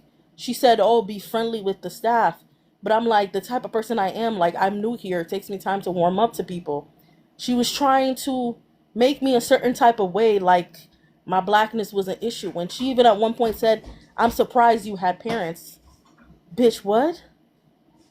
Um, as someone who's been through a lot of microaggressions, I think I think it's good to just watch yourself back. I think it's good to learn. I think it's good to reflect. And also, yeah, for sure. She questioned, my parents. I also got texturized based on my hair. They would have hated me and my locks coming. But yeah. So, oh, I was referring to someone in the comments. So yeah, I think it's good to reflect and look back and see how, we view them as America, and see how, their peers view them, and they can, grow from that. Anyway, thank you so much, Tino, for having me. I'll see y'all next week. Toodles. Hi, Ann. I want to say she was way too comfortable. That's so out of line. Jane, I feel like I'm saying that right? Jane, Jayne. They all loved her, though she may have just been portrayed as stoic, or the show may have depicted her as stoic. I don't think someone's not lovable simply because they're stoic. And I don't think that any of us think that that's necessarily the problem. We just, but I'm also acknowledging the comments in here, right, that are saying her family says she gets anxiety watching it. I think that goes to, I think it was Gigi maybe that said it. Like maybe she needs to watch it back with a therapist. Or at least somebody give her some cliff notes, something, just so that she can, or somebody else watch it for her, you know what I'm saying? So that she can just be clear about, hey, hi, Monsi. Oh, Chocotello, thank you for the subscription. So that she can, we're talking about Alandria, Gina, just so that she can be aware, again, she is entering an industry of media. And they are going to control the image that she has portrayed to the world. And we're hearing that she has great management, and that's great. And so, but we also want her, she is smart. And so we want her to also feel like she can contribute to the way her name, her image, and her likeness are being portrayed to the world. I hope so too. I hope so too. And Millie May, maybe that's possible. But I also know that there were lots of things that they couldn't answer or they couldn't speak to because they kept saying they hadn't seen it. And this was as recent as the Watch What Happens Live, right? So I do think it's just important to be able to speak for your own self. And I think that Alandria has the ability to do that, but it's hard to speak for yourself when you don't have enough information. Okay. Get you're new here. I want to hear your thoughts, and then Moonlight, and then Sparkle. Hello. Thank you so much for having me. Thank you for subscribing. Yes.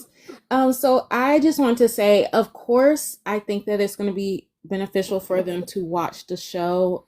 But one thing I will say is that although Alandria has been bullied at other times in her life and stuff, this is a new lesson that she's having to learn when it comes to our community, not just our community, because there was hate coming from other places as well, but the sheer hatred almost that came off of folks just from her trying to get clarity from someone who was not being clear with her, as if the majority of those same people have never been up on some man's phone who sighs when he sees their text come through. Real self-righteous, okay? Very much so. And even like me, I'm someone who I've never really been on that tip, but I've had friends who have been on that tip. But I had more grace, way more grace for her because I see her. And those of us who saw her, like for me, I was like, she's way too intelligent. There's something else going on. And come to find out, in the interview she did, she said Taylor was, everybody in the house was shocked for a reason, because Taylor was showing up the way he would, like he's supposed to. He was doing things for her. he was doing kind acts for her. He was bringing her stuff. He was actually doing stuff for the entire house. That's part of the reason everyone has such a strong relationship with him. So he came off like he was very respectful and good to all of the girls. And I think that's why it came naturally to him to be that way towards Olandria, even though he didn't find her attractive. Um, so there, it wasn't like she was going off of nothing the way that they edited that. And like for me, I knew there had to be something, but to see so much hatred come from people that look like her when she wasn't doing anything wrong to anybody, hurting anyone. They were taking everything she said, like about even when she said, "Oh, well, it's gonna take a bad bitch to take him away from me" or whatever.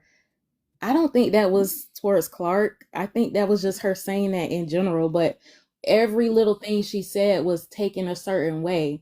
And it just goes to show you that when people have been when people have done something themselves, they tend to be a lot harsher when they see other people doing it. They tend to lack empathy for those people, partially because they lack empathy for themselves. And so that is a really tough lesson that probably watching this season back and then comparing that with the backlash and the hate that she has gotten, that's going to be like tough, but she definitely is going to need that. I'm glad that her team, from what I've seen, is all black. I'm pretty sure that's also what took, I mean, it didn't take that long, but because people's views of like time are kind of like out of whack. I'm like, y'all, it hadn't been that long when people were like, "What are you doing, Olandria? What are you doing? Where are your brand deals?" I'm like, y'all, they literally just got out the villa. She's home for a few days interviewing people, and she don't want to just link up with just anybody. She needs a good team. She is the Olandria. She literally is bigger than the program at this point. Okay. So she needs quality, and that's exactly what she got. Because ever since her team clocked in, they clocked in and got to work immediately. They have been hitting, like they just been nailing everything. So I'm really excited for her. I want her to get past whatever this is, this weird point with all these parasocial fans who are being weird. But I'm excited for her future, her and Nick's future. I Which I'm agree. from Jacksonville, so that's my that's my Jacksonville bro. I feel like I see a lot. I understand a lot about him, not just because of him being from Jacksonville, but also like I also am neurodivergent like he is, and so there's a lot of things that I feel like people don't really take into account that I see with him. I'm like, that man, he doesn't lie well. Okay, we've seen him lie. He doesn't lie well, much like Ola doesn't lie well. And he's been very genuine. He's kept it 100 with everybody. He told her that he's like, hey, like, because she was really making it hard for everybody in the house. He was like, I like you and everything. Like, we're cool, but you really got to get your ish together because, like, as a house, we are struggling, you know. So I don't think he was being two-faced by saying that or whatever. But yeah, I'm happy for both of them. Also, I like that you mentioned that. It actually made me think about Taylor right quick, and I don't know why I've never thought about this.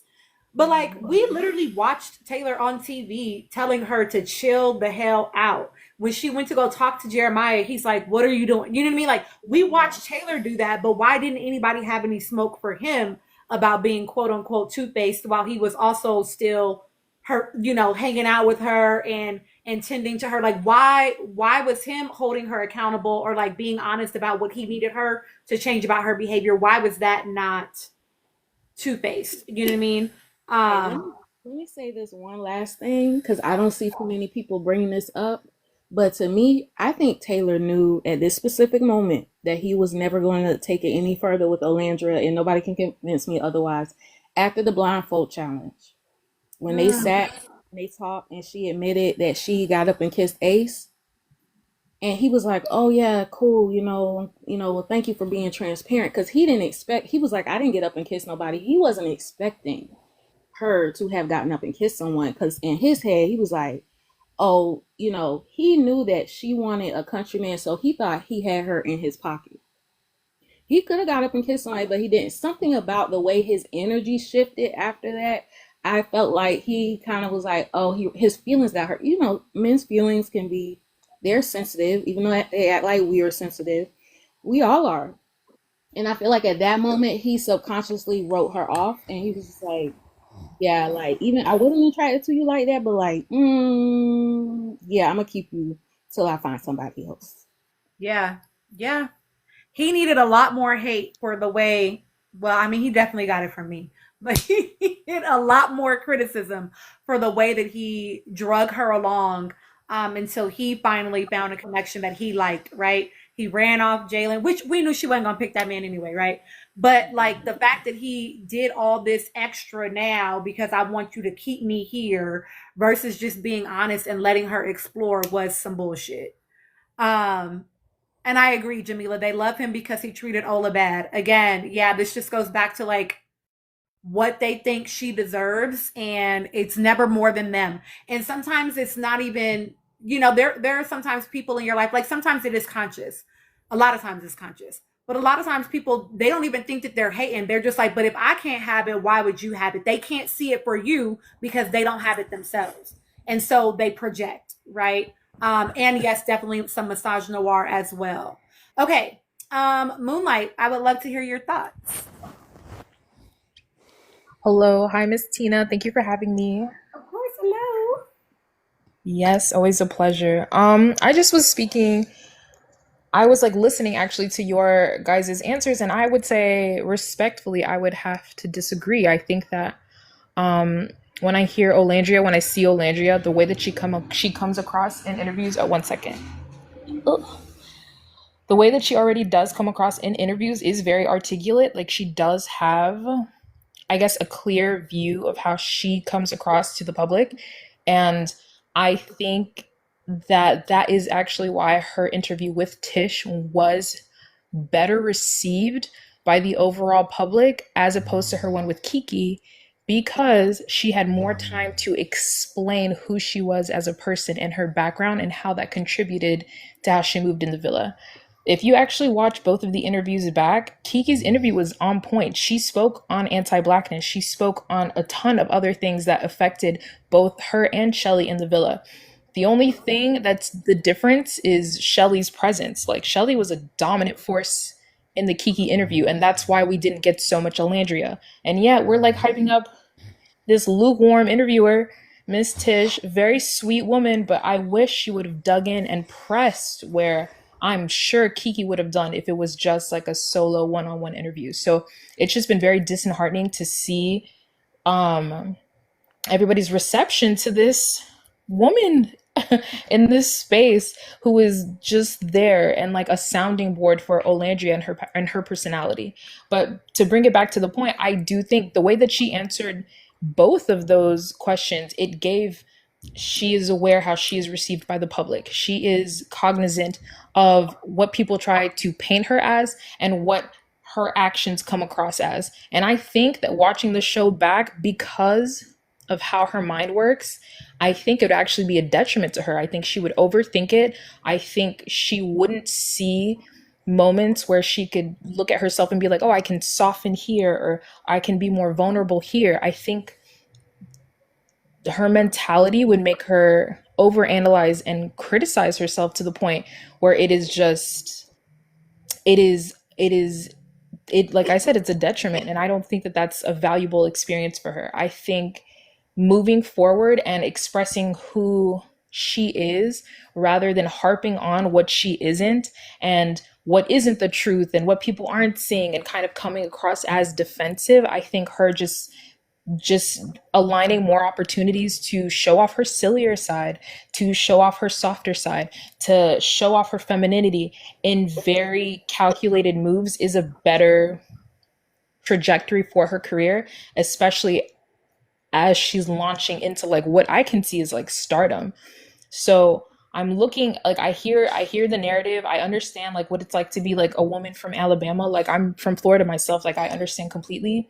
I'm thinking of what she's gone through as a woman, and I'm just like, okay, girl, well, like it's over now. Like you're a star. Like nobody gives a shit anymore. Like the stuff with Huda, the stuff, all of that was in the past. If anything, it solidified her fan base. So now we are die hard for her and that white boy she's got with her. Like we look at them like mom and dad. Like I think it's solidified her core fan base. I think it's made people firmly in her corner. I think all she needs to do is like trust and believe in herself and what the people around her are telling her. And thus far, what we've seen with her even popping out in these fits in Vogue, in these different like publications, I think she's got it all. She's good. Like, I think she's good. I think watching the show back is completely pointless because it's so in the past and they're different people. Like, they're moving through a pressurized situation that changes you rapidly. It is not something I could even really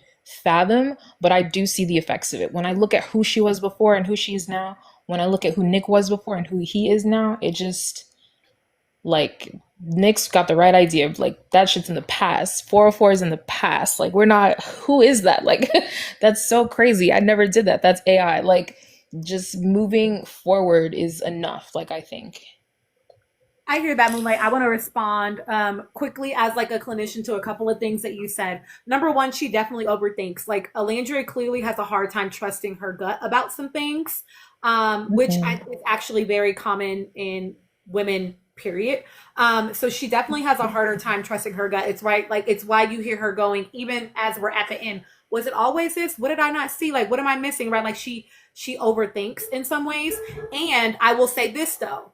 We saw when she had the stand on business challenge and Taylor spoke very directly, she was like, oh, okay.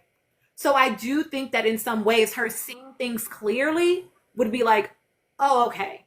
I don't think it would be as distorted as maybe we think it could be for her. I don't think that it necessarily would like ramp her up into like overdrive around overthinking. But I know that her family says she gets anxiety watching it. I don't know if that's because she doesn't like the sound of her voice, like she said. I don't know if it's because it feels like it challenges her experience of things, right? Oh, I can tell you, Juanita. But I do think that like, I do think she overthinks. Just from what we saw, I think she has a harder time trusting her gut more than I think she overthinks though. And so, I think that she could just give herself data. I actually would not, as a 40-year-old Black woman, I would not encourage her to just trust the people around her personally. I would say that like you can have people around you that you appreciate their insight, but she needs to be able to also know within herself because she has such a difficult time trusting her gut. So practicing honing that, I think, would actually be best for her right now.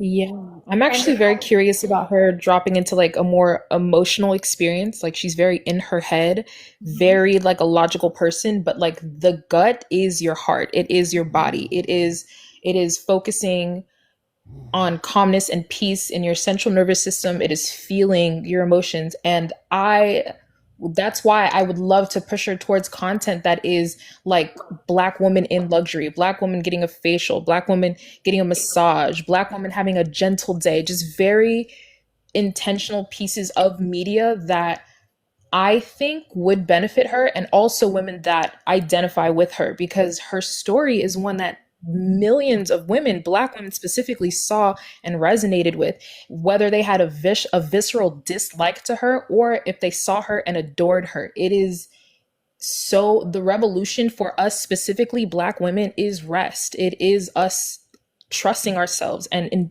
aligning with ourselves and getting in tune with our bodies. That is the most revolutionary thing. And I know Donald Trump and who else in the napkin, Joe Biden, I understand. I know it's so in our faces, but genuinely from the heart of hearts, like, trusting in your body, loving your body is the most revolutionary act you can do as a Black woman, because they have tried for centuries to get us to hate ourselves for the simple fact that we are powerful simply when we love ourselves. I want to say, Moonlight, another reason why I kind of, because Alandria has a harder time trusting her gut, I think that, right, she had the experience herself. And so I think watching back, there would be moments probably where she would say, oh, see, I thought that, but I wasn't sure. Right. And that would almost confirm that her gut was right about some things and help her to lean more. It's a practice that I do with my clients sometimes. Right. Is that like, yeah, talk to me about an experience when you did do this and this thing did happen, and they're able to go like, oh, right. And so I think she does need a very somatic experience around it, which is why, again, I do think I do think it would be useful for her to like do this with a professional or like someone that she could actually like process around and like have like a safe space to do it. But I do think like some somatic work would be really good for her. I do think like some bottom up stuff would be really good for her, just based on like things that she's said around like what feels challenging for her. And then I do, somebody asked what I thought about the Tish interview. I thought it was better than the Kiki interview because we got to actually hear about Alandria. We got to hear about the layers of Alandria. And Kiki had watched the show. She was a fan of the show. She had a lot of judgments for Alandria, if we want to keep it a buck, right? And Tish didn't have any of that. And so instead of us hearing someone, I want you to clarify for me what I understood and what I saw as a viewer. We just got the experience of like, tell me about you. Tell me about what your experiences are and who you are as a person. And so I think it added a lot of layers to Alandria for us. To Gigi's point, if y'all can keep tapping on the screen, we are almost at the goal for this live. So that is part of the reason why I feel like that interview was better, is that, yeah, it was a blank slate. In a way, I will definitely do that, user. It was a. Also, I want to say something. It's clearly Kiki was a Shalace fan, so Yes. she might have been a Landria fan, but she was not a Nick Landria fan. Yeah, and you know, I know we've talked ad nauseum at this point about it, about like why Kiki might be that way. But either way, when you come into an interview with certain biases, it's gonna get in the way of the quality of that interview. And so I think the fact that Tish had not watched it, it made that not be able to happen. And so we really just got to, and I think again, Tish also being a woman from the South and being a mother who has had a daughter in stardom, almost pretty, like the way that Tish described it, felt like it catapulted overnight. I think, and I hope that they had some conversations off camera, but I think that it was nice for Alandria because she was able to have a safer space to be able to talk about some things and somebody just immediately get certain parts of it that made her feel comfortable. Yeah, I would agree with that. I do think Tish, like, because the mother effect, like, she needs to be mothered. Like, I see that wound in her to feel like so baby, to feel so tended to and cared for. And I do think that that opened her up and it softened her up for a different narrative. And I do think it was important. Like, it's not a horrible interview, but I do think that it allowed for her to paint the narrative as she should, as like a human being with a background and a past that is logical, that just makes plain sense. Like, that absolutely makes sense to me. But I think Kiki's narrative was important because when she hopped out the villa, Nick Alandria aside, everyone was looking at them like this was fake. If you weren't in Nick Alandria court, it happened out of nowhere for you because these people have no media literacy. They were not paying attention. They did not see her as a person outside of being Huda's emotional support entity and as like a sexual like Jezebel that was going to steal Nick away from like 404. It was very much so skepticism on everybody that wasn't a romantic, that didn't have eyes, that wasn't into the yearning aspect of it. So I do think Kiki's narrative of being naturally inquisitive, of pushing back, of like leaning into that, of that suspicion really helped a lot of people kind of bridge the gap in how we went from Taylor for fucking 4.5 weeks to Nick all of a sudden. I do think that that was absolutely important for her in her narrative and helping her kind of bridge the gap between like Shalace fans, Taylor fans, Clark fans, and like other fans of people into writing for Olandria and seeing that like there is a truth and a basis and a foundation in her connection with Nick, because we saw it because we're fucking on it. Heck yeah. But it took everybody, literally the finale, and him being like, I love you forever and ever and ever, for them to be like, oh my gosh, I think he might like her, you guys. Yeah, I mean, I will say this too, to everybody's point in the comments, right? Like Kiki was definitely not she was not for Nick Alandria. Like, she definitely seemed skeptical about them. I said at the top of this live, and I will stand by that, I do appreciate that the space was opened around them having to be a certain type of way as Black women in the villa. That was the first time that we heard that conversation opened.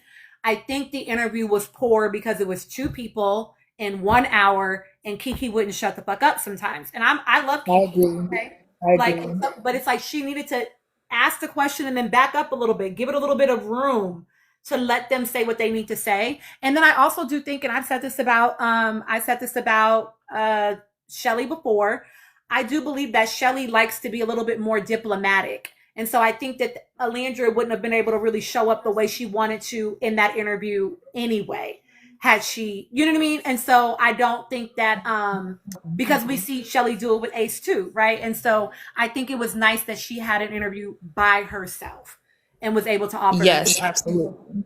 Absolutely. Okay, Sparkle, I want to hear your thoughts. First, I just want to say thank you for this panel. It is so insightful, so rich, so deep. All of the panelists and your takes are so interesting to hear. I have a thought about her watching the show back, and then I also have a thought about the Tish podcast, and I'm interested to hear what everybody else thinks as well. So, on watching it back, I think I'm on the side of I think I trust her judgment at this moment to not watch it back, just because the format of Love Island is so different from any other TV show like Love is Blind, The Bachelor, where they film 6 months in advance and then they go home, they decompress, they have therapy, they're with their friends and family. They just got out. And I think that she's said something really important that both her and Nick have echoed about her being a hard-boiled egg. And I think with people like that, because I am the exact same way, once I'm exposed completely, I have to be very, very careful with the way that I navigate learning lessons. And I think sometimes we want to push people so far to do things on our timeline for them, and we're not necessarily listening to their judgment of what they're saying they're ready for and they're not ready for. I feel like she will learn these lessons regardless, because I think it was very telling that the relationship with Huda blew up immediately. When they left that Airbnb, she unfollowed her. She didn't need to see the show for that relationship to end. I think that she'll come to things on her own time. And also she's moving into lanes where I'm not saying that she wouldn't learn anything from watching the show back, but say like the modeling industry, that is a totally different type of field, totally different rules that she'll have to figure those things out as she goes along. And I think that she will.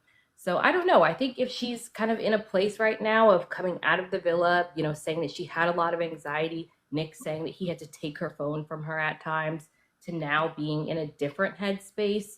I think that if she's saying like, I don't want to do it right now, I don't think that she should. And I also think a lot of people are putting the pressure on it because they wanted the reunion to be a certain way. And after seeing many Love Island reunions, I can tell you they're never what you want. Regardless, if people watch it, if they don't, you know, when Janae brought her book of notes, we still didn't get the drama, everything that we wanted from that reunion. I don't think it would have mattered either way, for that purpose at least. Yeah.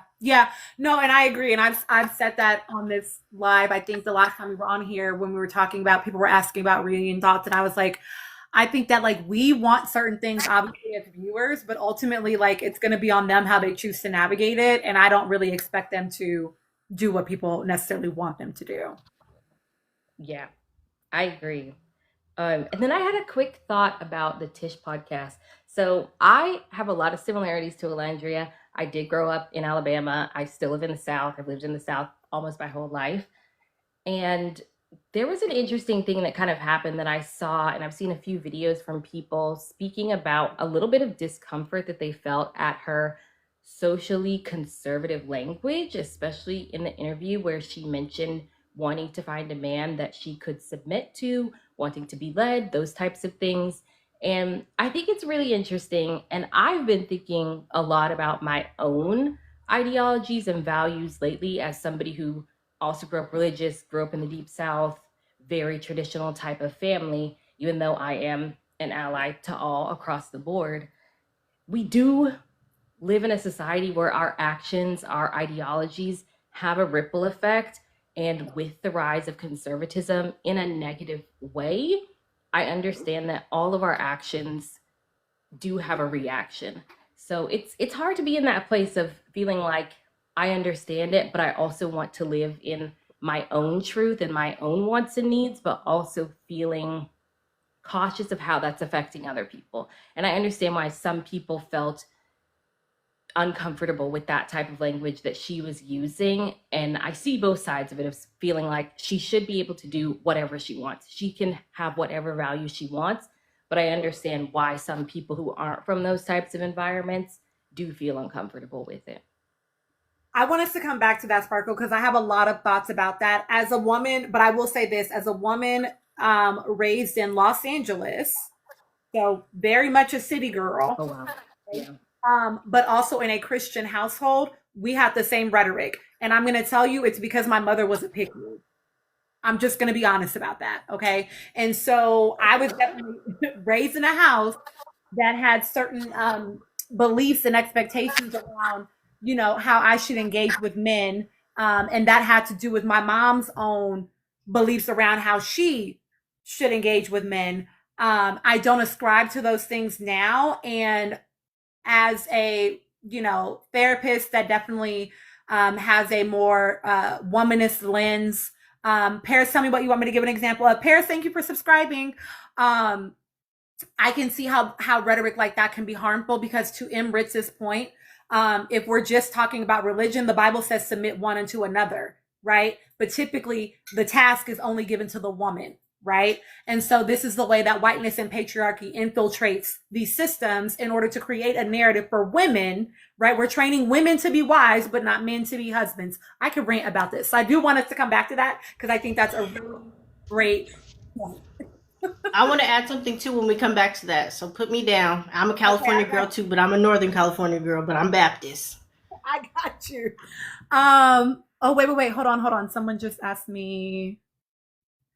Oh, yes, spelling. I will write that down and we can talk about that next. I'm going to get up and get a pen. But we can talk about that next. And then Paris, will you tell me what you wanted an example of? Are you talking about like my mom's pick me behavior? Because I have so many. Just drop it in the comments. Oh, thank you, husband. He's getting a pen for me. Oh yeah, I can give an example of the rhetoric of pick me, and then so I'll give you this so I have an old ass video on my page, but I will give you this very quick example. So my mom, I'm a hoochie, okay? Everybody that comes to my lives knows that I very proudly stand by that, okay? I'm a hoochie mama, okay? And I've always had a body yada yada, okay? People used to be telling my family when I was too young for them to be saying shit like this, you need to watch her because when she grows up, just because I had boobs and a butt, okay? Because people are weird, okay? But my mom used to have there was one time I was hanging out with I'm a grown woman at this point, okay? I'm a grown ass woman, married to this man. Married to this man, okay? And got 4 kids at this point. I'm grown as hell, okay? And I had on like a little like skimpy kind of like wraparound top and like some shorts, because it's the middle of summer and we're at like a family barbecue and we're standing outside of the house. My mom was walking up to the barbecue, and so I'm standing outside waiting on her and I'm talking to her. We are so old that people are asking what a hoochie is. But so we're standing outside and I noticed that a car is driving down the street really slowly. And I was like, dang, who is that? Like, what are they doing? Like, why are they driving why are they creeping down the street? Cause I'm black, right? Why are they creeping down the street? Well, maybe not cause I'm black, but why are they creeping down the street like that? Right. And, my mom was like, well, I mean, you got your boobs and everything all out. What are you talking about?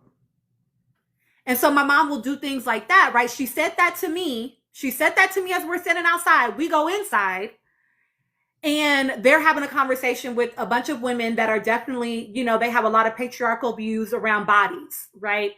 And they have a lot of commentary, right?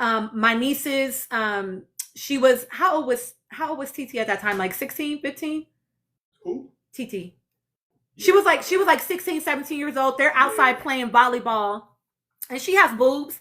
So her boobs are bouncing. And one of her uncles tells her that she needs to like put on different clothes because all these men are out here. So of course Chris cusses him out and checks all the men over there about it, because what are y'all talking about? She's a child, right? But we're also the parents that let our children, our girls, be very liberated. Anyway, I'm giving you this because it matters to the backstory. So now these women are sitting in this room and they're having this very misogynistic, patriarchal conversation around girls' bodies and what's appropriate and what's not appropriate based on age, blah, blah, blah, blah, blah. And then I chime in very briefly because I can already tell that y'all's brains are not where mine is. And I'm just going to let y'all be where you're at because that's not my responsibility. But I did chime in about, like, you know, the responsibility is not on a child to make a man not be attracted to her. She's a child.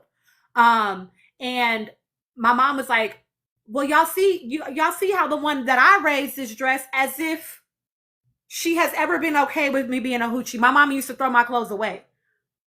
As if she has ever been. And so it's like, that's what I mean by pick me. She needed to have a moment of being like, I'm so liberated. Look who I raised. Whereas an hour ago, she was telling me the people were creeping down the street because my boobies and my butt was out. That's one example. There was another time my mama had a man sleeping in her car. Just pick me ass shit. There would be moments where I hope my mama's not in my life. I've been no contact with my mom for a couple of years, but my mom is weird and she be stalking sometimes. Because I'm talking so much shit right now. But there was one time that my mom, when we were younger, my mom would cook whole meals and take them to her man. And we would be like, what's for dinner? Pick me behavior. You're prioritizing this man. You're putting on an image for this man of who you are because you want to be picked so badly. So that's what I mean. So I grew up in a house that normalized that. While also telling me things like, you know, to save myself for marriage, and shout out to the people that do, right? But there was this like, oh no, I'm so sorry, y'all. I'm so sorry. I'm so glad I'm free too, Moonlight. But so like there were all these, you know, it's the greatest gift that you can give. And I understand it, but purity culture also can be very harmful, right? It doesn't leave any autonomy. It doesn't leave any like empowerment around the way that girls do sex. You can make the choice to not. You can make the choice to not, but why are we making the choice to not? You know what I mean? And so just helping you to understand that it's not because you're saving it for some man. You're saving it because you want to. You understand? That it's my choice, that I just want to do this with my body. Not because I want my man. My mom, oh my God, y'all, I could just go on and on. I'm gonna stop. I'm gonna stop. And that started from a very, very young age. A very young age. So when I hear Alandria say things like that, I can relate, even though I didn't grow up in the South, because I grew up with a Christian mother. And religiosity had a hold on her in a way that she just wasn't aware of. You know what, Emirates? I will do that. I think I'm going to start diversifying my lives. I will do that. I will do that. Okay, I'm sorry, y'all. I got us, but I wanted to answer your question. Okay, Stephanie. It was good. We needed to do that. Stephanie, will you please give us your thoughts? Oh, thank you. You're welcome, Paris. Thank you for the follows. Thank you for the likes, y'all. Thank you. I feel proud of me too. It was not easy. Thank you, Gigi. Thank you for that. Thank you for that.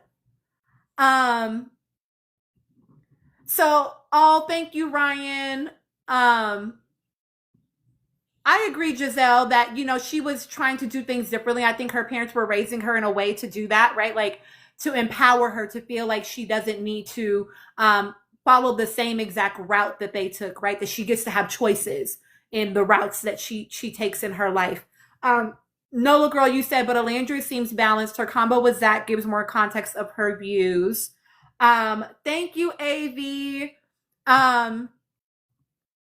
Yeah, I don't know that I think it's that I think she's imbalanced, but I do, I would be a liar to say that I don't hear that rhetoric and that isn't something that can prime us for a lot of things. I am making a sub video about this, y'all. I told y'all the app was trying to take me out yesterday, so I didn't make all the videos I wanted to make, but I am going to actually be making a sub video about that rhetoric and what it can potentially lead to.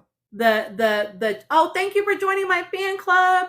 The way that it can create sort of like a double consciousness and a real challenge in trying to, and I talked about it a little bit in the sub video I made, right? But I did talk a little, but it can, I do have a lot of clients that I encounter that struggle because they're trying to fit this narrative of what womanhood, respectability looks like as a Black woman, versus what reality is.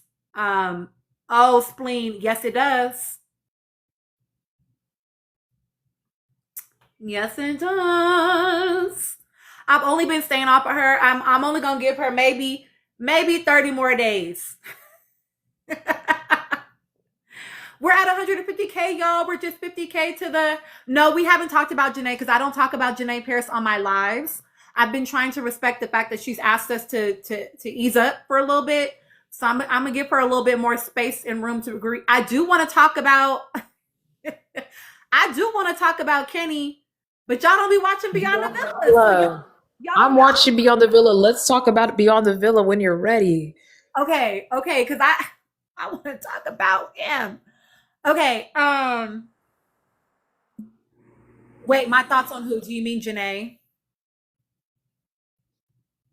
Yeah, we can talk about Kenny. We could talk about that man. Triple K Kenny. I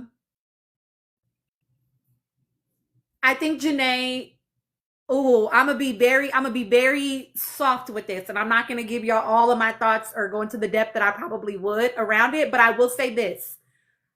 I know that Janae is a Christian girly, and I think that she has the same priming around some things that can make pick me culture show up in you. And I said this to my subscribers, that shows like Love Island also prime girls to be pick me's, right?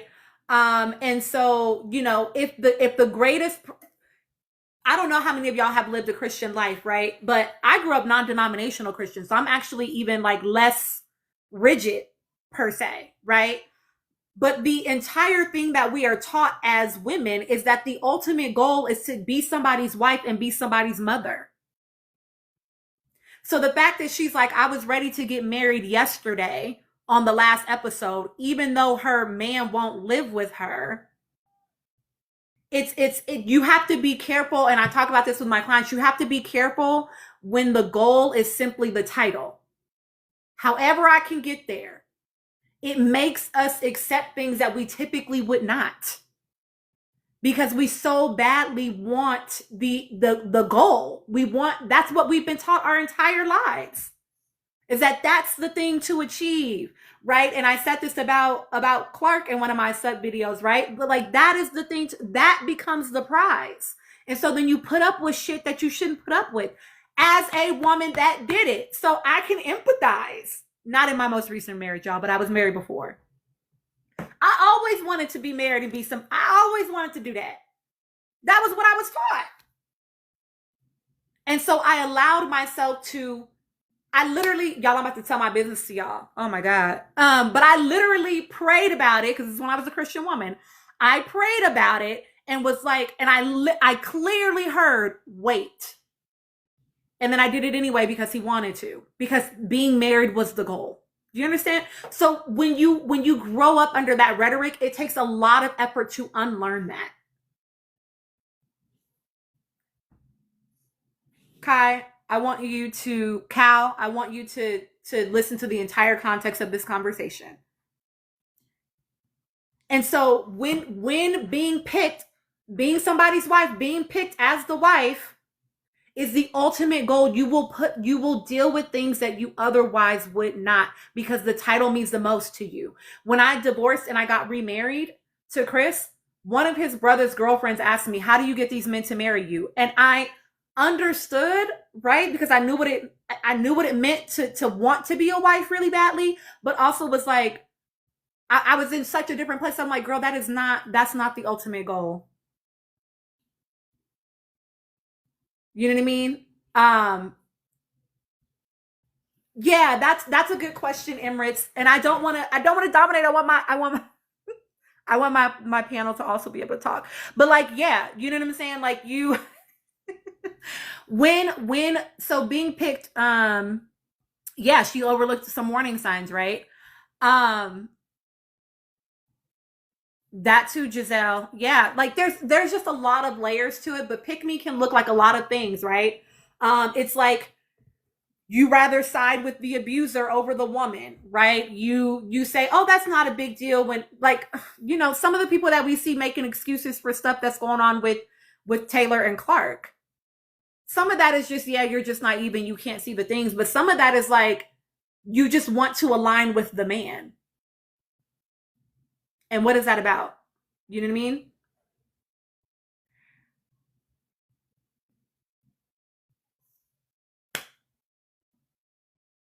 You say that, and she purchased her own house, so she definitely wasn't focused on marriage with Kenny.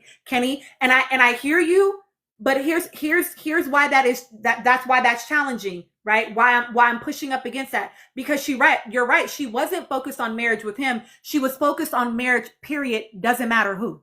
I just want to be married. 2 seconds into knowing that man. And we heard the same thing with, what was that other boy's name? Coy? I don't remember what his name. Coy, I think it was.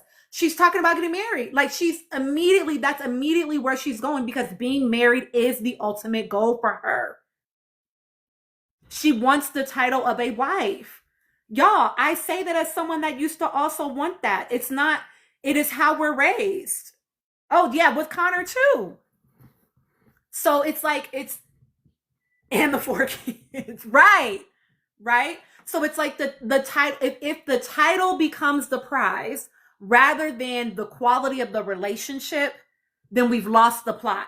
And a lot of women, exactly to your point, Emma, it's exactly what I was about to say. A lot of women are raised to believe that is the ultimate prize, right? It's why it's one of the first things that men will say to women, I bet you're single, as if that's a fucking insult. I bet you her skin is clear and she drinking all her damn water, and she gets to go to the gym and prioritize her. So I bet you her hair ain't falling out. Like, why are y'all saying that? Like, that's a negative to be single. My daughter told me when she was 6 that she was going to be a cat lady. So it's like, anyway. So it's like, yes, a lot of women are exactly moisturized with good credit. A lot of women are raised to believe this. This is not a shitting on Janae. This is just like the reality of the culture that we're raised in, especially if you live in the United States. I know not everybody on here is from the US, but in the US, we live under a system of capitalism, which is rooted in also white supremacy, which is also attached to patriarchy. And all of that tells us that the ultimate goal is to be some man's wife. So that's not me shitting on Janae. That's just a part of what happens here in the US. And then adding on the fact that she came from a Christian household. And I'm going to say adding on the fact that she came from a military background, which we know is rooted in nationalism, right? Which is very much going to be rooted in the practices of the United States, patriarchy, capitalism, right? So, and they do for me only 79. Okay, so y'all are telling me even in other countries it's the same. But unmarried women actually do live longer, right? But I didn't know that, Giselle, right? But my dad did too, right? Like my dad wasn't married to my mom. But it's like that's the conditioning we grow up under. And I think that also contributed to it for me, if I'm honest, right? It's like, well, I'm going to create my own stable family unit. So yeah, there's a lot of layers, right? So this is why when we look at these people, right, and we're seeing the behaviors of them, but this is an experience that a shit ton of us have. We're just seeing it on TV through these people. Stephanie, are you there? I want you to share your thoughts. I'm sorry that I got us so sidetracked.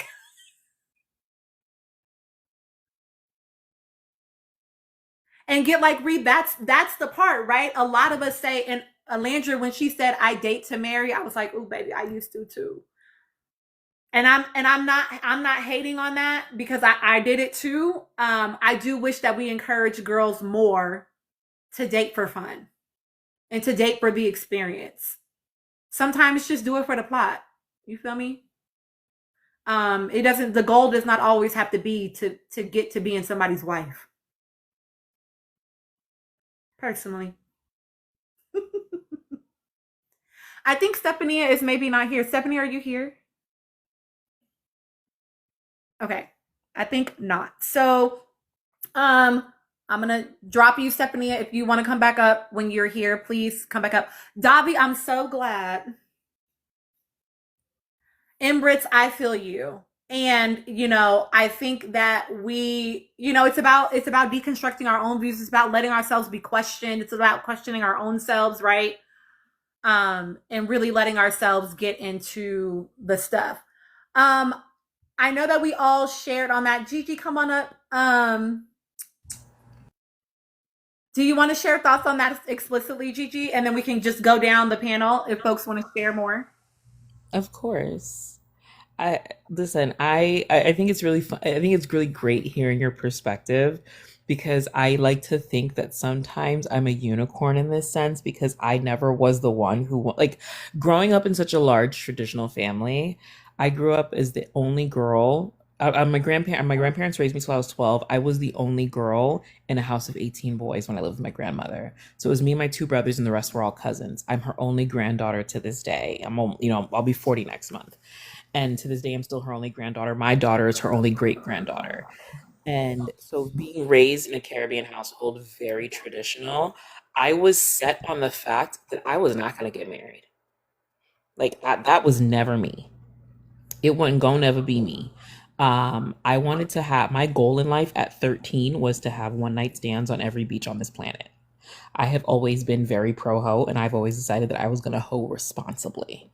My husband came along, and he done messed around. He couldn't hold his Haitian rum, and I messed around and fell in love. I don't know what happened. I got trapped. But I feel like that there's this conversation that happens, and I want to touch back really quickly when we're talking about the submission and how that plays into how we socialize our girls into expectations for relationships. And I think it's really funny because I have conversations about submission with my girl. She's 15, and I tell her all the time, I'm very, very open, and I try to create a very open environment for her to come and talk to us, because of the age that we live in, kids are exposed to things so easily and so young.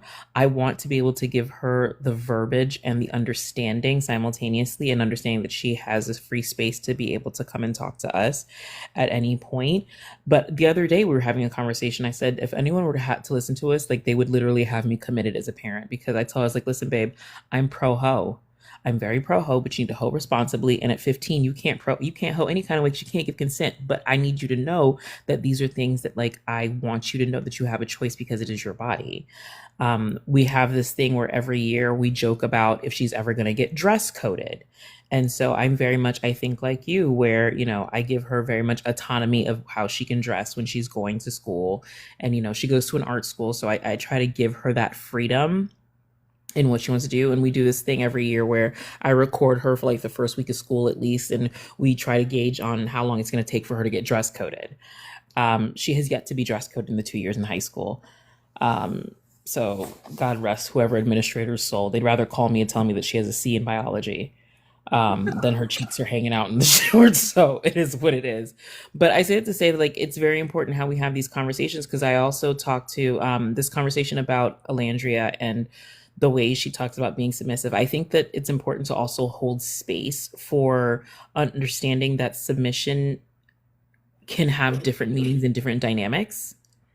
When I heard her talk about it, the way I took it was that he allowed her to step away and live in that softness. And I think we also need to understand and give verbiage to the idea that true submission, when there is true submission, it really means that the power lies within the submissive in that dynamic, because of the level of trust that is being handed over. And this isn't, I think people, when they think of it, when they think of submission that way, they think of purely like the S&M community. And it lives outside that as well, because in order for there to be true submission, there still has to be a level of trust.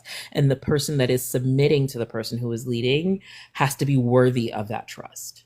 And has to be. So I think we have to hold space for what that means within that dynamic. I'm gonna throw a sidebar out there. I think that's also why a lot of Black people in the Black community have an issue with Will Smith and Jada Smith's Will and Jada's dynamic, because we don't see it as a conventional Black dynamic. It's not the conventional Black household, and I have always been one to like say, listen, if it works for them and it's a dynamic that they have agreed to, we have to leave it alone and respect that. So I think that it speaks to a broader conversation of how, as Black people and as a community, we examine different dynamics and how we villainize certain dynamics. Because ultimately, we've been bred and conditioned through whether it's culturally or religiously to crave the nuclear family dynamic. Mm.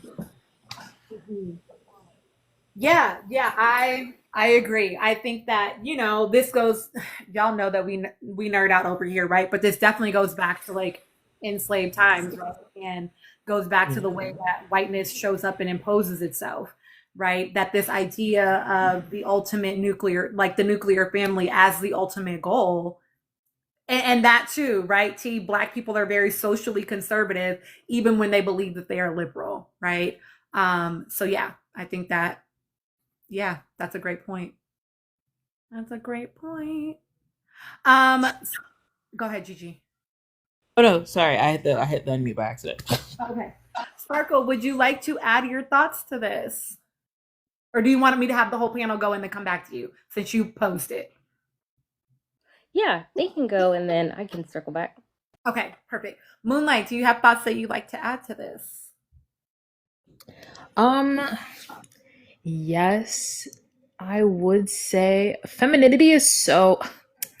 If you guys were on the internet, like around COVID, like when the girls were reading, like The Women Who Run with Wolves, like when you were in the thick of it, when you were rediscovering like what it meant to be a woman in her femininity, it was something pure and it was something empowering. That movement came from women trying to articulate this experience sans like a man. Like we didn't want to come into personhood, into consciousness through the definition of a man.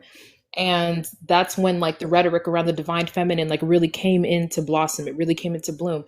But I do think it's being taken advantage of. I think when things that are meant to be like whispered in the corners of the internet come to the forefront, they get sort of bastardized.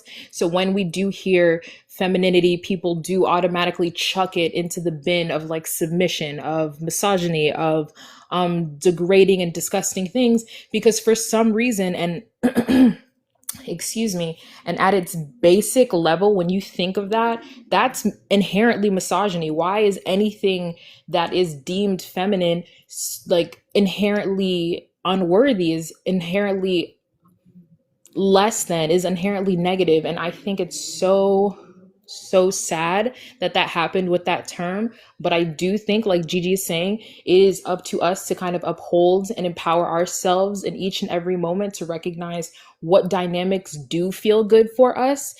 And it is a personal journey to discern whether or not that's coming from like I would say trauma, like traumatic responses, or if that's just coming from a new playful experience. I do think there is, to your point, Miss Tina, I do think there is credibility in dating for fun, especially in your youth, especially after a divorce. I don't think like you as a woman, you have to be inherently tied to a man. I don't think that makes any sense. But I recognize and I honor Olandria's desire for marriage, for partnership. I think it is something that is ingrained in her. I do think it is something that is that can be detrimental to her, as we've seen like with in Janae's situation. But I don't think that means that it's not unworthy. I don't think that means that it's not something that doesn't deserve space. Like I would like me personally, I feel closer to being a nun than I do being like a woman in like a marriage. Like genuinely, like I have been celibate for years, like going on 6-7 years.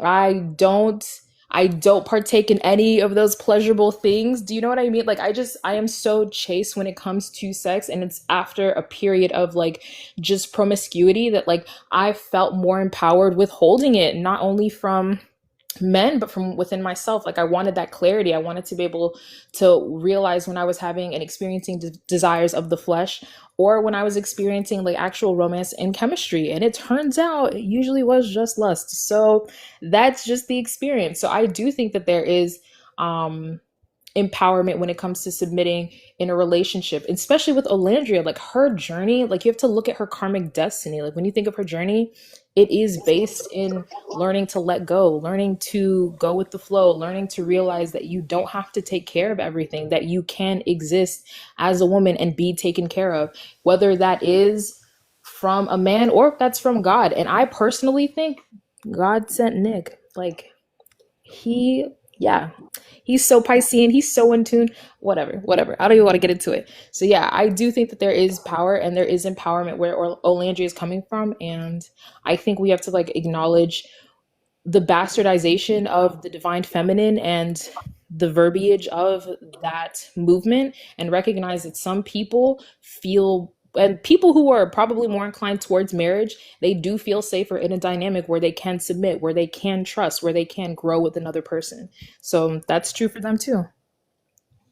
Thank you. Amina, I know that you have brought up parts of this the last time we were together. Do you want to share your thoughts?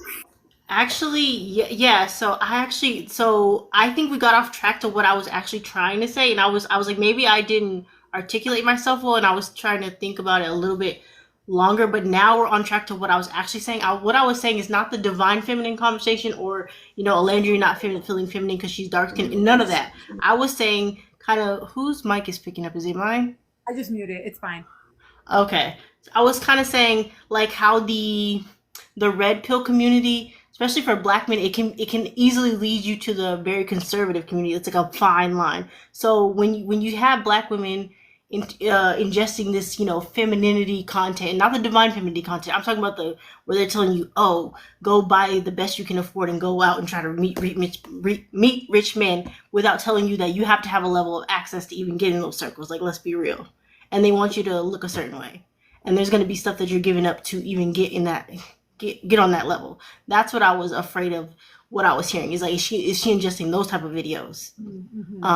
Because that's what I was hearing, certain things, and not the recent interview, but the other stuff when she kept like bringing up masculine versus feminine. I thought she was ingesting that type of stuff, and I was like, that is very harmful. And as somebody who also grew up very Baptist and very Christian, and I can tell you, I'll be in therapy every week. Like, purity culture is whooping my ass even 20 years later, just around the conversations of shame and stuff like that. So that's what I was hearing. So yeah, that's more of where I was like I said, that's what I heard, and that's what I was worried about. Whereas like I completely blocked those stuff out because I was like, I already did enough. Like, I don't need to, some anonymous woman telling me, that I'm not feminine or whatever for whatever reason because I wear, weaves or whatever the stupid shit they be saying. Yeah. And also, I was wondering if Olandria feels like she would like kind of break her family, not family. I don't want to say it's like a curse, but like break the cycle because her parents got her mom was a single mom and she got pregnant when she was like in. She was in. She said. Yeah, so it's like, and she's also been like a very like a goody two shoes. Like, she did everything right. She was always on the honor roll. She followed the plan. So why wouldn't marriage be the next step? Mm-hmm. Yeah, I think she pretty much said that in the interview. Like, that there was, she was like, my mom always pushed education. Like, she wanted to like do something different. Have a different trajectory.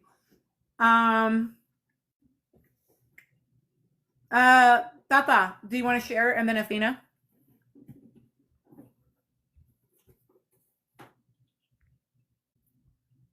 Sorry, I had to unmute myself. I was gonna say something. I think I lost my train of thought. So what I wanted to say was, as someone who like I grew up, I'm Jewish, but my whole family are Christian. So I grew up going to like church and being around Christians, just kind of going in out of like synagogue. And then when I got older, I made my decision myself. So I grew up with like both sides of like extreme religious kind of points of view where I think in a way it fucked me up, right? So for me, because my whole life I thought I was asexual because I was just never like interested in having sex, right? Then when I was like 18, my sister as a Haitian person was like, oh, you must be gay, right? So I was like, okay, so I'm gonna go have sex to prove that I'm not gay. Then I went and had sex. It was awful. So I started dating women because I'm like, oh, maybe I am gay. So then after that, I was like, no, I don't think I like women, but I don't think I want to date women. I want to date men. But then I never really had that like draw to just be out there like that. But I think I had to learn that it's my personality. That's just how I am. I'm not asexual. If I'm with the right person, I'll, you know. But I feel like, so me trying to Oh, you went silent away for me. from like religious beliefs, can you guys hear me? Yeah, you're back now. You're back. Oh, okay. Yeah, so me trying to walk away from that, so I went the complete opposite. And I feel like that's something that we might need to be a little like careful about because it's for example, like I'm someone who's always like in the like caretaking role, right? So when I got older, I was like, I never want to be married. I never want to have kids. And I've been celibate for 7 years, single for like 11. And in that time I've taken for myself, I've had a lot of clarity to like see what I want in life. And I think I said last live, like I do find myself wanting to submit to someone. And it's not in a way, I feel like the word submission has like a different connotation to it because of the way the conversations are being had.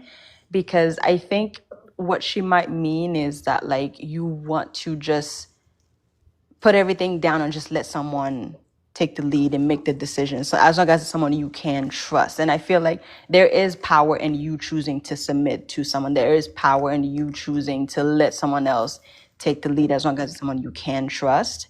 As long as you trust yourself enough to know if you're not being led the right way, that you can speak up for yourself. You still have autonomy. You still have that like space to be who you are. I think that in trying to go the opposite of what religion has always pushed on us, especially as Black women, we're going the opposite direction, which is we're falling into like hardening and just like, for lack of better words, being more masculine than we typically would be, because now it's like, okay, we're always being told to get married and have kids. So now it's like, well, fuck them kids, right? So then it becomes hard for you to have that conversation. What if you do want to be a mom? But then now it's like, because we're trying to run away from it so badly that you can't have a conversation where maybe your aspiration in life is just to be married and to be a mom, and that's also okay.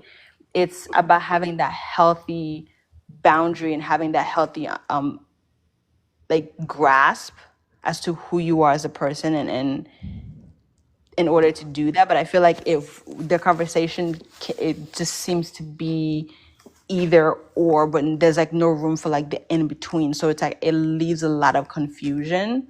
And I feel like there are people out there like myself who are struggling because you can't say that you want this thing because this thing sounds really negative nowadays. You know what I mean? Mm-hmm. So yeah, I don't know if that made any sense. No, yeah, I think I'm hearing you say like, one, it's complicated, right? But like that it has, you know, sort of like people perceive it as something negative that makes it then challenging for people to be honest about the fact that they do want it, because, oh, judgment will come if I'm honest about this thing that I desire for myself or for my life. I think that submission is not inherently negative, right? I think that submission becomes distorted oftentimes within, I can only speak from my background, like within Christian church dynamics. That when people distort the word and rather than staying biblical, that's when you see harm potentially coming to people, right? When you're taught, and I'm not saying that this is what happens with the Landry, y'all, right? But I think when you're taught within certain, you know, religious dynamics that submission looks like blind faith, right? Doing whatever he said because he is the man, he's the head, you're the neck. And it's like, but there's no brain in that motherfucker. You know what I'm saying? So it's like you have to be mindful of like what you're ingesting, who you're ingesting it from, and what you're letting be true about the way that your experience of submission is. Submission should never, my opinion, but one as a therapist, submission should never look like I don't have any right to think for myself or to have any input or to have any concerns about things that are happening in this household, right? That I should just always go along to get along because you're the person in charge. My sister made a video one time about this concept, right? And it's like, I want us to acknowledge that we're not good at everything. You're not good at everything simply because you're a man, right? And so just being honest about the fact that, like, again, back to Emritz's point, if you're being biblical, at least from a Christian perspective, submission is one unto another, right? It's not, but that oftentimes is not how it's taught within the church. Okay, Athena, let's hear your thoughts. Hi guys. I just wanted to ask a clarifying question. I know we're talking about submission. I just want to know, did Alandria ever use the word submission? She said she wanted to be able to submit, and if I'm going to submit to the person that's leading me, something like that. Okay. She did use the word submit. Okay, no problem. So Emrich, no, I think she did. okay, so I think, and I kind of agree with a lot of, and I think Moonlight is one who said this. I think a lot of the issue is that we have such negative, I guess, biases when it comes to, I guess, the discourse between masculine and feminine, because the Kevin Samuel years were rough on the internet. So like we're having PTSD flashbacks when we hear this stuff. But I think Alandria is kind of very clear in what she wants. So I think people are triggered by the words rather than listening to what she's actually saying. Because she's flat out said, like, I'm not looking for someone to financially provide for me. I'm looking for someone who can emotionally support me.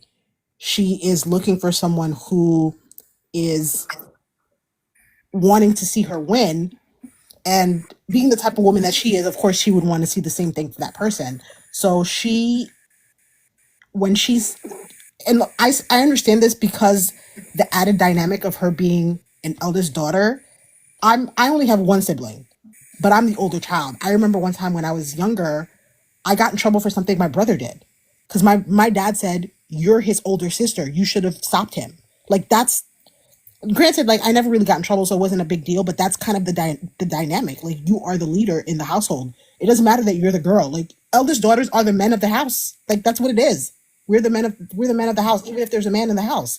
So I understand, as someone who's been having to shoulder that responsibility for 27 years, especially with her mom being a single mother. She has 6 siblings. They're all younger than her. Her father was incarcerated for a big chunk of her life, so her mother really was on her own. So she's probably had to shoulder so much in her life that for her, submission is really just rest. She wants to rest. She wants to relax. She wants to have someone take over the wheel. And it seems that she's found that, or she feels that she's found that. And I, for one, can only be so ecstatic for her. And you just have to hope that the person that you find, that you put your trust in, is the person that deserves it. So I hope it works out for them. I'm rooting for them. And I'm just really happy for her that she's in a space in her life where she can just relax. And I know I read somewhere where somebody says a lot of times when you meet somebody and you have butterflies in your stomach and all this, you feel like that means that they're the ones. No, that's your fight or flight response, probably telling you something is wrong. When you probably meet the person that's supposed to be for you, you should probably feel serene and calm. And I feel like that's what she has with Nick. Like, she feels relaxed and that she can let go of things, and she can trust enough in him that she can take a back seat and he can kind of situate everything. So I honestly just love them. And I feel like there's so many lessons in everything that Alandria is going through. I remember watching the show, and even though we were saying, like, how come she can't see that Taylor is saying one thing and doing one thing? Why can't she pick up that he doesn't really want her? Now I'm questioning if all of that was editing for real, because from what everybody was saying, what we saw on TV was not kind of what was happening. So, but at the same time, we have to understand Alandria said she didn't date until she was in college. And I made this comment, a lot of black girls, and especially religious black girls, and I can say this as a religious black girl, the purity culture I think that Moonlight was talking about, it is whipping our asses. We don't date early enough to be able to have the full range of mistakes that people do. The mistakes you make in high school, believing a boy really likes you when he doesn't, taking back somebody who cheats on you, those mistakes that you can learn from early and grow out of. Black girls and church girls are not making those mistakes, are not living that until their 20s. So that's why when we are dating, we are automatically dating for marriage because we are already coming back like 5, 6, 7 years behind everybody else. So we don't have that experience and we don't have that the same length of runway to make those mistakes and rebound from them. So that's why we sometimes end up rushing into a situation, not having had the knowledge of dating of men to know when a man is playing you, when a man is taking advantage of you, when a man is really using you, when a man is not going to change his behavior no matter what he says. So a lot of times we are at a disadvantage. I think a lot of people, and I'm a triple whammy. I'm a black woman, I'm a child of an immigrant, and I was raised Christian. I was set up to fail, girl. I was set up to fail.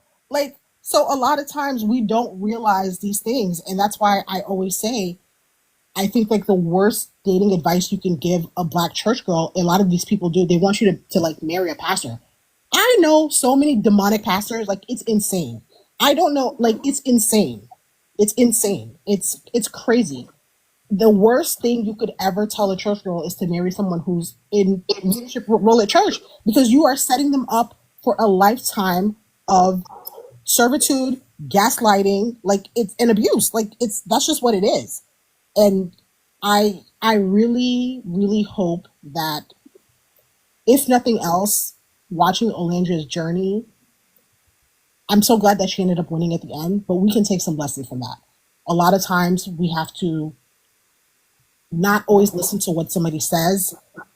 Look at how their actions match up. You also have to listen to your gut, because I know in her gut, she probably stuck with Taylor for reasons other than her liking him. And like she said, she wished she would have moved more selfishly. And that's a lesson that we're all going to have to learn in life. Because as a black woman, it's almost like the world expects you to lay down and let them walk all over you. And we're conditioned that way, especially as women, especially as girls who in the house, you have to do all these things while your brother gets to play and enjoy his life, especially as Christian women who are taught to submit and that your role is to support men and uplift them and all this stuff. So we are literally laid out to be the doormats of the world. So hopefully watching Alandria's journey and her realizing that she had to be selfish for herself, hopefully that saves some other women from having to go through that lesson before learning it. That they can see at the end of the day, nobody's going to look out for you more than you. Just like Taylor said, you expect me to move for you, I need to move for me. And Alandria should have done that.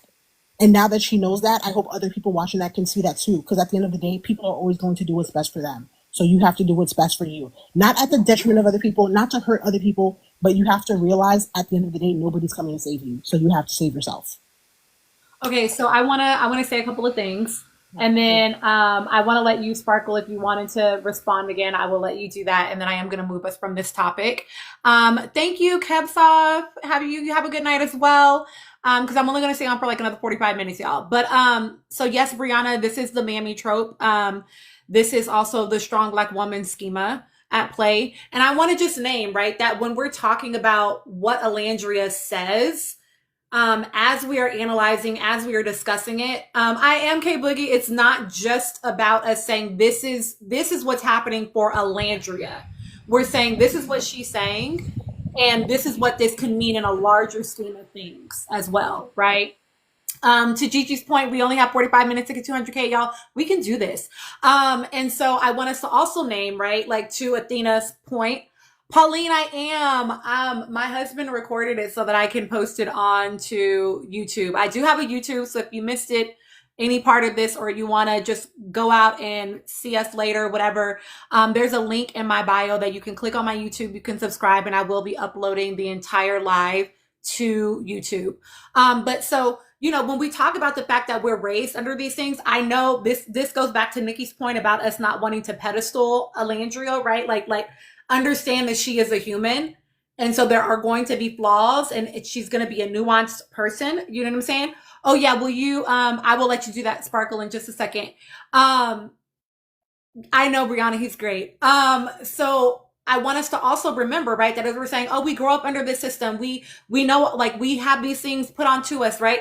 Let's not act like she's completely absolved of that simply because we want to think highly of her, because it's not about a lack of intelligence. We don't fall into these traps because we're stupid, y'all. That's not why. Okay? We can be extremely intelligent, but when narratives are written on you as the truth, it takes a lot of work to unsubscribe from that narrative. And a lot of times you don't even know you have the narrative. That's like the majority of the work.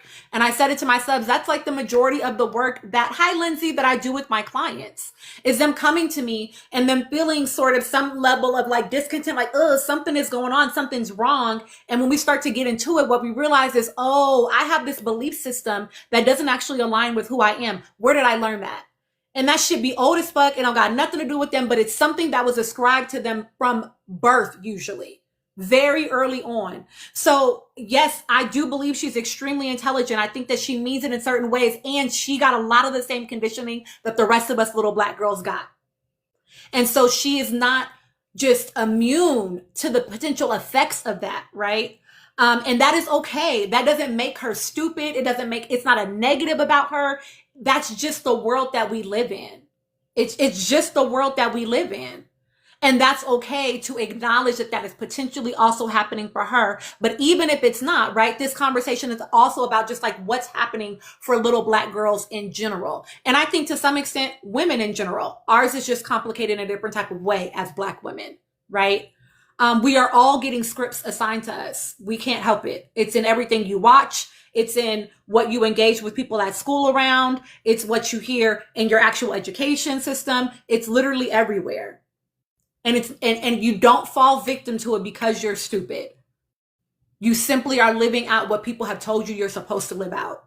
It's not a matter of intellect.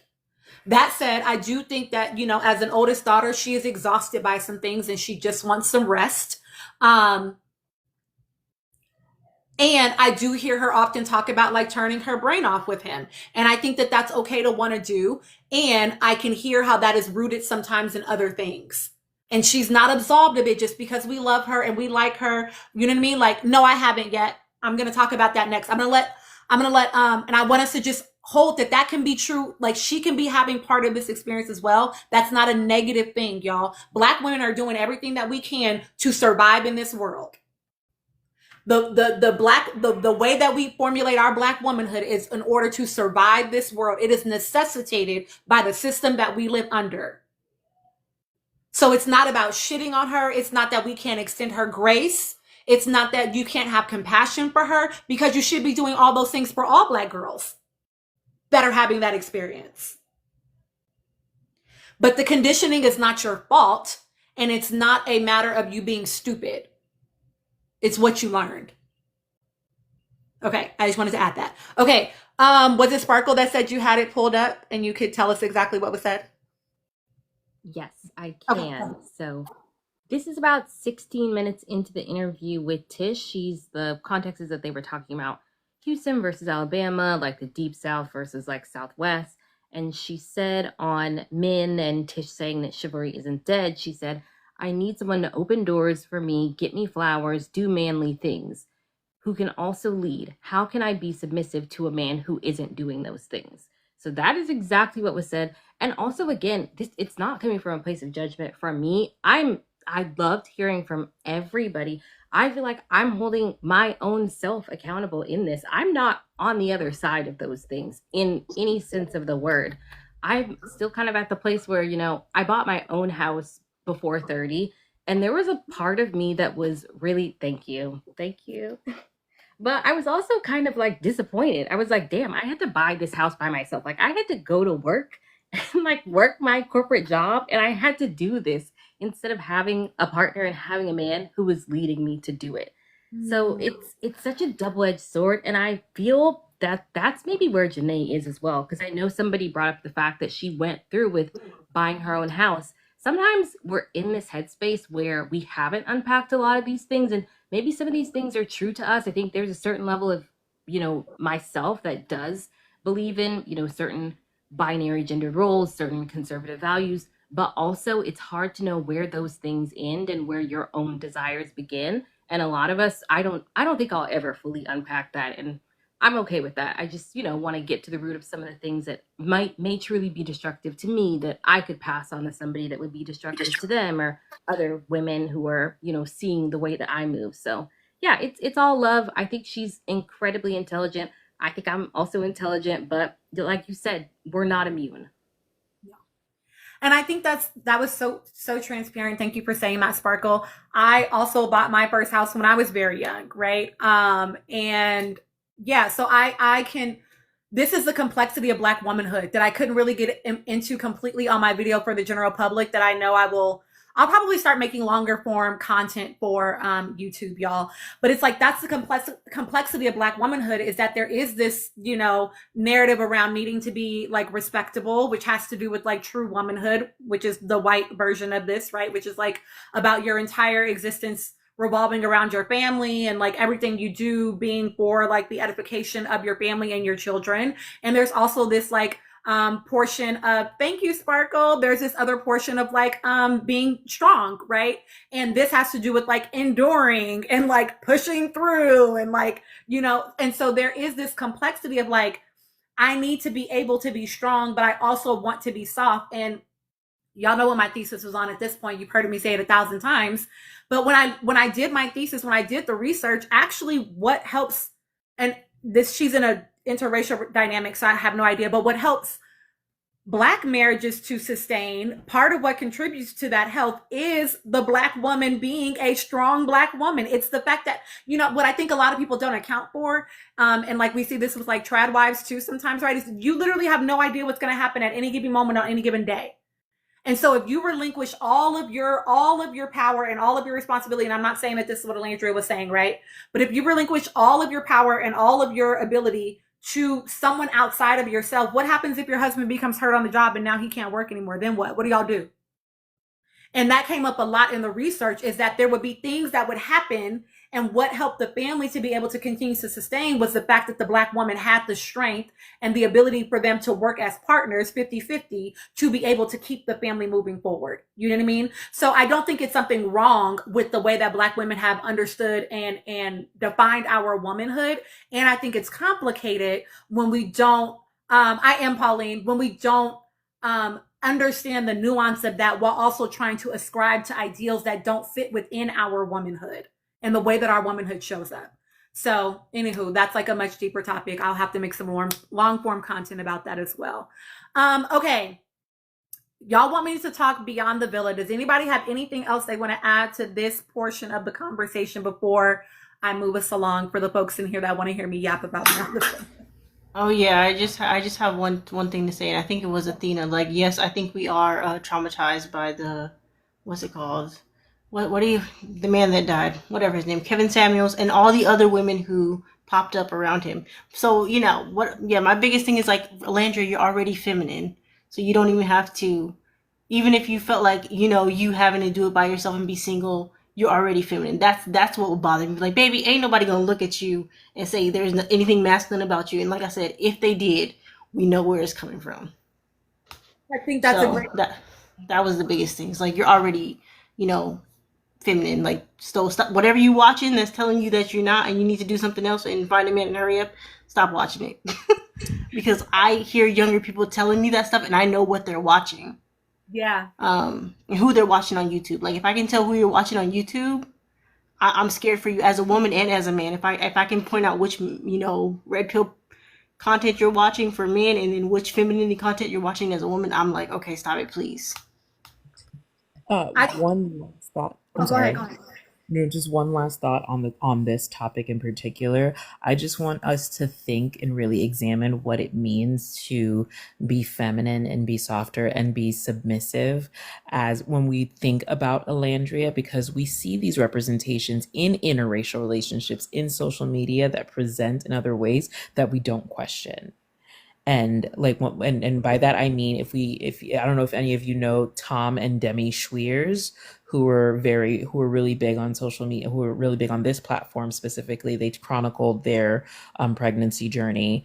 Who She is a biracial black woman who's very, very light. She's very, very fair skinned, but she is a black woman, and she lives the very, very soft life. Nobody questions her in her softness and her submission to Tom. And then we have our Nara Smith, who also is a black woman, but she is she speaks very, very vocally about how they perceive her as a trad wife, and she talks actually a lot about she's not. And she's like, I know a lot of things that people put her in that category of, she's not. She's just like, there are things that I enjoy, and my husband is very, forward facing. So I feel like we put this in this box, and we don't necessarily view it as a negative when we see it presented in other ways. But here it is, Elandria as a dark-skinned black woman who speaks these things, and we immediately see it as a negative. I appreciate that extra thought, Gigi. Anybody else want to add an extra thought? Yeah, that was really powerful, Gigi. Yeah, I really appreciate you saying that. Um, I think just speaking truth to form is always like a good rule of thumb when it comes to these things. I think as women, like our power comes in our emotions. Like I know the world tells us to deny them and to second guess them. Like you were saying, Miss Tina, especially with Olandria's gut and her intuition. But what we can do in these dynamics is just honor ourselves and look to our partners to really reveal how they can make that easier for us, how we can sense things better, how we can drop into our bodies better, how we can move and be present with with each other better. Sorry. It is how we build community. It's how we sustain relationships. It's how we continue to thrive, even when the country falls to shit, like completely being with each other and honoring this and being the thermometer for culture, for society. That is power. And I think when we recognize that and we realize that, like, okay, what dynamics can really benefit that exposure, that ability to feel, that ability to be resonant and present, then we can start getting into the conversation of leadership and what it looks like to have a partner to do that. Like how we can be free flowing and princess presenting, and also very respected and honored and learned, and rearing children. And it's like this whole big thing, but like that's just what I wanted to get into. Like there is respect, there's value in it, like it's inherent. I know society tells us to focus on work and to do this and da da da da da, but like rearing a family, like taking care of your community, knocking on your neighbor's door, that's also femininity, and that is a power, that's a strength, and that's what's going to be left if all of this goes to shit completely, to be completely real with you. Ooh, that's like such a deeper Moonlight. We're gonna have to have some lives that are not Love Island lives, y'all, because y'all just be in here being, geniuses, and so we need to get into the other stuff. But yeah, I 100% agree with that, and I agree that, like, I think that some people don't critique other people. I definitely always have a critique when I see it, but that just be, I just be minding my own business though. I just be not engaging with the content when I see it. But oh, Jay, can we touch on becoming feminine and what that looks like? I think, I have very different views on this probably than a lot of people. I don't think anybody needs to prove their femininity to me. I don't think that needs to look any particular type of way, personally. Personally. I don't think that that's like you do X, Y, and Z, and then now all of a sudden you're feminine. I think femininity is defined for each person in the way that makes sense for them. Personally. Does anyone have a thought on that before I move us to Beyond the Villa?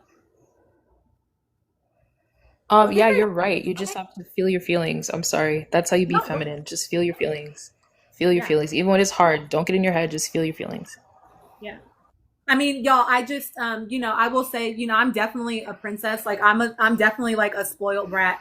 And my husband is still not running everything in my house. That's just not how it functions in my home. That's not how I function best as a partner. There are things that I'm strong at, there are things that he's strong at. And so that's the way that we function in this household. Back to Emritz's point, right? Submission one into another, rather than being like, he's just going to do everything. You know what I mean? Can I do a quick public service announcement? Few housekeeping things. We still have 109 people in our lobby, so we should be able to tap our little fingers on the screen. We're at 171. Let's get us to 200K. We should be able to do this. If you have not already, subscribe, join the fan club. There is more interesting content to come. Go ahead and check on the link. There is going to be a YouTube video. This will be posted to YouTube. And don't forget to get us to our live goal. Thank you, Spleen. You're right. There is a lot of performative femininity, and I think we definitely have to have a whole live about this, because like this is why we see transphobia be what it is, right? Like, in order to be a woman, you need to. I cracked a joke to my coworkers. I was like, I'm old enough, y'all, now, where when I go to get my eyebrows done, they're like, upper lip to it. I'm like, nah, bitch, leave my shit there. Like, I don't need that shit to be gone to be a girl. I'm still a girl. You know what I mean? Like, I don't need to perform my femininity in any certain type of way in order to see myself as a woman, but anywho, that's a whole nother topic. But okay, let's talk about Beyond the Villa. Okay. Let me put up the man. We're going to start with this man. We might only get to this man, y'all, because we only got 30 minutes. But we're going to start with this man right here. Jump scare. Oh, shit. Spelling A. Okay. I'm going to quickly answer your question because you did actually already ask me. Y'all are funny. You did already ask me that. So, Spelling A asked me last time, I think maybe 2 times ago, whether or not I think that Nick is performative, and I will let y'all chime in. Let's do like rapid fire responses around this. I do not think that Nick is performative. I think that Nick is showing up as himself. I think that we got to see him be really authentic, even in ways that made people uncomfortable. I think back to like the conversation with him and Hilga on that doc, right? And then being like, oh, I don't like that he, said this to her, but also said he would vote her out. Like, it made you uncomfortable, but he was being honest, you know what I mean? I think if he was being performative, it would look different than what it looks right now. I think he would feed into what the public is saying they want to see, and he's not. I understand about, like, somebody had asked, I think, about the whole, like, him saying that he had gotten Olandria some AirPods. And I think that clip feels taken out of context because there were comments that he was responding to. So I feel like that clip feels taken out of context a little bit. But I don't perceive him personally as performative. I don't even think I hear you Shaba Jim that you think he might have been being performative with 404. I actually don't think he was even performative with her. I think he was honest. I think that was honestly how he felt in that moment. I've always said that I think he liked her well enough. Like, it's sort of one of those situations where it's like, I could do this, like a job. You're like, I like it good enough, but I also think that that's why he had the conversation about, okay, like, well, where are we at when we leave the villa? And her basically saying, this just means we're going to focus on us in here, but we'll see what it feels like outside of the villa. I think that, and he's like, okay, now I know how to move. You know what I mean? So I think he made people uncomfortable because I think Nick does a really good job of more than one thing being true at a time. And typically people in general are uncomfortable with that. So that's my perspective of whether or not he said it not in response to a comment, Spelling A. So that's why I don't think he's performative personally. Okay. And then does anybody else want a rapid fire response to whether or not you think Nick is performative? Performative where? He's from Florida. He's just young and turned. Like, let's just be so for real. Everybody, like, look to your left, look to your right. We've all heard of the Florida man. This is him in his youngest, purest iteration. Trust. Yeah. Yeah. Anybody else? Okay. Definitely not performative. Short answer, he's always studied up and done exactly what Elandria's asked for. Simultaneously, she has given him what he has been looking for. They feed into each other and they have a beautiful symbiotic relationship in which she provides him a space to grow and he provides her a space to be safe and lean back into it. So there's no performing there. Anybody else? Thank you, Gigi. Thank you, I Moonlight. think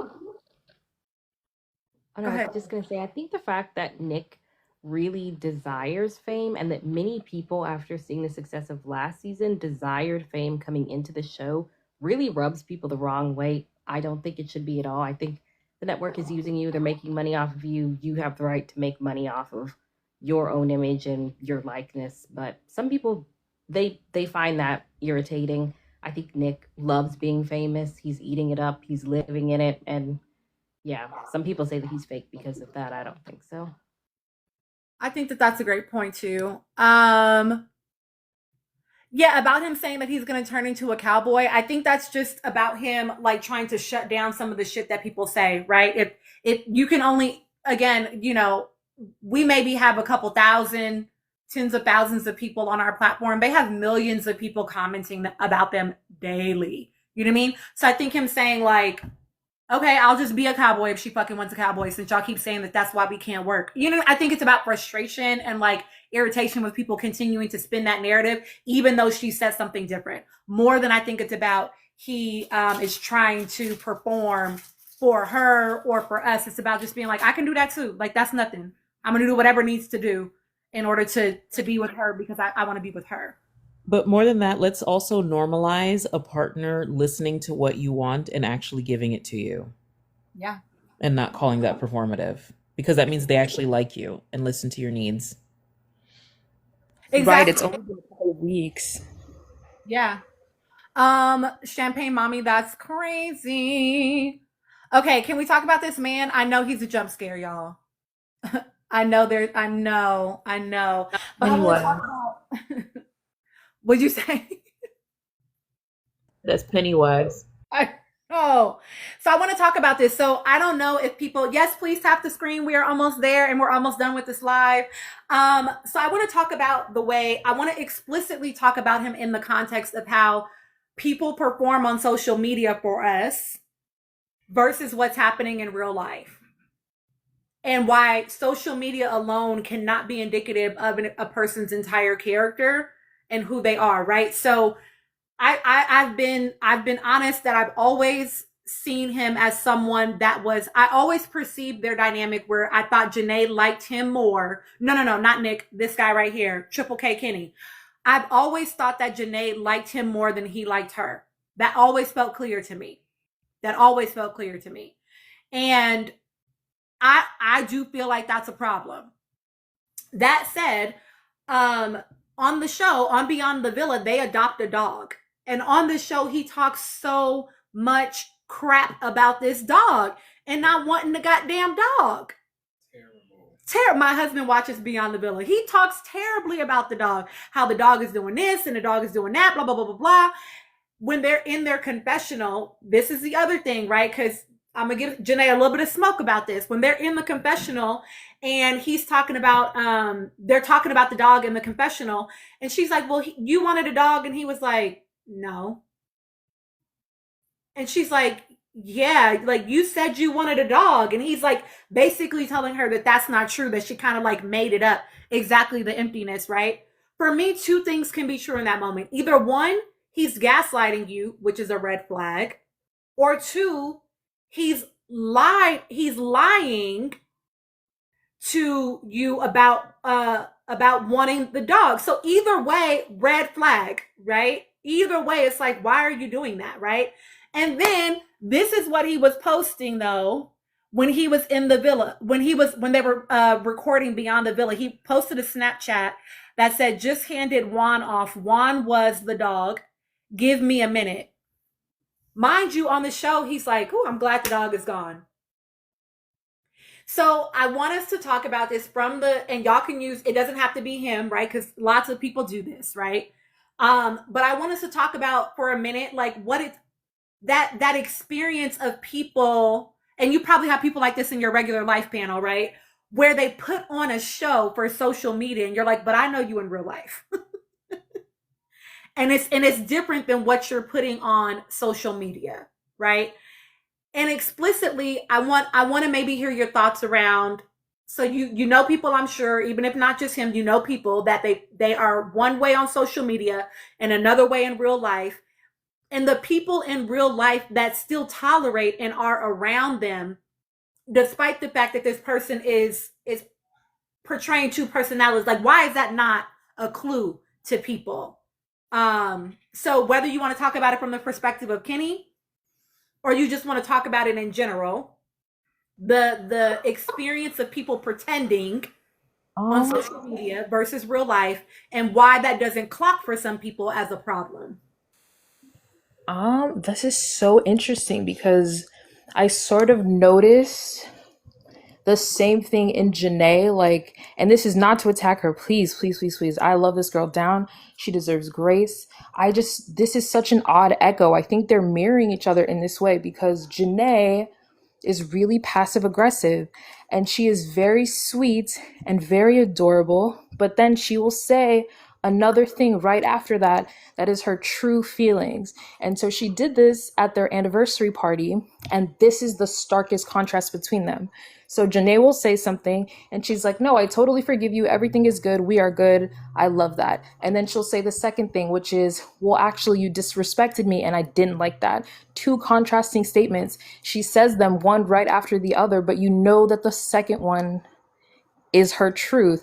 Kenny does this thing, but his two contrasting personalities, he's resentful. He's the one that is his true self is resentful, and it is boiling over so that he can't even like ignite the mask anymore. It's not even worth it to him. It's like bubbling over that he can't play the double persona. He can't do that dance anymore. Like neither of them can. And I think Janae is actually really good at it. I think that that's how she survived for so long. For some reason, there's like this wound in her that feels like she's too much, or that she can't be accepted just being a bitch, or like just being like herself, or just articulating her feelings and being like, actually, this is how I feel. I think the Connor situation's really good for her because it's like her really digging in her heels and being like, no, you will respect me. I think people take advantage of the fact that they know that she will forgive them and they don't actually apologize. So you have Connor dancing around an apology for literally a year and some change, and he never actually did say sorry, especially in the last episode when he like came up on her like a freak in the middle of that fucking country restaurant, and he was like, hey, I know I haven't really spoken to you, and then she was like, yeah, and it wasn't anything. He gave her nothing still. He like, there was no intention. He was like, hey, can I pull you aside? Let me sit you down. I want to say this publicly, but I want to come to you first.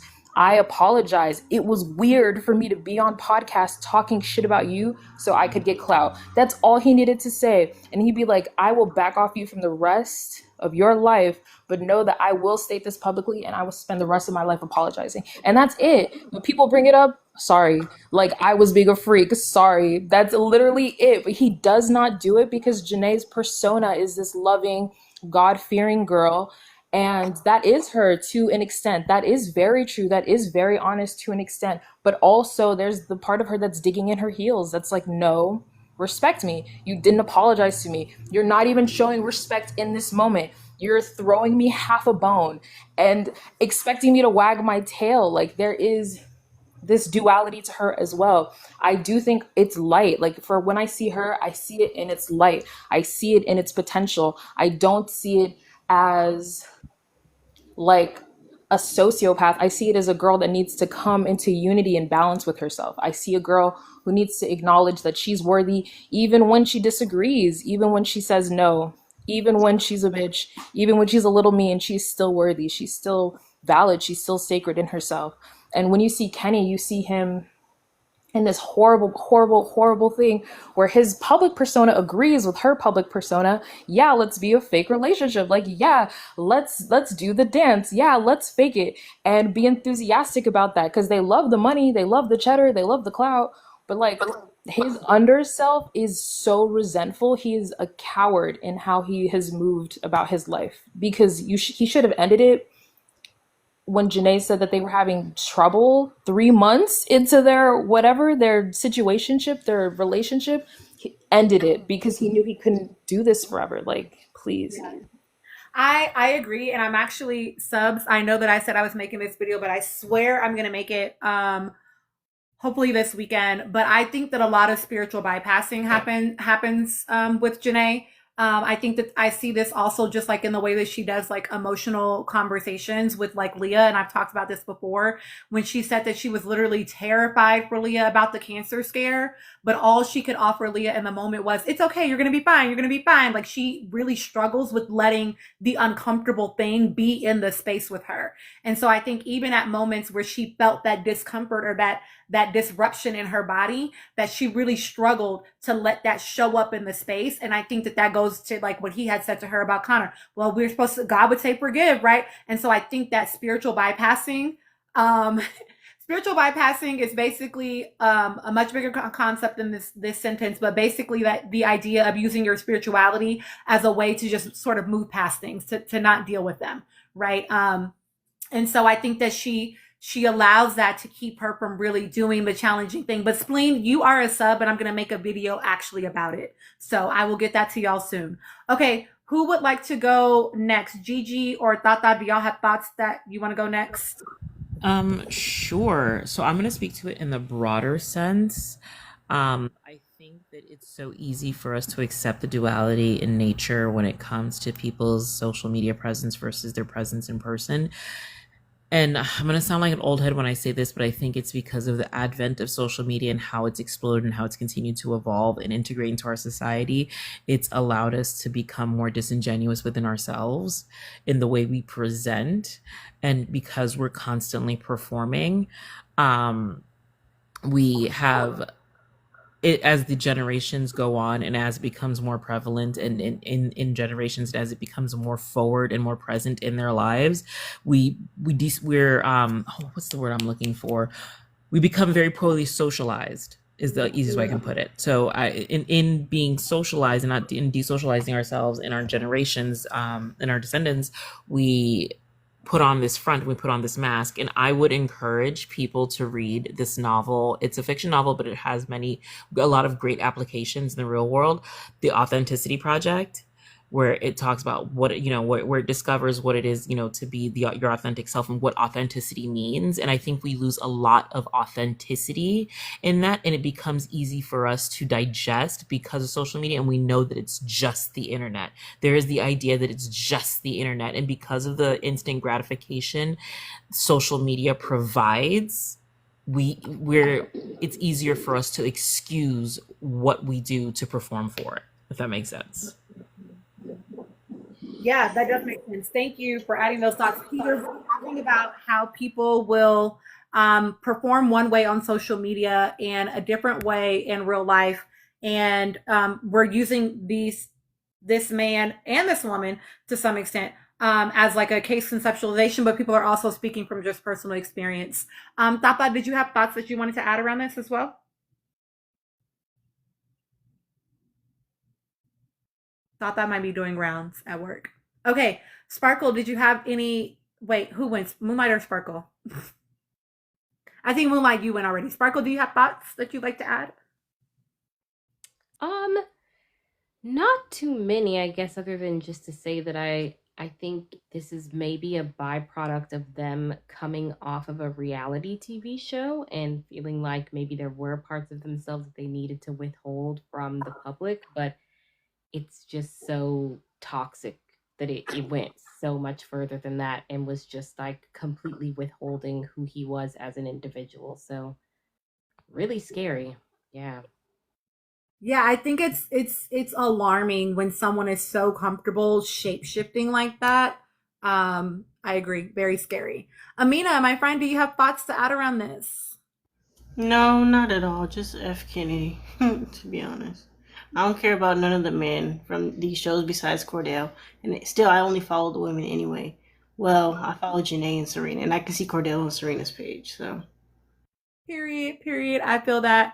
Okay, the other person that I really wanted to talk about for this most recent episode, and I know that I already previewed y'all around what I wanted to talk about, but I really want to talk about this boy, Kendall, feeling like he was the victim between what happened with him and Nicole. Now, maybe I just missed it, but there were people that were like, oh, I was like firmly on Kendall's side. And I'm going to be honest for y'all. Thank you, Amina. I'm going to be honest with y'all. When I watched the reunion, I was annoyed at the way that people were responding to Nicole. Everyone except for Serena. The fact that people were acting as though Nicole owed him something, as if she needed to hold space for the fact that it was so hard for him. Like, yes, of course it's hard for him, but you also had a few weeks to tell me the truth, and you left me out to dry. But the way that Kendall was talking to his sister and other people on the show about the fact that, like, basically I'm so hurt by what happened between me and Nicole, like he was somehow the victim in that dynamic. And then he says, when he actually meets up with Nicole and he tells her, oh, Millie Rock, I haven't seen any of that. Will you tell me what happened? I don't follow Nicole. But yeah, when he said to Nicole, like, that he didn't have the girls unfollow her, but then Liv says, like, that's exactly what happened. He's like, why are you still following her? Like you're my friend. Like, why are you still fucking with her, basically? And he's like, no, I didn't do that. Like, he continues to be a liar and yet somehow feels as though he is the victim. And for some reason has enough charisma, or I don't know what it is, because to me, he has no riz, but like has enough charisma where the people around him are actually buying into the idea that he actually was the person that was wronged. And the only person that can see through it is Serena. I just don't understand. Okay, Nicole said some weird things on the Nick Bio podcast. Yeah, I don't follow her. I don't follow any of the season 6 cast, honestly. And I just don't understand how people at the reunion, she seemed like, I don't know if I know what you mean about at the reunion. I don't remember anything in particular. Is there something in particular she said that felt homophobic? But y'all, I know that that's the argument against her. I remember people were like, well, is it because, as the nude was described, it was very compromising and it was very, like, let's say, focused on the rear in a way that people were like, okay, this points to a certain flavor that maybe she did not know that he was interested in. Do you know what I mean? So people were like, okay, this is a thing that she needs to address, and she never did. So she never actually said anything about it, one way or the other? No, people just like insinuated, I think, deeply from like the way she reacted, even though it's like you're saying, it's a huge betrayal. Like, I think I would have also reacted this way. I don't understand why he's the victim in this dynamic, but that's the way that people were running with it. Oh, that feels, I mean, I didn't see the picture. The way that I understood it was that her issue was that he had sex with some woman like the day before. Exactly. It felt like she was upset about the lying. The fact that he had done it with someone that he did not know, that he met on like a dating app the day before he came into the villa, but told her it was an ex-girlfriend that had leaked these things. Exactly. So to then jump it to, oh, she was just being homophobic because of the type of sex, feels like people just not listening to what she actually said, which is not a shocker because people don't listen to women. Yeah, yes, that's exactly it. I think I don't think that's exactly it. I think also, like, I don't want to say anybody's delusional, but that's the gist of it. Yes, like there is a lot of people being like, well, she has no right to be upset because he's the one technically that was violated by having such personal pictures spread without his knowledge or consent on the internet. And nobody's knocking that. No one's saying that that's a good or just thing to do. I think also it's just like, you told this girl you loved her in the villa, and like 3 weeks before you were opening up orifices on camera for girls you just met. That's crazy. That's not who you painted yourself to be in the villa. You were like, oh, I'm a medical technician. I'm a worker. I'm a good guy. I have a stable job. I have a sister. I'm very like family oriented. And you were doing that on cam for a stranger. It just doesn't add up. It's like, bro, you're a liar. Like, who are you? And then he never had the conversation to set the record straight. He never was like, oh, Right. I'm this And person. then she also like y'all tell me if I'm remembering wrong, right? And he also lied on the episode yesterday. Yes, y'all, we are so close to the goal and we are almost done with this live. But he also said like, or she said actually on the reunion, like it was that you chose to lie to me about what it was once it came out. And then as she got drugged through the mud, people blowing up her comments, asking her shit, he never came out in defense and said, I was not honest with her. And that's why, you know, like he just let her get drugged through the mud. Like, if I don't feel like you're going to protect me and you lied to me, yeah, I got a fucking problem. And I don't understand how he somehow became the victim. And he has a shit ton of people around him that enable him victimizing himself when he really needs to be accountable, right? The fact that his sister was like, yeah, people that love you don't talk to you like that. I was like, that's what y'all are hung up on? Is that she was angry at being lied to in this way? No, like his sister, it makes sense. I see their dynamic and I'm like, oh, that's why he's a sociopath. Like you are an enabler to deep to the bone. He's your baby brother forever and ever and ever. He could kill somebody with his car and he would always be your baby brother. That is crazy to see. And so, y'all, I know that not everybody is watching Beyond the Villa, okay? So, like, maybe you don't understand this dynamic between these two. But again, just like the other two, right? I'm sure you see this dynamic in people in your lives.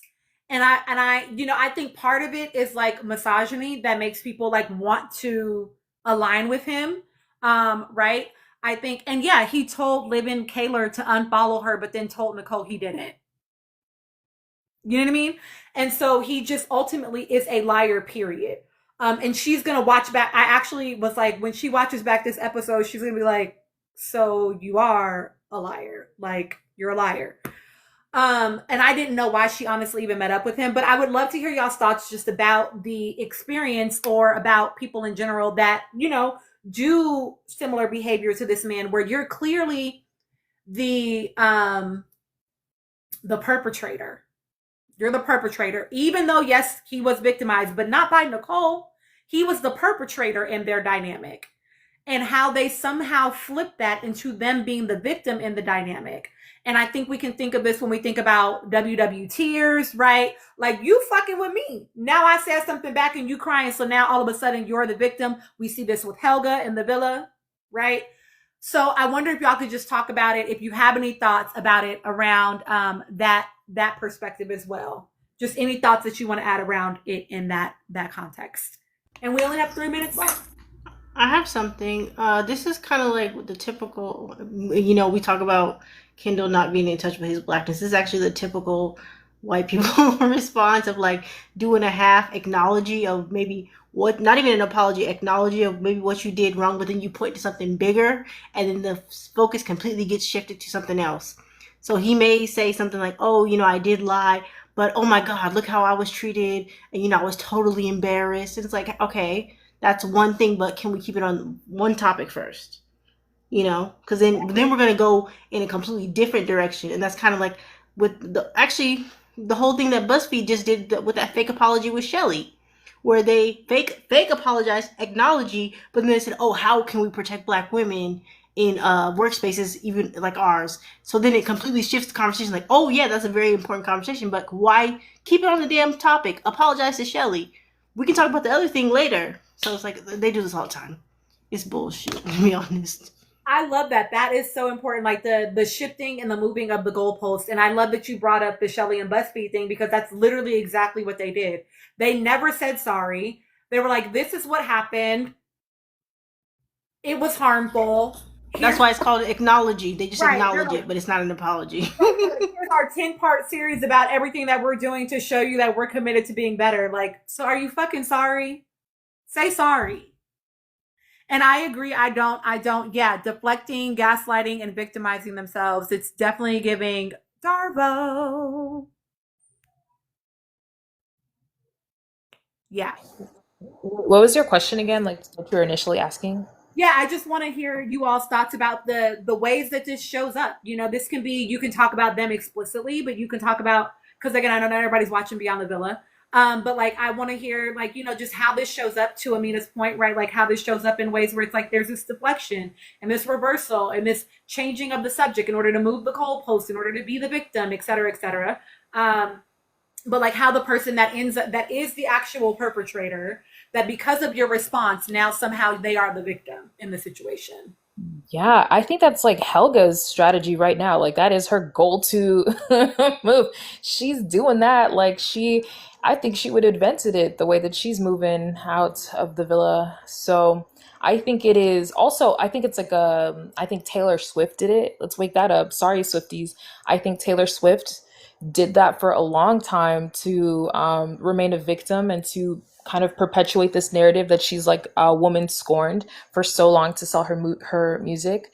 I think Selena Gomez is also like a big perpetuator of like a victim mentality in order to control and maneuver fan bases. I think it's one of the most popular ways to remain fucking in the cultural zeitgeist for as long as possible. I think Miley tried to do it after her divorce with Liam, but she's so hurrah and whatever, and she's all kick-ass badass, so it's hard to be like a victim and kick-ass badass, so it's like it does fall like a little short, but I think it's a powerful narrative. I think if you can really master it, people will excuse anything because they feel that pity for you that makes them not want to be like everybody else who might be the invisible haters. They'll be like the majority of the people manipulated by this pity who are looking at you and excusing your egregious offenses. So yeah, I think Kendall, there's like little hope for him to be the person I want him to be. I think I tolerate him on my screen. I think every time Serena's there, the only one with some backbone, I'm like, fuck yeah. Like, thank God. I'm not being gaslit. Like, thank you. And every time Janae's like, oh, but that's little brother. I think it's, I forgot whose point it was. I think that is her just reconciling these odd ways that she's so passive for the men in her life, regardless of what they do and how they harm the people around them. I think every time I see him open his mouth, I'm like, skip it, next. Like, I'm done, over. Okay, so like, yeah, like he's a victim. I think he'll be popular on the show, or people will still kind of like pipe up and be like, oh my gosh, but what happened to him, blah, blah, blah, blah, in order to like absolve him of the weird, grimy, smarmy shit that he does. So sorry, Nicole, she's a baddie too. Like, what is with these bad Filipino women getting dogged out by liars, by weirdos? Like, what's going on? It's not making any sense. Yeah, I wish that she had not met up with him. But yeah, I agree. I think it's a really powerful way to, you know, to remain the victim, but also like to avoid accountability, right? It's why we saw Helga go on that Call Her Daddy podcast, and the first 30 to 45 minutes of that fucking podcast was her story about her life, rather than getting into like the how can we be accountable, right? It's like, how can I make myself the victim so that you can move past, oh y'all, we hit our goal, move past what I've actually done that was wrong, and I don't have to actually be accountable. And so basically a lot of people, the discourse online afterward, thank you so much team for getting me to my goal. A lot of the discourse online afterwards was about, but she had such a hard childhood, as though nobody else has experienced trauma and didn't fucking act like that. Okay, any other thoughts before we thank you, Sparkle, before we close out my panel? Thank you, Sparkle. Oh, you're so cool, girl. Oh, follow me back. That's so cool. All right. Well, thank y'all so much. Thank you for joining the live. Thank y'all for being here.